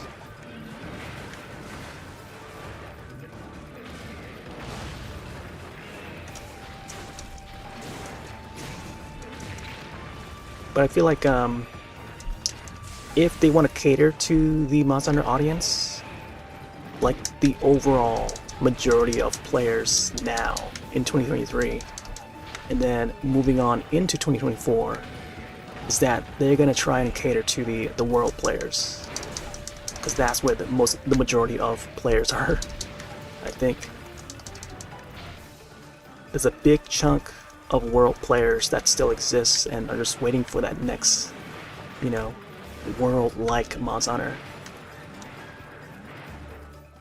And you know, that might be that, you know, that might be that next one, who knows? They could take like a concept like World and just making it more, I don't know.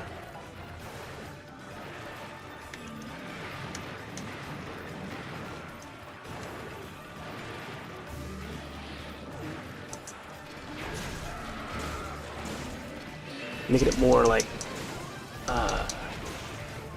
an MMO. That could be a thing too, like they could go the MMO route, like what they did with Frontier. But then I don't know if that would be considered like mainline. Yeah. Cause you see, like, you know, I don't know, there's like a rise in MMORPGs, I think now. At this point in time. Like even with like Square Enix, they have their own MMO, and then like, you know, there's like Baldur's Gate.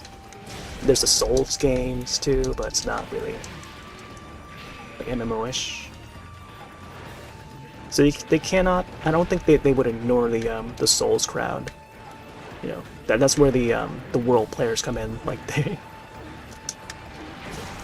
have to cater to that world audience, which is not me. But I feel like they would, if they want to make money. They would have to cater to the world audience.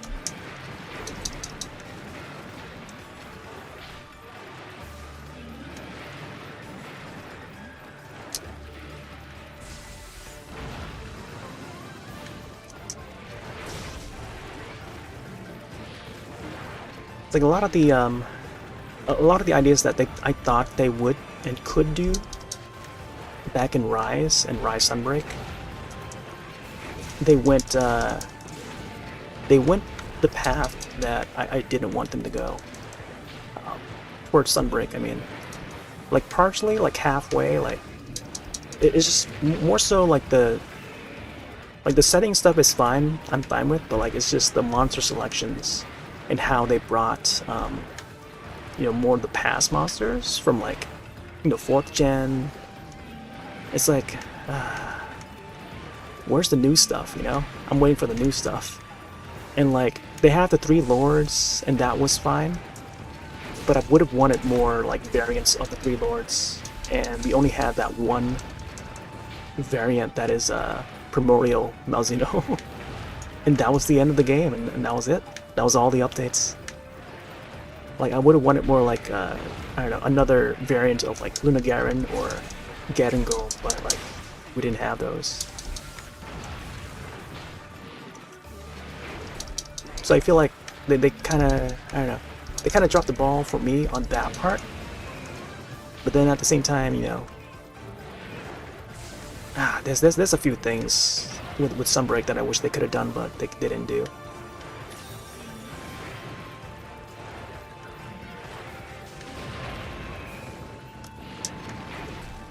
It's one of those things where if the number of sales and the number of players that are playing like a certain title, certain entry, and if it doesn't meet the expectations when it comes to Capcom, they're gonna move on to the next title.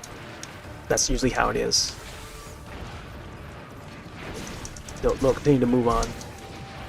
They'll just disregard it, and then you know, start working on the next title. That usually is the case when it comes to like Resident Evil.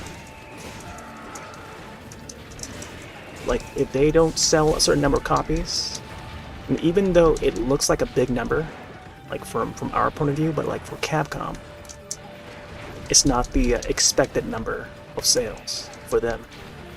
So seeing that Rise did not sell as well as like World, you know, like that sort of idea. They're gonna cut off the lifespan of Rise Sunbreak, and then move on to the next title.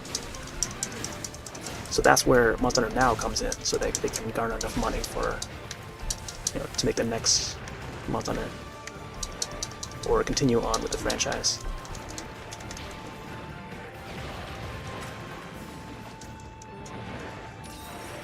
Four remake, kind of disappointed you. Original Speed Runner. Oh, nice. Yeah, I like the original, the way it was. I don't think that it needed a remake, but people are gonna ask for it anyway. 20 years later, people are gonna ask for it. They're gonna keep on asking for a remake of the original, the very first Resident Evil. You know, even though we already had the remake for that franchise's anniversary. But that was put out for the GameCube, you know, and then it got ported over in HD, yada yada. But then like, there's still people now that are still asking for another remake. Resident Evil 1 on RE Engine? Come on, man. Like, with these amount of remakes, re-releases, we're never gonna get that Resident Evil 9, you know?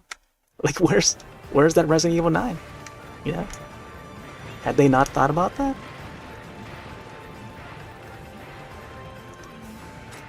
But yeah, I don't know. I feel like I've gone into that topic a couple times before.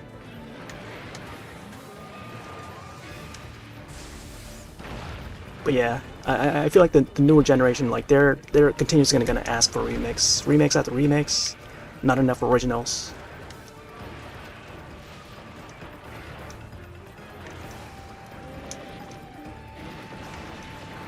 Yeah, 4 was fine when it first came out. Like, that was a very innovative title. Like, it paved way for Gears of War. Like, if it wasn't for Resident Evil 4, with the over-the-shoulder view, like, we wouldn't have Gears of War. Ask Cliffy B. Like, how much of these kids nowadays even know what Gears of War even is? I feel like since that series has only existed on like Xbox and Windows, you know, not many people that were more on the Nintendo and PlayStation side would know. I mean, I guess some would know, but like, I don't know. With the younger generation these days, like the TikTok generation is like, I don't think they're even aware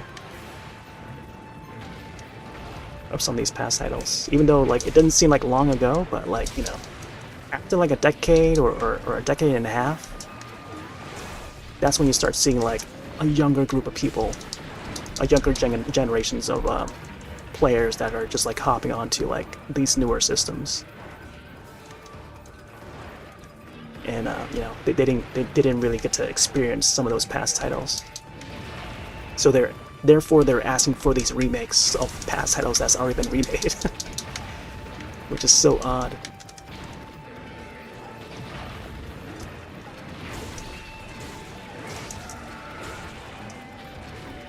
You know, that's how companies make money. If they see there's enough demand for like a certain title, they're gonna do it. Square Enix, Capcom, Nintendo, they're all in it. I mean, if you're a major company, you want to make money, that's how you do it. Gotta cater to the demands. Demand, supply and demand. Yeah. Resident Evil was too much for yeah.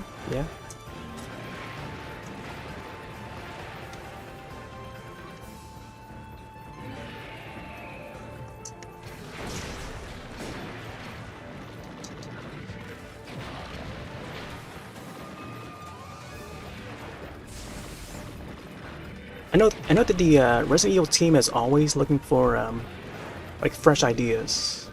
And I guess, you know, that goes with any team. Monster Hunter, Resident Evil. But there's a different group of people working on the Resident Evil series than there was before. Like there's like a few that are still around, but like producers like Shinji Mikami is no longer there. You know, he's with another company. And you know, he's worked with other developers on other games.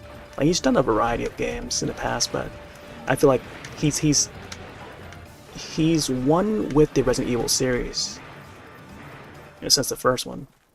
And I don't know, even from the first one and hopping on to now, like this series has gotten so different. You know, it's gone first person now. You know, we don't have the tank controls anymore. You know, like ever since like Resident Evil 4, and that was also Shinji Mikami. And then it was him that, you know, that changed the formula for the series. And then shortly after that, he left Capcom to work on like, you know, other games like EA. I think he went with EA to partner with Suda51 to make a Resident Evil-like game, original IP, but Resident Evil-like, and that was Shadow of the Damned. I mean, I don't think many people know about that one, but I think it's getting a remaster, if I recall. And yeah, teamed up with Grasshopper, and then and I think Akira Yamaoka, or the composer for Silent Hill, he also did the soundtrack for Shadows of the Damned, if I recall. So it was like those three guys. But then they were teaming up with EA because EA would fund the project. But at the same time, EA would also have the say in what they should do for that entry, for that game. So maybe a lot of the ideas were scrapped because they had to cater to what EA wanted. Because of that, because they teamed up with you know, a big AAA publisher like that. They can't get, you know, full creative control on making their game.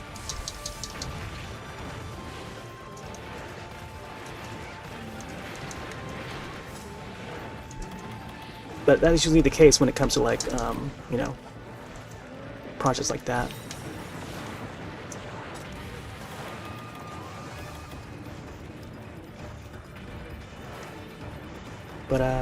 But yeah, now I hear that Akira Yamaoka is working on the next Silent Hill, which is great to hear. So Konami is back in business, and they're putting out a whole bunch of like Silent Hill games, or at least they're on the way for the next year. And supposedly there's like there's a Silent Hill game that's supposed to be coming out this year. there's like a website that's supposed to be like an experiment or experiment and also an experience for Silent Hill, but I think you got to be part of the beta to play it right now, I think. But there's like a few titles that's coming from like various developers. There's one from Annapurna, which is known for like visual novels and these very cinematic, story-driven sort of games. They've done a lot. They've done I think they did the Stray game, the one with the cat. You play as a cat. I think that one's getting an animated series, I think. But yeah, Annapurna is like a big indie label. Yeah, apparently they're working on a Silent Hill game. Just neat. Valve could have made money if they made Half-Life 3. Yeah, exactly. Half-Life 3, Portal 3, Left 4 Dead 3. All the 3s. Dota 3. I love Valve. That was great.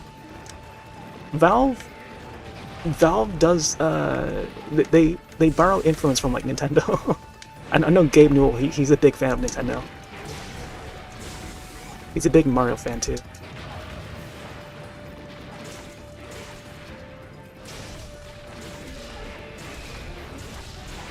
But they're also like, just like Nintendo, like they do things differently than others. But the strategy, like the way they run their business is very smart.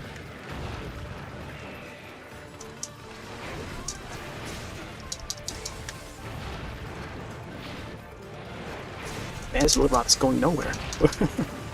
We're still hunting him. Alright, let's see if we can set another trap down. Hit this guy. You know what? I'm gonna flash him.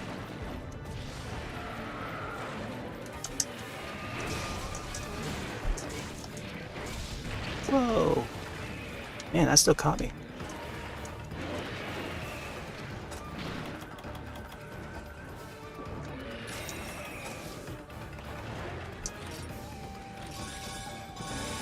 Oh, I didn't realize I can combine a flute. Wow, wow, wow. Yeah, companies know that, you know, there's a demand for this specific title. Either they could put out right away or save that idea for a future planet because they know that it would make money. If they know something that they know for sure that it would make money, then yeah, they'll save the idea for when they really need it.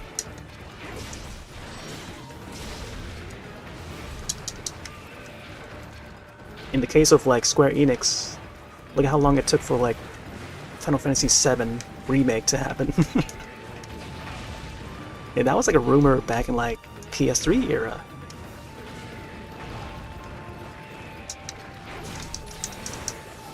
And then they just had to wait until the climate was right. Even though they were already making enough money from like mobile games, ports to like iOS and stuff, and microtransactions. Oh man, Square Enix is notorious for all of that, for all their mobile games. Yeah. Now you got all these spin-offs, just milking that entry. Yep.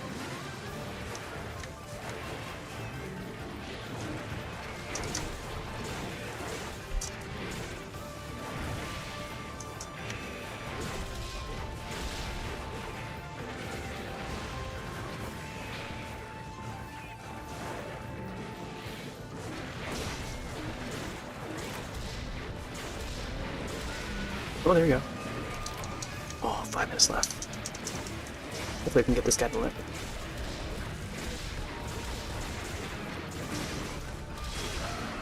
Ooh. There we go.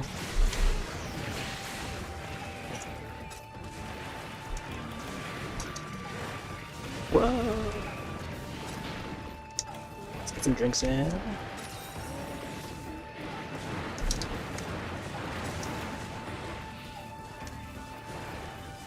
Let's get an armor skin. Maybe a hunter drink.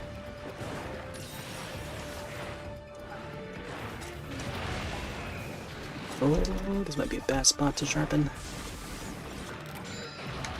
Okay, we're good. Oh boy.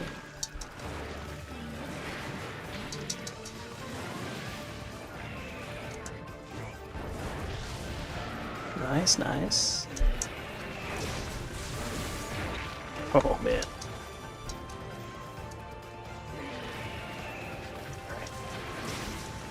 Depending on how much time we have left, I might just end it with a sub-quest instead. I think we've fought this guy long enough. My weapon is just not... it's not up to snuff with these G rank quests. Probably just play around with him a little bit. Okay, climbing up. Alright. We have like a couple minutes left on this quest.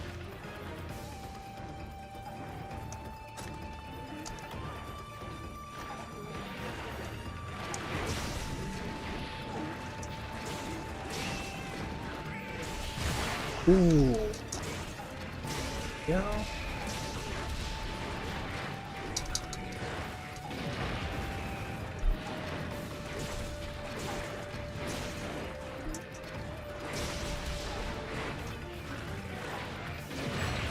Oh my gosh.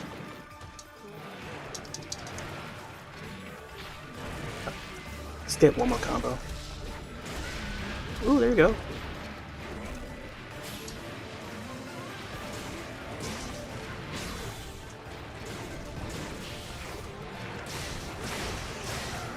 Ooh, nice one.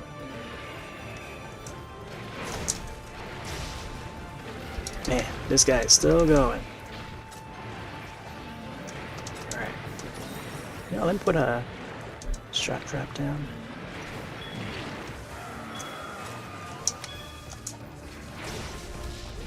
Do a combo and then I'll just end it.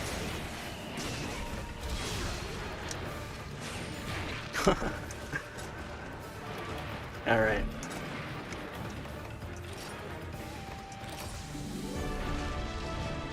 I don't know what my palico is doing over there. It's like, the monster's over here, not over there. Oh man, the AI for this. There you go, set him free.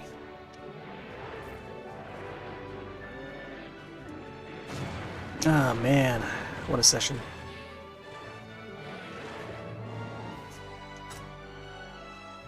Okay. Man, we've gone on for a little too long there. I'm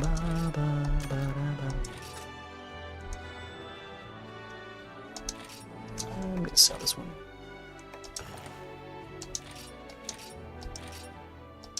Alright, saving it. I think it's time we head back home. Oof. Oh man.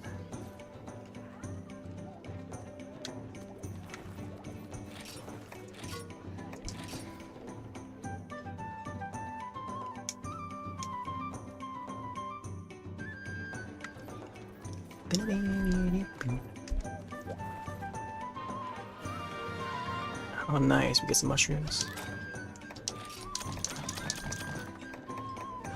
Oh, and some armor stones, wow. Sweet. Wow, sometimes when you send out like some of the hunters to go grab like different resources and not just monster parts, you get like rocks and stuff. And ores that you don't think you would normally get. So that's good. Alright, you know what, might as well just port back to, let's see.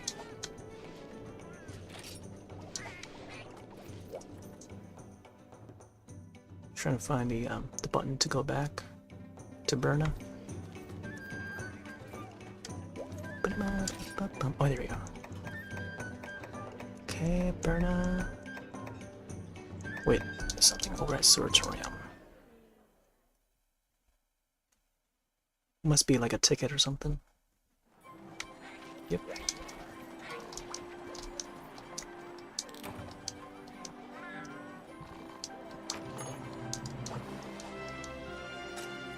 Oh, also the cook.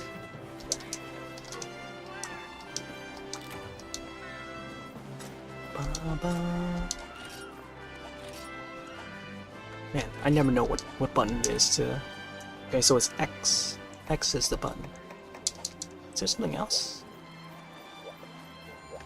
Check the lab.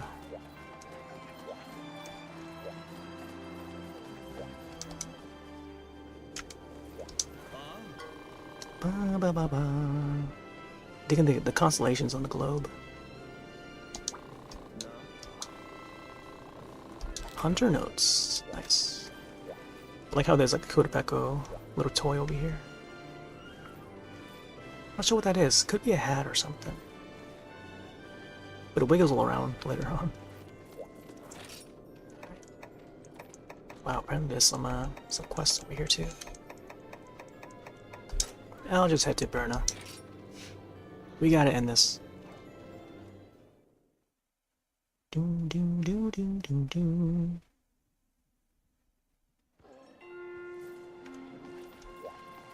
One.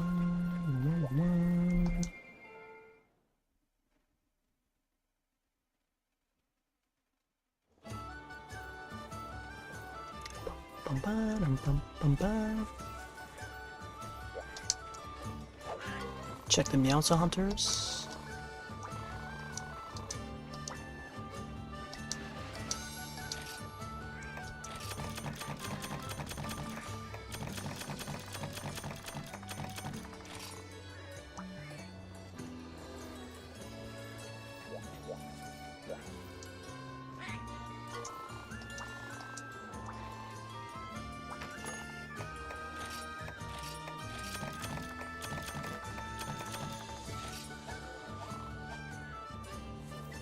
Alright, I think that's it.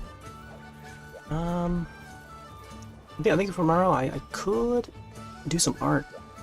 I'm thinking to do some art. I got some ideas. So, I don't know. I might start either at, like an earlier session or maybe just be sure to be on time, I think, for me. But yeah, usually around 9 p.m. East, I think. And oh, and also the Tokyo Game Show starts in like a couple hours, so I'll definitely maybe try to catch that. Or if I can't, I'll probably have to, you know, check it out tomorrow, catch up on tomorrow. But surely there's gonna be some Monster Hunter stuff. Monster Hunter Now, especially, from what I've seen. They do have some other stuff to talk about, possibly like Resident Evil, comes to Capcom stuff. So yeah, I'll have to look and see if there's any new stuff. But yeah, tomorrow I could possibly do some art, unless I can think of a game to do. But yeah, I'll try and head back to doing some art again. Let's end with some Mufa petting, and then we'll call it a night here. Yeah, I'm not sure if I would have 3 ultimate this week, but I don't know, we'll see. We'll see what happens on Thursday, but or tomorrow. Alright. So I'm gonna take off for now. Have yourselves a wonderful night or day. See you next one. Later.